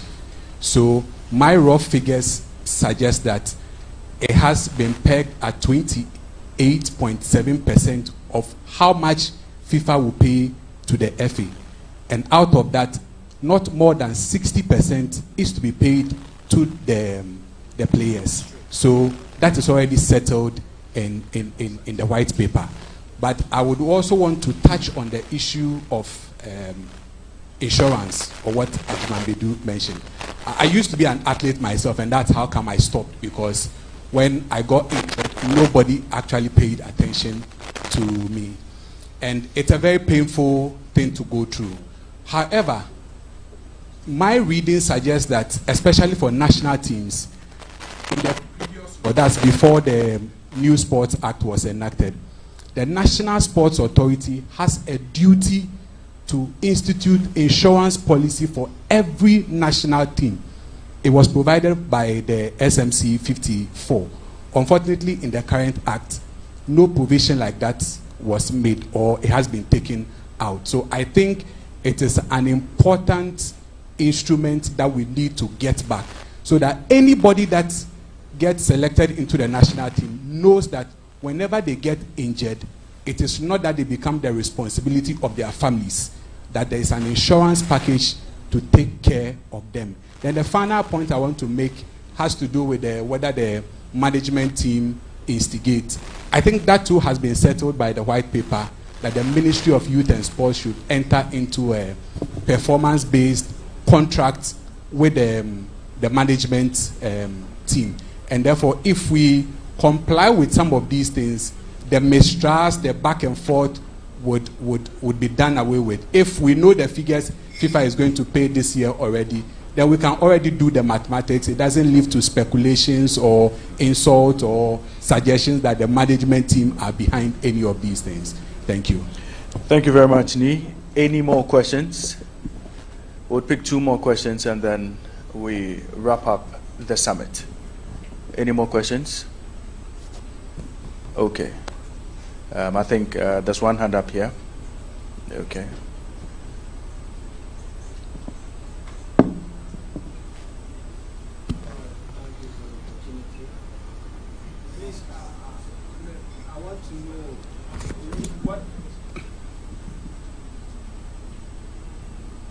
Please, can they give me a justification for the money being paid to all the technical team, whether you are a player or you are not a player?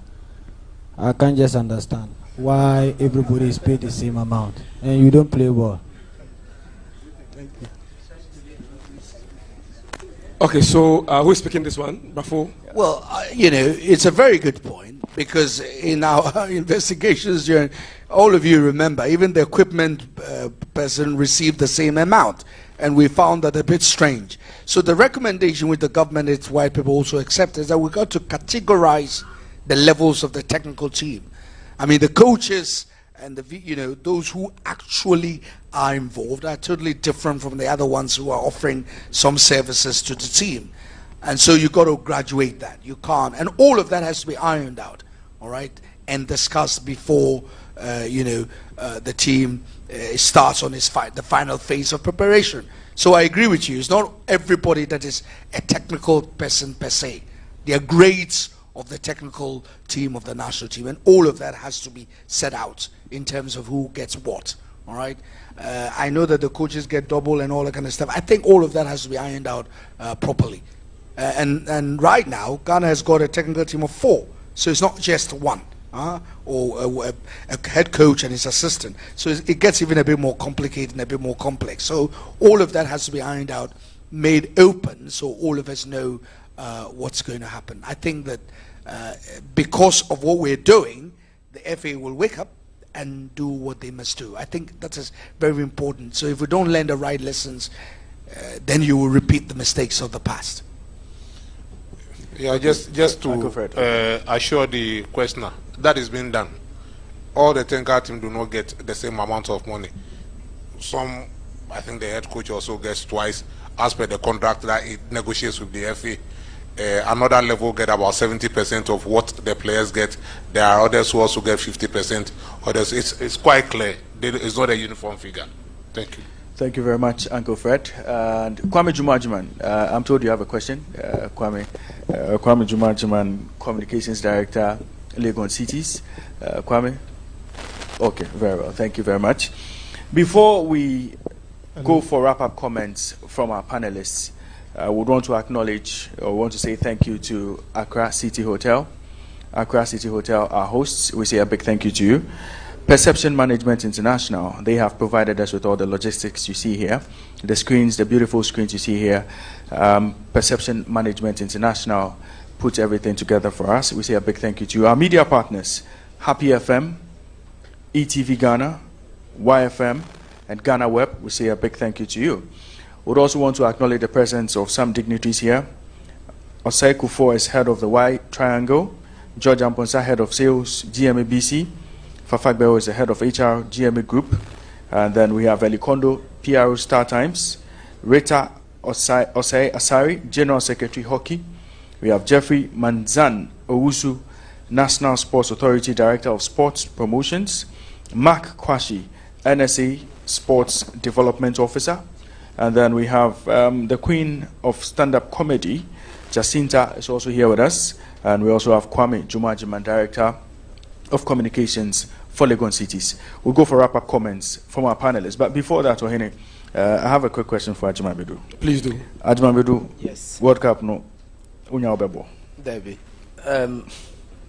I have been home for long. I just started training 1 week ago with Great Olympics, and I'm preparing for the Ghana Premier League. I need to get my fitness 120% because even the GCs we have played, I've seen that there's too much physical. The game is too physical here. So I need to be ready for this. I just want to help the guys to grow. They are very talented and to bring excitement to the Ghana Premier League. That's what I can say for now. Well, so the message we are going home with is that Ajima Bedu doesn't want to do a Roger Miller. Thank you very much. All right, so closing comments from our panelists, and I'll start from Mr. Fred Papo. Thank you very much once again. And you can come with your recommendation as to an advice to this, the current leadership of the FA and the ministry on the best practices going forward into negotiations with the Black Stars. Okay, thank you very much. I think my recommendation will start from the general public. I believe we always have to constantly remind ourselves that the national team is the only national team we have as Ghanaians. It is sadly not a national team representing only a section of Ghanaians. It's not a national team for Olympics or for Kotoko or for Hearts of Oak.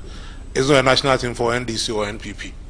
It is not a national team for Gans or Ashantis or West. We must always look at the national team in that light. Far too often you see or you sense a certain kind of division that at every point in time, whoever is in power or whoever is at a certain point in office, whether it's Keto Kreku or Mr. Dr. Kofi Amwa, whoever it is, we have others looking at things the other way. We must always put every sense of nationalism aside and look at the national team as our national team. So that whatever ideas, of course, ideas and divergent opinions are always welcome, but we must do that to make sure that we are enhancing the unifying nature of the national team. That's my first advice. And for the FA, I think so far so good, but then the task ahead is not easy. Going to the World Cup is not an easy thing. Qualifying is good, but I can assure you, staying there and playing is far more difficult. we must do whatever we can to avoid unnecessary tensions or unnecessary issues. And like Brafo said, the time for settling the potentially contentious issues is actually now. Let's just do that immediately, get ourselves ready. We make sure the boys are in the best frame, and then we pray for success in our next outing. Thank you very much. Neil Armstrong Motagwe. So, just to pick a lead from what Fred said,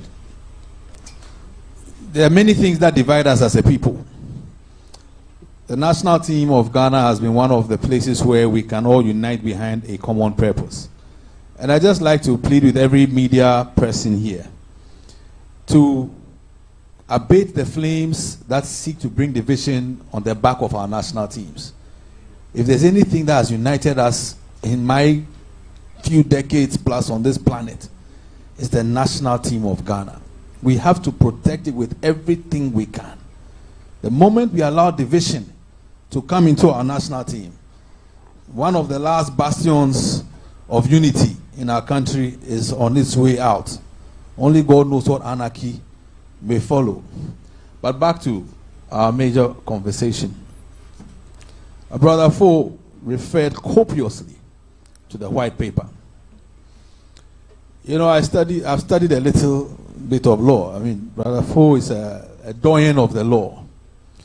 How many white papers before this white paper have been accepted and issued in this country? And how many of them have been adhered to by the persons who are charged with the responsibility to execute well thought through and well-meaning actions to avert problems that cause the commissions to even be set in place? And I'm sure he'll speak to that in his final remarks. But it's with pain that I ask that question. So there's a white paper with so much memory, so much factual basis, and so much wisdom in the recommendations made. And it's possibly sitting on some shelf somewhere, not being referenced towards coming to a certain action step that averts potential problems going forward. It's my prayer that our current Ministry of Youth and Sports and our Football Association, and just as an aside, it will be useful to ask the FA what is being done so far. Because Brother Fo talked about the time is now. Papse talked about the time is now. But it will be good to know whether or not something has even been done already. Maybe they've gone ahead of us. We don't know. So in fairness to them and the ministry, it will be useful to find out where are we in this whole process. But back to that white paper. I was praying that, and I'm still praying by the way, that leadership of the various stakeholder groups, especially our ministry and the FA, should go back and reference the white paper. It has the force and the backing of law. Is it the case that we are not implementing it out of ignorance or out of negligence or out of a simple disdain for work that has been done before by both our peers and seniors? It's a prayer that they go back to it and pick the letters of wisdom from it and execute. The next forum we may have here, we will not be talking about this thing. We'll be talking about, like Brother Fo said, the future. Those were my closing remarks. Thank you. All right, thank you very much. Ajumamedu. Well, what I will say is, we the footballers, we love the nation. We know the kind of support we get from the nation. I remember when we came back from the 2014 Wahala. We had a qualified game in Kumasi. We were in the flight going, so when we were about to land, you know our Ghana supporters, how they are. They will be at this airport to welcome us.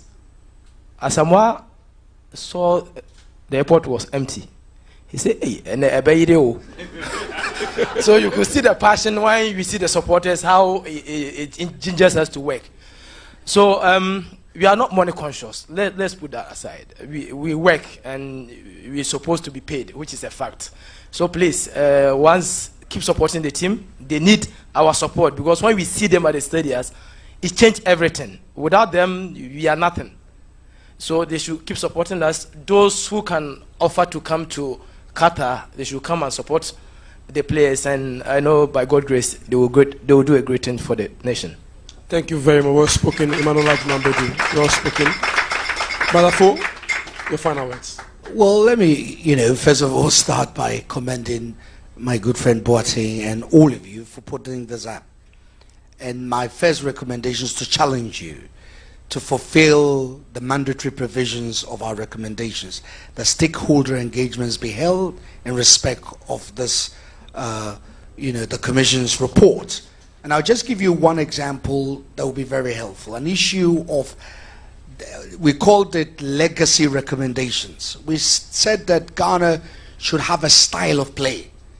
And indeed, we put together the best of our coaches. Coach Ade, all of them are dead now. Ade, except the secretary, Coach. Yeah, exactly. Ade, Afrani, what's it called? Osam Dodu, all of them. Including the one who became FA president, I've forgotten his name.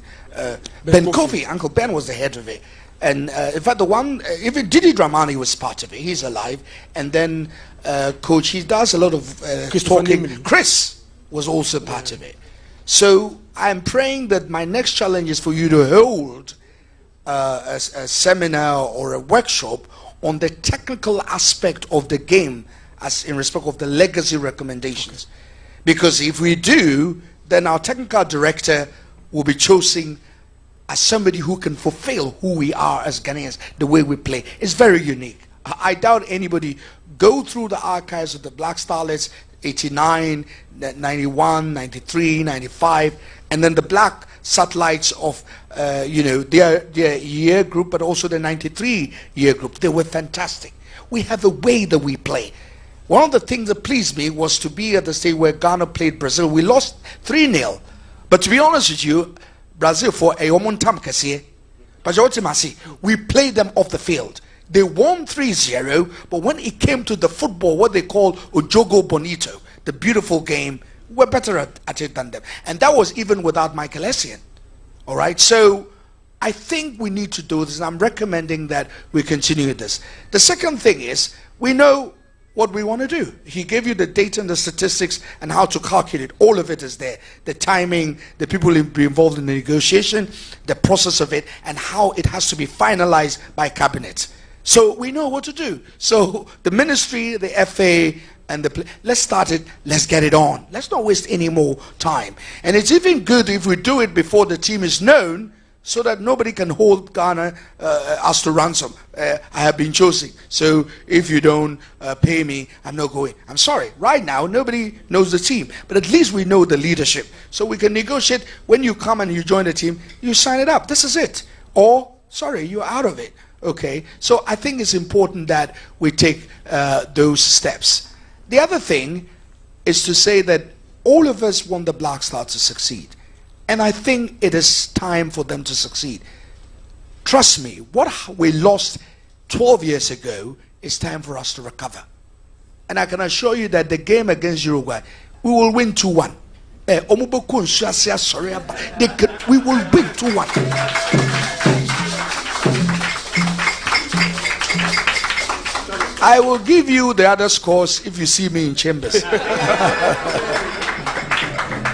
But we can only achieve that with the physical preparation and also spiritual preparation. So we need to pray. I have been told by the FA presidency that they're going to roll out a program because it is important to pray for the team. What you see out there is not all that you see. The word witchcraft, Mr. AAP, witchcraft, AAP. They do it. They have what they do in preparation for these World Cup tournaments. I am telling you. So we will pray. And when we fast and we pray for this nation, trust me, the scoreline that I'll give to you when you see me in chambers will happen. Thank you very much. Thank you very much. Thank you very much, Brother Fo. And once again, thank you very much for attending this summit. My name is Ohene Bampobrenya, host of Happy Sports on Happy FM from Monday to Friday. I can assure you that there's loads of sports content coming up on ETV Ghana. Please stay with us. I'll hand you over to our MC, Raymond Yamado. Thank you very much, Ohene Bampobrenya. I would like to say a big thank you to our panel of experts, Mr. Fred Papo, thank you very much for joining us. To Mr. Neil Armstrong Motagbe, thank you very much for joining us here this afternoon. To Ajimambedu, World Cup winner, thank you very much for joining us here this afternoon. And to Mr. Moses Fuamuni, thank you very much for taking time off your busy schedule to be with us here this afternoon. To our invited guests, we would like to say a big thank you to you for joining us here. You took time off your busy schedule to be here with us, to be part of this very important national discussion. We appreciate your time, we appreciate your contributions, and it is our prayer that everything that has been said here would go a long way to help formulate policies and help steer the affairs of the national team per what the GFA would decide to take from this particular summit. We'd like to say a big thank you to you once again, and to our supporters here, the Die Hard Supporters Union, led by Apirugu Chakapama. We would like to say a big thank you for your support and your contribution to today's summit. To the entire ETV production team, we would like to say a big thank you to you for making things happen over here this afternoon. And once again, we would like to say a big thank you to our hosts, Accra City Hotel, for giving us this venue and for making sure they provided us with necessary logistics to make this happen. It's our prayer that the second edition of the Esports Summit would even be bigger and better. Once again, a big thank you to everybody. A big thank you to everyone for joining us here. My name is Raymond Nyamado, and hopefully you can join me from Monday to Friday from 5:30 a.m. to 9 a.m. on the Happy Morning Show, Ghana's #1 current affairs morning show. And before we go, let me say a big thank you to our bankroller, Mr. Ernest Boatin, for paying all the bills. Thank you very much, everyone, and we hope to see you sometime soon. My name, once again, Raymond Nyamado. Die Hard Supporters Union would give us something to go home with.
MCN.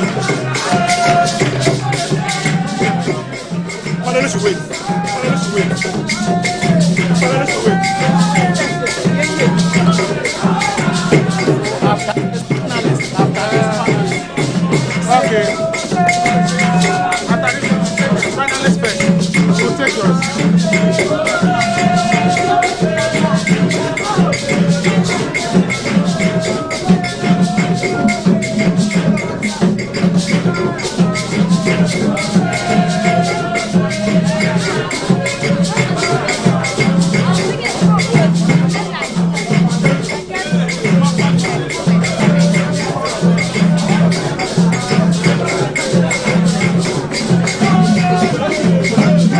Production crew, please come. Production crew.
To be mentored or tutored by one of the greatest minds in engineering in Africa, we're all bound to make some mistakes. And that's what the story of our guest on this week's edition of The Untold here on GhanaWeb TV will teach us. The story of Fiavi Kweku Mauto is one that would inspire you. Also, here is a catch. This young man, beyond all his creativity, learnt none of this from the classroom. A naturally born creative. Welcome once again to this week's edition of The Untold here on GhanaWeb TV. Let's bring you all of the details right after this.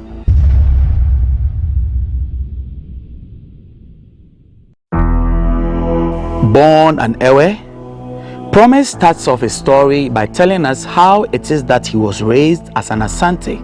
My name is Fiavi Kweku Mauto. Other people call me Promise based on how I was born. So basically my dad is an Ewe. By blood I'm an Ewe, but I was raised by an Asante man. So I was being adopted into the Asante family. So my dad and my mom are alive. I have 6 siblings. They are all alive. So we were all living in Accra. I was born in Nansuma, DC. So My youngest brother, that was our last born, that is Kwame Safo. Because of him, I'm here today. To be named Promise was not just mere coincidence or chance, and he shares the fine details. When my parent was about to give birth to me, there was a prophecy. That is why I'm called Promise. So after I was giving birth, the man asked them to bring me to him when I'm old enough. So after I completed JSS, they brought me here, and I couldn't continue schooling because the man saw something in me and he wanted to grow me up. But very soon in his life, he learned the hard way on giving up on certain dreams to be able to achieve other greater ones.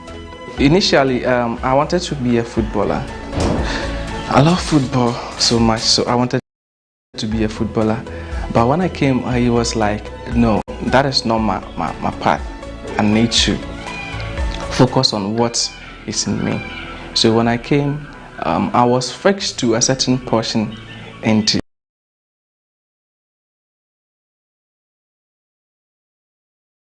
the company, that is the pattern making department. What we do is we produce any given artifact that is being given to us, which is being forwarded for foundry, that is casting. So basically I was taught how to manipulate or duplicate any given artifact, and that will be forward for casting. Doing art for the last 12 years, Promise says his biggest trick has been learning the skill of being observant rather than being engulfed in a lot of youthful exuberances. It's been 12 years now since I've been here, and it's all about work. Because of that, I was taught how to observe things, not to get involved in any activities, that is parties, friendship, so many things. What I do is focus on the work, what I can do for myself, and what is given to me, how I can grow on it and then inspire the world. So through there, I realized I have this strong ability, I have this strong imaginative ability. Whatever I set my eyes on, or whatever I picture, I can then bring to reality. So from there, I began to sculpt things out. So whatever I get, any material that I find, I just try to do something with it, create something with it, whatever is inside here. So that is what I've been doing. He lost friends because work became his only friend. But he admits this also allowed him to explore a lot of his creativity. At first, I was really having fun with it. I wasn't thinking about the business aspect or the money aspect. It was just fun, because that was the only thing that I have. I don't have friends. I don't have friends though. Yeah. So the only friends that I have was my work and what I can do. So as time goes on, people will see that and will be like, wow, hey, where's Scar? But I'm not much concerned about the money though. I'm much concerned about what I can do, how people get inspired or how people get happy when they see the work. So that was what was happening. So I think that was 2 years ago when he was like, yo, what you're doing is enough. There's money in it. So, okay, you will not go, but you'll be here and I will then get your company for you. Then you can be within the company and do whatever you want to do. So as time goes on, if you feel like going, you can go. Being an adopted grandchild of Apostle Kwejo Safo, Promise came to learn another difficult life lesson, that not everyone needs to be schooled formally to attain certain heights in their lives. So what I'm talking about, I'm talking about Apostle Dr. Kwejo Safo. He was the one who adopted me into his family. And then he is the one who has been taking care of me since my childhood.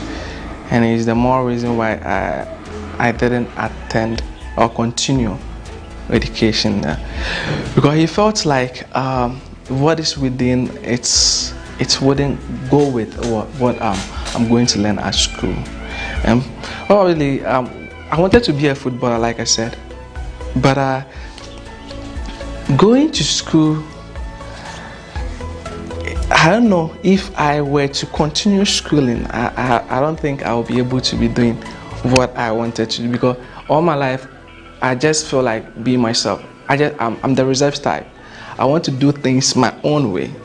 I don't want to do things the way regular thing. No, I just want to take my own path, face the challenges, and then create something out of it. That is me. So when he saw that in me, he took time and then grew me up. Do this, take this out, do this in life. That is what you have to do. Does he consider his upbringing a challenging one? Promise thinks otherwise, because he says he has come to understand the uniqueness of the path he is taking. He always said this, life is all about capital U. So he tells me, you came here, you came on this earth for a purpose. So you should find out your sole purpose and then know how to work around it. That is the reason why you came here. So when he told me that, okay, at first I wasn't getting it clear, because I was like, yo, we should have fun. But he was like, it's not about fun. We are not here because of fun. We are here to inspire other people. We are here to work on our sole purpose. That is why we're here. So what I always remember is he always say like, life is all about you, capital U, how you make it. So whatever you do should be you shouldn't do something that will affect the third party. So it should always be like you have to be a stepping stone to inspire other people. So that is what keeps me going most of the time. But just that when you're taking this path, it takes you away from so many things. There are so many sacrifices that you have to do. You have to take away certain things so that you will be more focused on what you want to achieve in life. So he taught me a lot. Financially, everything, he is the responsible for me being who I am today. It might appear Promise's story is one of being born with a golden spoon in his mouth, but he says he has also had a taste of poverty. He considers himself lucky because he had a good teacher. Even if you have what it takes to inspire the world, if you don't have certain things, that certain ingredient that will speed you up or spice you up, you can still not make it.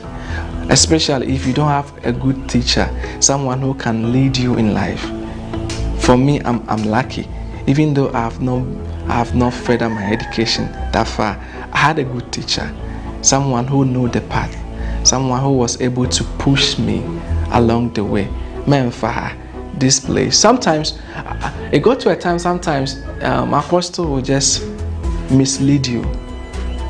Then you go and then you crash. When you come back, then he will tell you, good mistakes. It's good for you to make mistakes in life. It makes you harder in life.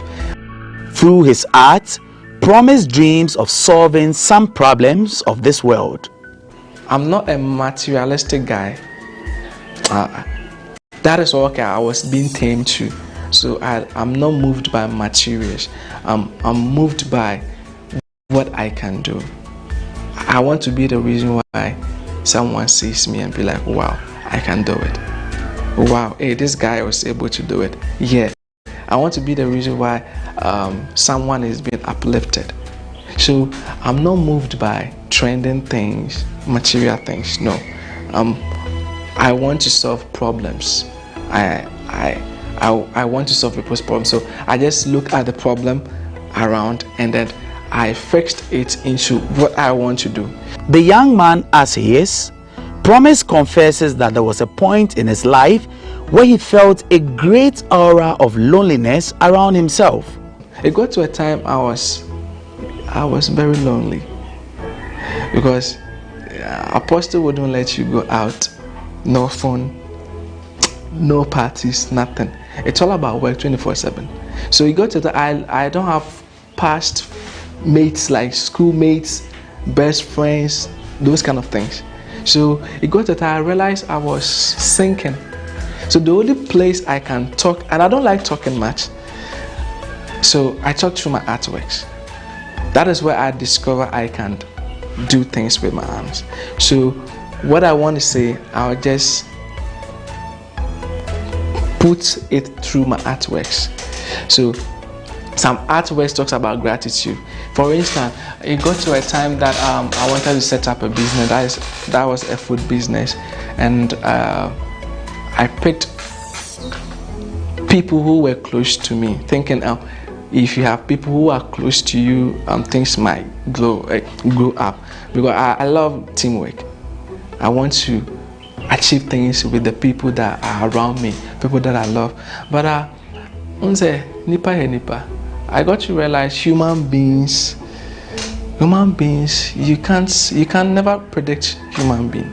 Humans, we are something else. Promise believes that being an introvert, this has helped him to master the ability of being patient, a trait that has helped him perform better at his craft. When they let me down, the grief and how I felt, I pointed into my art piece, that is gratitude. When way back when I felt like I was in poverty, when I couldn't explore, I couldn't bring out what I was meant to do, then I created the Escape from Purgatory. I printed that one into the art piece. Yeah. So when I got to understand nature, that there's life in everything, I created the other piece behind you. So that is what I used to do. Instead of me talking, voicing my feelings out, I implement into my artwork so that it will inspire other people. Like, yeah, when it comes, what piece, then I'll tell you the story or the message behind that kind of thing. So that is how most things happen to be. In everything, there are two sides. So in some way, it has affected my life in a bad way, a little, because since I'm kind of more reserved, when times come where I need to express myself, like I need to open up, because I believe in the kind of education I believe is what we having right now. At the end of the day, I learn something, you also learn something. So practically, if I'm able to open up, basically I'm going to learn something out of what we are going to share. But since I'm more reserved, I most of the time keep mute and observe things. But the best part for me being in that state, I have the power to observe things and then get to know things very well. The best lesson he has learned from studying under the great Apostle Safo is the one about being truthful. Talking about Apostle, I've learned so much from him, because there's this thing it talks about when it comes to work. He will be like, "Oh, first job, pisca." So whatever you're doing, make sure you do it to your maximum point, because the first work is not for income. That is what for short, he will be like, let your work talk for you, don't do the talking. So whatever if you really want to do it, just work your ass off, try and then get to the very last bottom of it, so that your work can talk for you. So what has been your most challenging thing in life? That was my next question to him. Most challenging, there are a lot though. Ups and downs in life. I do meet challenges. Like, okay, let's say You see, since I was being tamed from the outside world, even though I'm in Ghana, I always say here is not Ghana, because the kind of system here is different from outside there. So the most challenging thing is, one, I do feel like I'm behind time. I'm not able to cope with other beings outside. I'm talking about other people outside.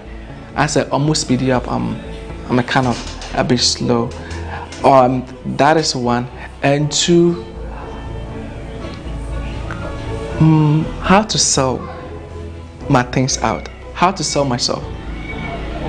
I always want my work to talk for me, rather than me selling myself like, yo, I can do this, I can do that, I can do this. And the third, the most challenging is, even though I'm living with money, it's hard for you to get the money. I don't know if you are getting me. Even though I know if I go to that, I want to do this, then I'm going to get it. You will not get it that simple compared to other people who might get it simple, because he wants you to pass through the hell to get, so that when you get it, you will know how to value what you have right now. Regrets? Let's hear what he has to say. I love what I do, and I love who I've become.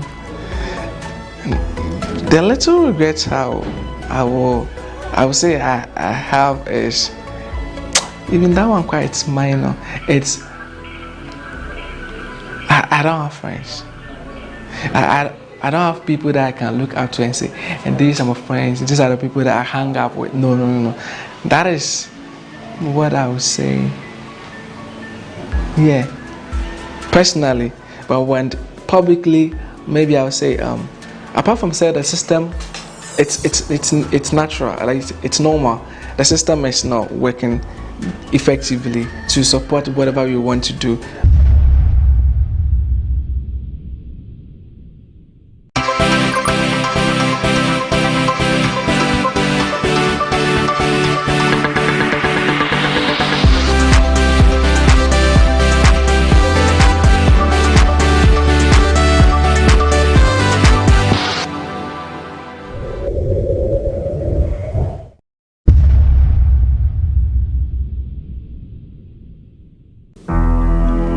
On display in Promise's little studio are a number of art pieces with many depths, but he breaks them down for us.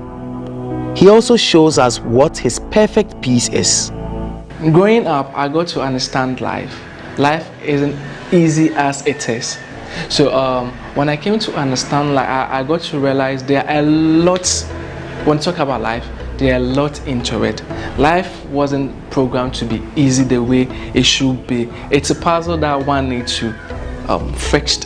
I'm talking about your soul script, the purpose. If you're able to fish out the purpose of you, the reason why you are on this earth. So most of my art pieces here are based on life philosophy and life itself.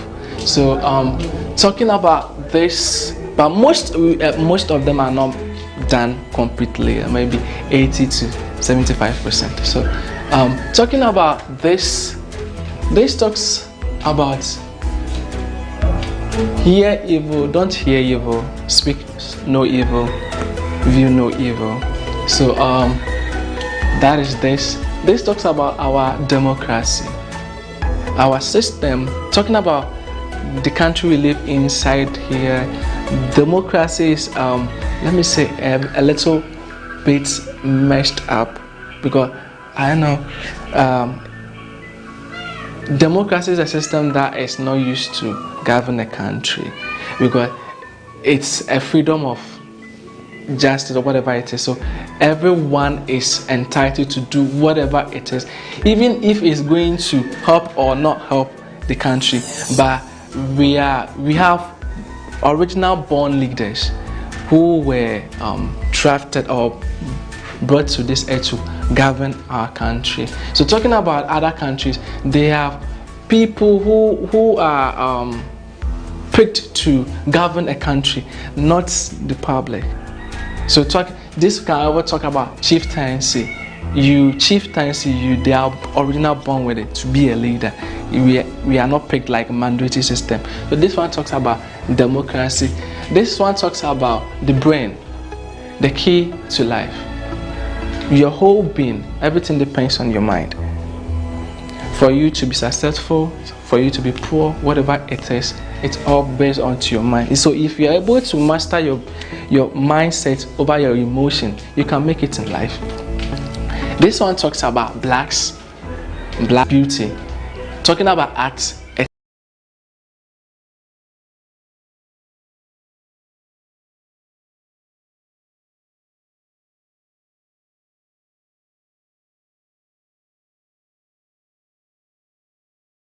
We blacks, the way we talk, the way our culture, our food, our dress, everything. So black is golden. This one talks about a philosophy in life, the struggle in life. You can see the hand is penetrating through the rocks.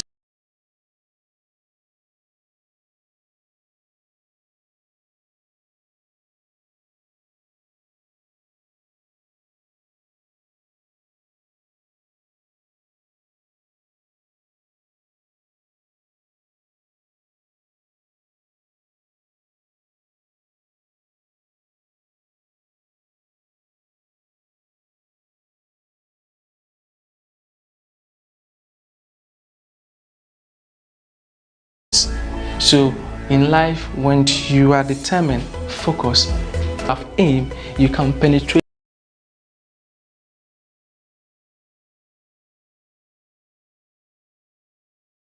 through any struggle in life. So you can see the blood rectifying whatever it is. This one talks about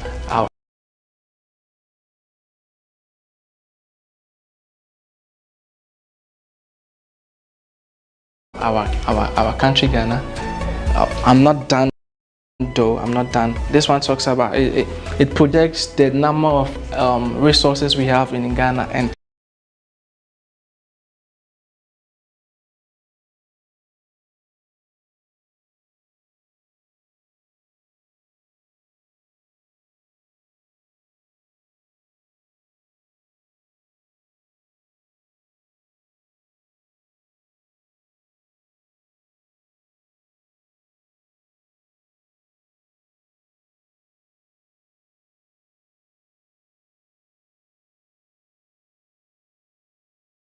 whilst, and the second one here talks about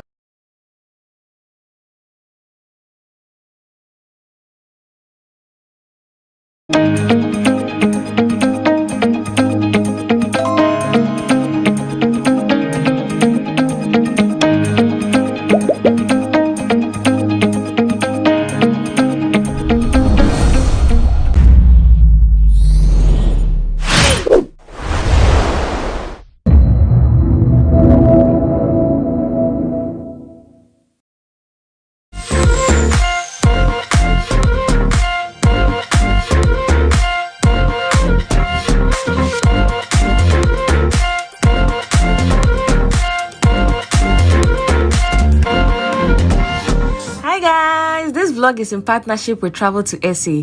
If you're a cultural person, a party person, an adventurous person, South Africa got you covered. Have you considered SA as your next travel destination? I strongly encourage you to book your next trip to SA with the link in my description box. Add South Africa to your bucket list and thank me later. Bye guys. Hi guys, we are back again, Charlie. So in this vlog, we are going to be exploring some restaurants here in Accra. I'm currently here with my friends. Hello, Abigail. Hey. Hello, Loretta and Bumi. So we just closed from church. Yeah, we just closed from church and we decided to take Loretta. Her birthday was last week and we decided to go have some brunch here. So we're currently here at Golden Tulip Hotel. I've been here several times, but I haven't been here for their brunch. So today you guys are coming along for brunch, and yeah, so let's go.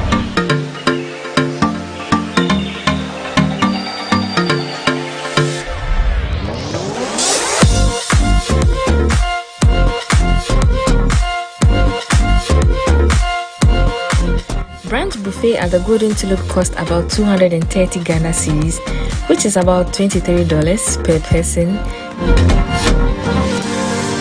were served with welcome grape juice. So guys, this is how I look.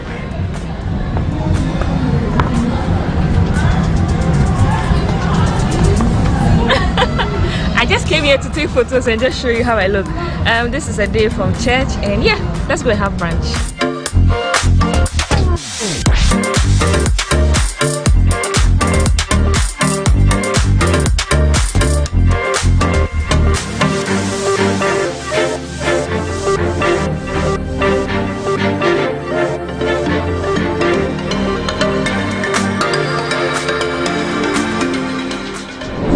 We're gonna get some rice.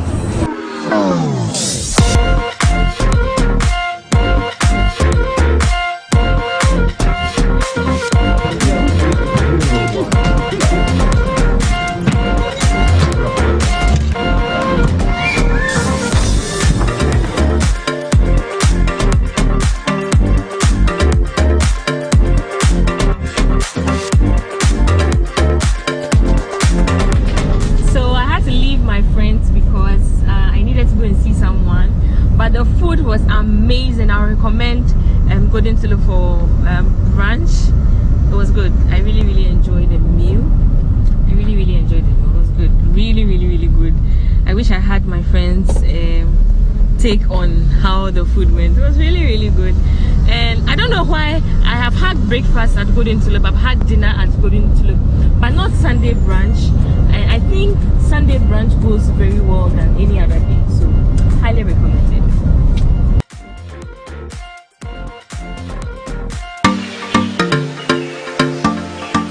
Telande is located at Laboni, a perfect place for hangout and to enjoy live band.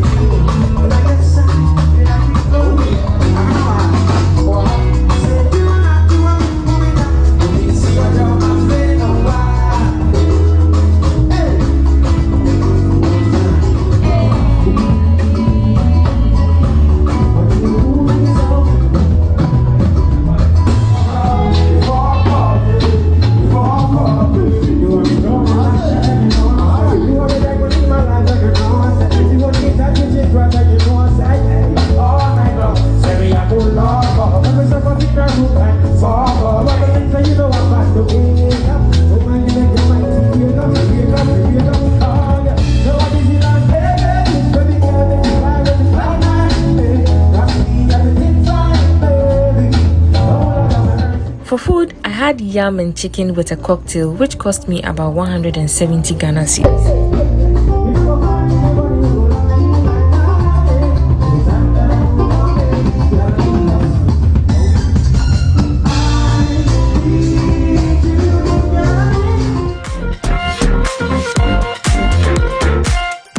Yeah, so we're currently here at Mass, and yeah, hi Nadia. Hi. So I really like the entrance, it's beautiful.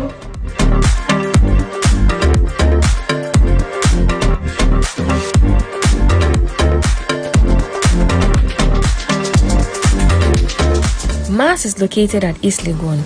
The interior of this place is really pretty, and the food and drinks cost us about 643 Ghana cedis for 2 people.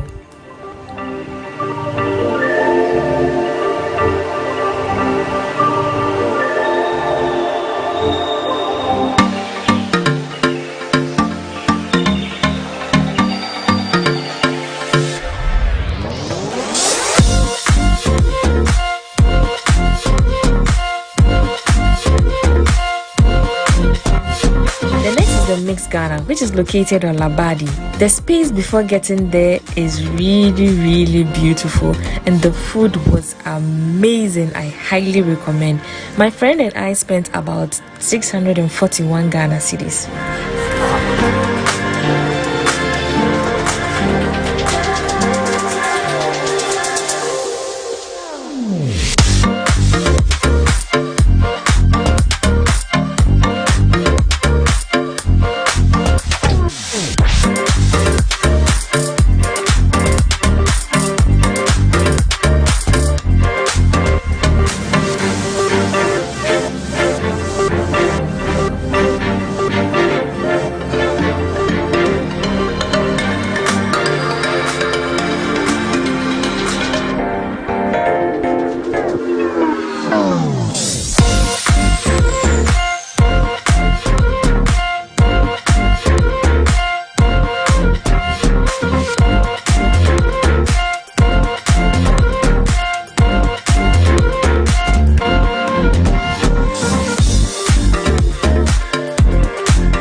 Last restaurant is called Laboracha, which is located at Laboni.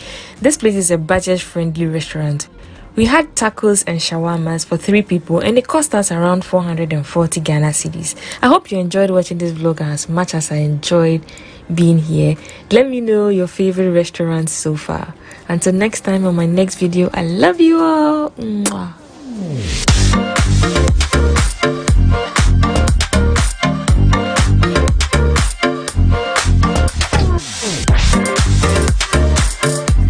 So guys, this brings us to the end of this video. I know it's getting dark.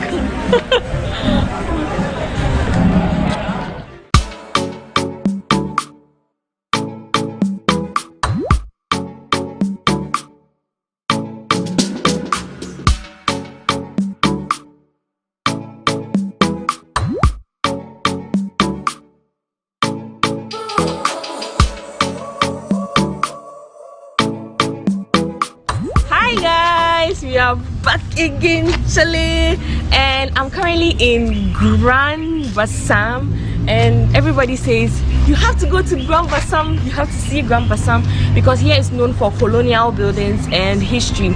I'm super excited. I'm currently here at Musi National du Costume, which is one of the places you must see here in Côte d'Ivoire, here in Grand Bassam. I'm super excited. Today is going to be like a tour. I have like 24 hours, no, less than 24 hours because I already slept for 8 hours. So I have less than 6 hours to explore this town before leaving back to Abidjan. And of course, you are coming along. So let's see what's in here. I'm super excited. You guys are coming along. Let's go. Let's see what they have.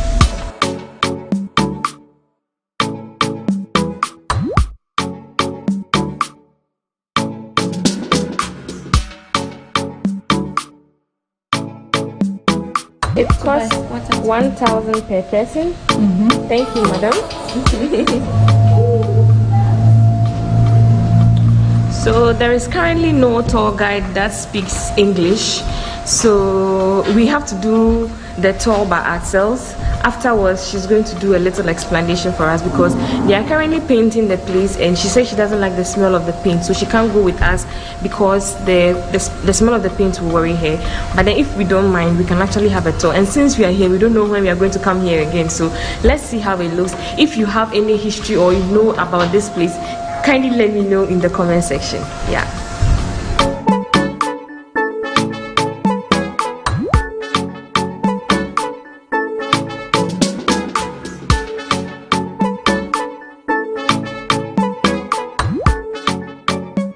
The Musi National du Costume was built at a palace in 1892 by the colonial rulers at the time.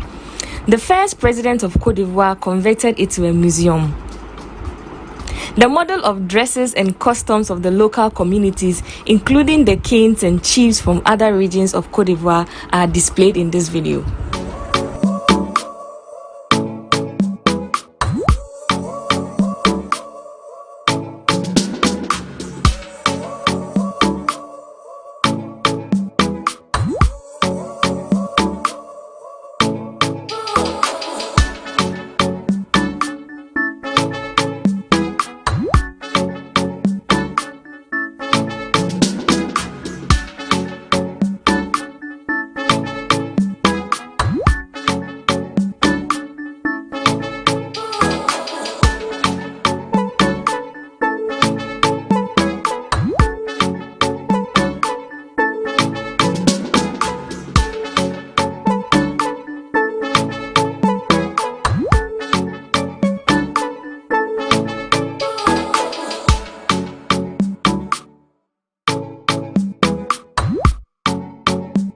Let's see what they have upstairs. Oh, I see some Ghana kente ahead of me.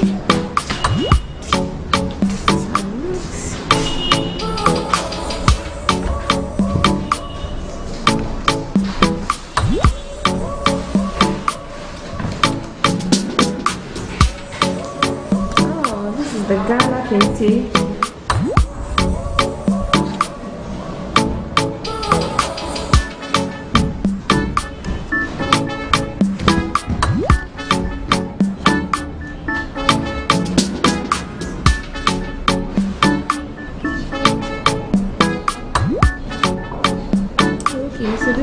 habitat of the traditional museum, I think.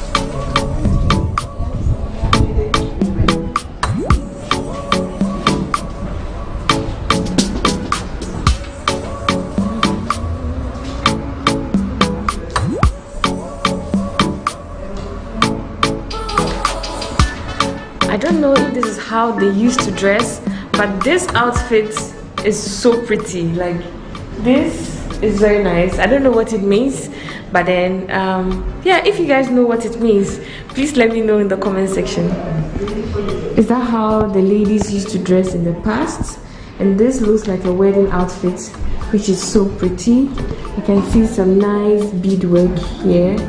Oh, I'm sure we are not supposed to touch because there is no tour guide for us. Look at the outfits, like a wedding gown.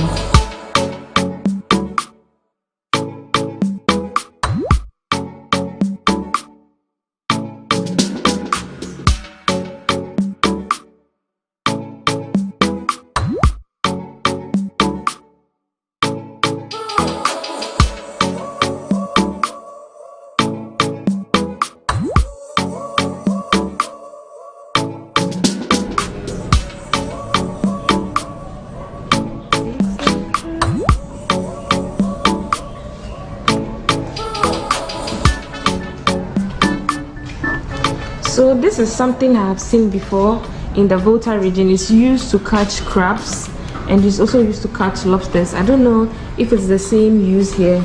If you know, let me know in the comment section. Yeah, this I have seen before. It's a trap. It's actually a trap to catch crabs. And this, I like how they represented everything in how it was represented back in the 80s.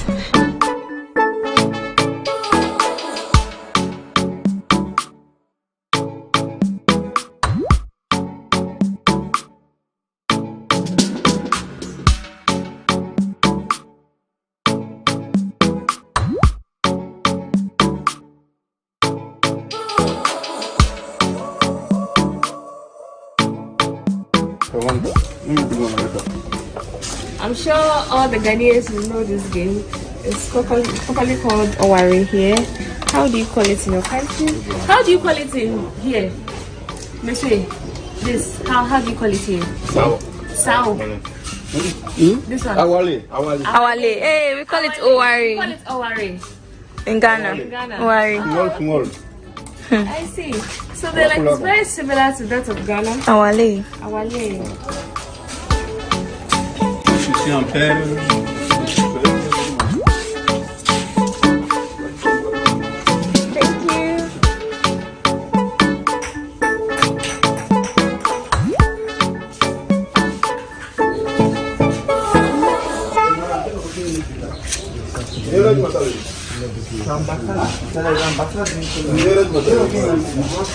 Oh, these are so beautiful. This facile. They like this. Oh, the two of us. Yeah. So from the museum, we are going to Maison Ganame, which is also another historical site you must see when you are here at the Grand Bassam. So it's not too far. We picked a loading taxi. There were other people in the car. They just alighted. It's left with Millie and I. Then we get to the place. It's not too far. So yeah, let's see how it goes. I'm super excited. I get to explore Grand Bassam, like the popular Grand Bassam. When you come to Côte d'Ivoire, make it a point to visit this place too. Get to know their history. If you speak French, it's a plus. If you don't, you're just going to be like me.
It's quite an abandoned place, so I guess we have to do the tour ourselves. So this is how it looks like.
So it's quite an abandoned place, but then since it's one of the most historical places here, it's a must to see when you come. Yeah. This is very scary. Like you're so close everywhere. This is the building from this side. And yeah, this is how it looks like from here.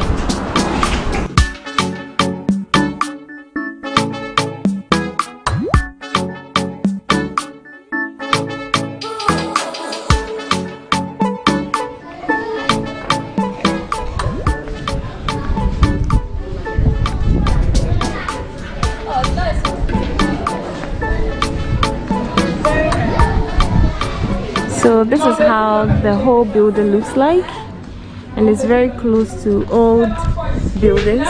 So we're here to take some pictures. Hi Lily! Hello! Yeah, if you want to see the beauty of Millie, please go to her Instagram. Yeah, at Miliomo, MLIWOMORRR. So yeah, we're here to take some pictures. Let me just fly the drone for you to see how it looks like from the top. Then we are going to leave here to our next destination.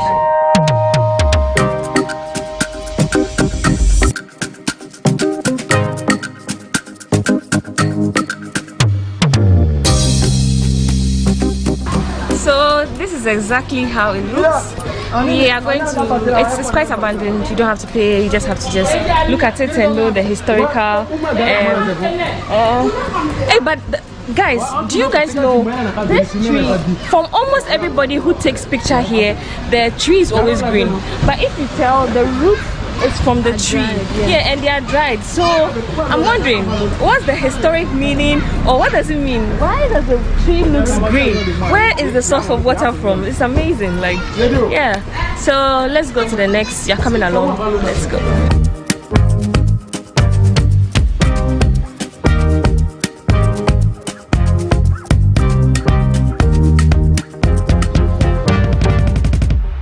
To Cote d'Ivoire, we've been enjoying orange,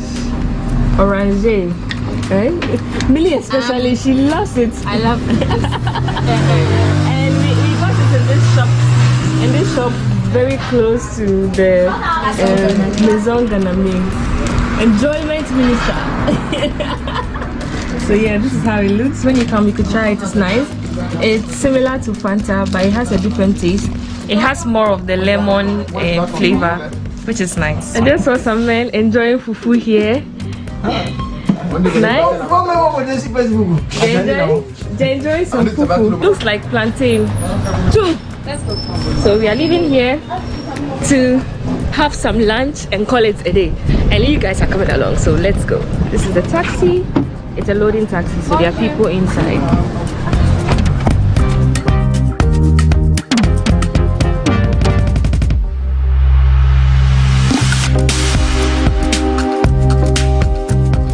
We are finally come to have lunch at Coco Girl.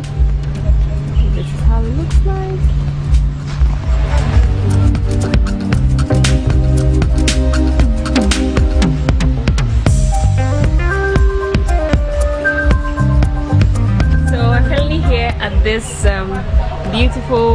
restaurant recommended by CC. CC's on Instagram.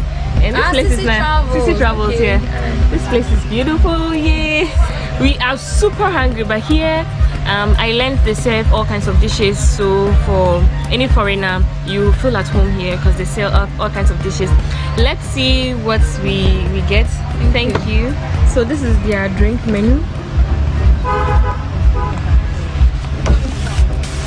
And then this is their food menu. They have burgers. It's called Coco Grill. Poulet, poisson and yam. What is yam? Yam and aloko, plantain, yam. That's what you're ordering. Rice, yeah, rice. They don't have rice, so poisson, poulet, aloko. And then she's having aloko and I'm having yam chips. Yam chips together. We eat it together, yeah. So yeah. Chicken poulet, poisson, aloko. So far so good. Our French is going well. If you've been following my Côte d'Ivoire video so far, you realize that since I came and now I've been doing amazing. If you haven't, please go back and watch my videos. While here, also do well to show me some love. Subscribe, like and share. We can put it down. This is so nice. Thank you. Merci. Whoa. Interesting. I like that.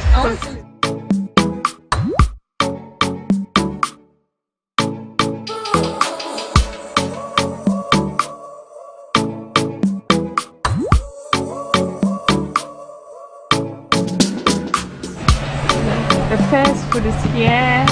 Oh, this looks good. Thank you.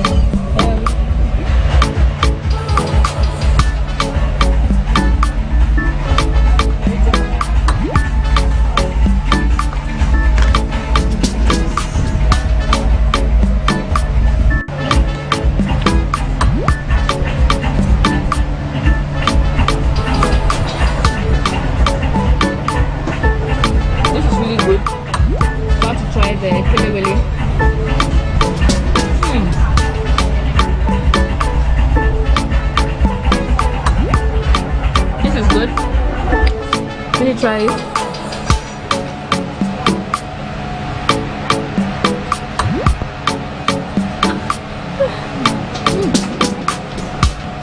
I think this is going to be our best meal.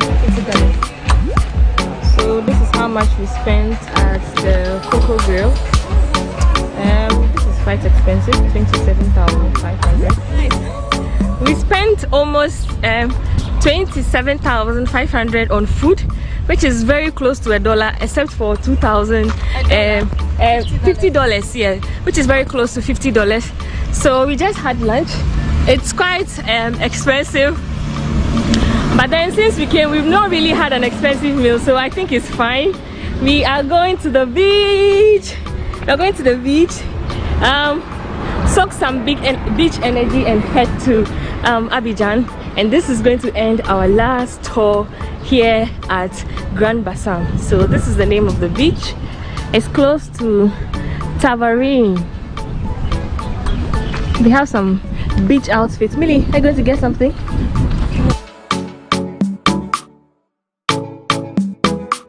The beach is way ahead.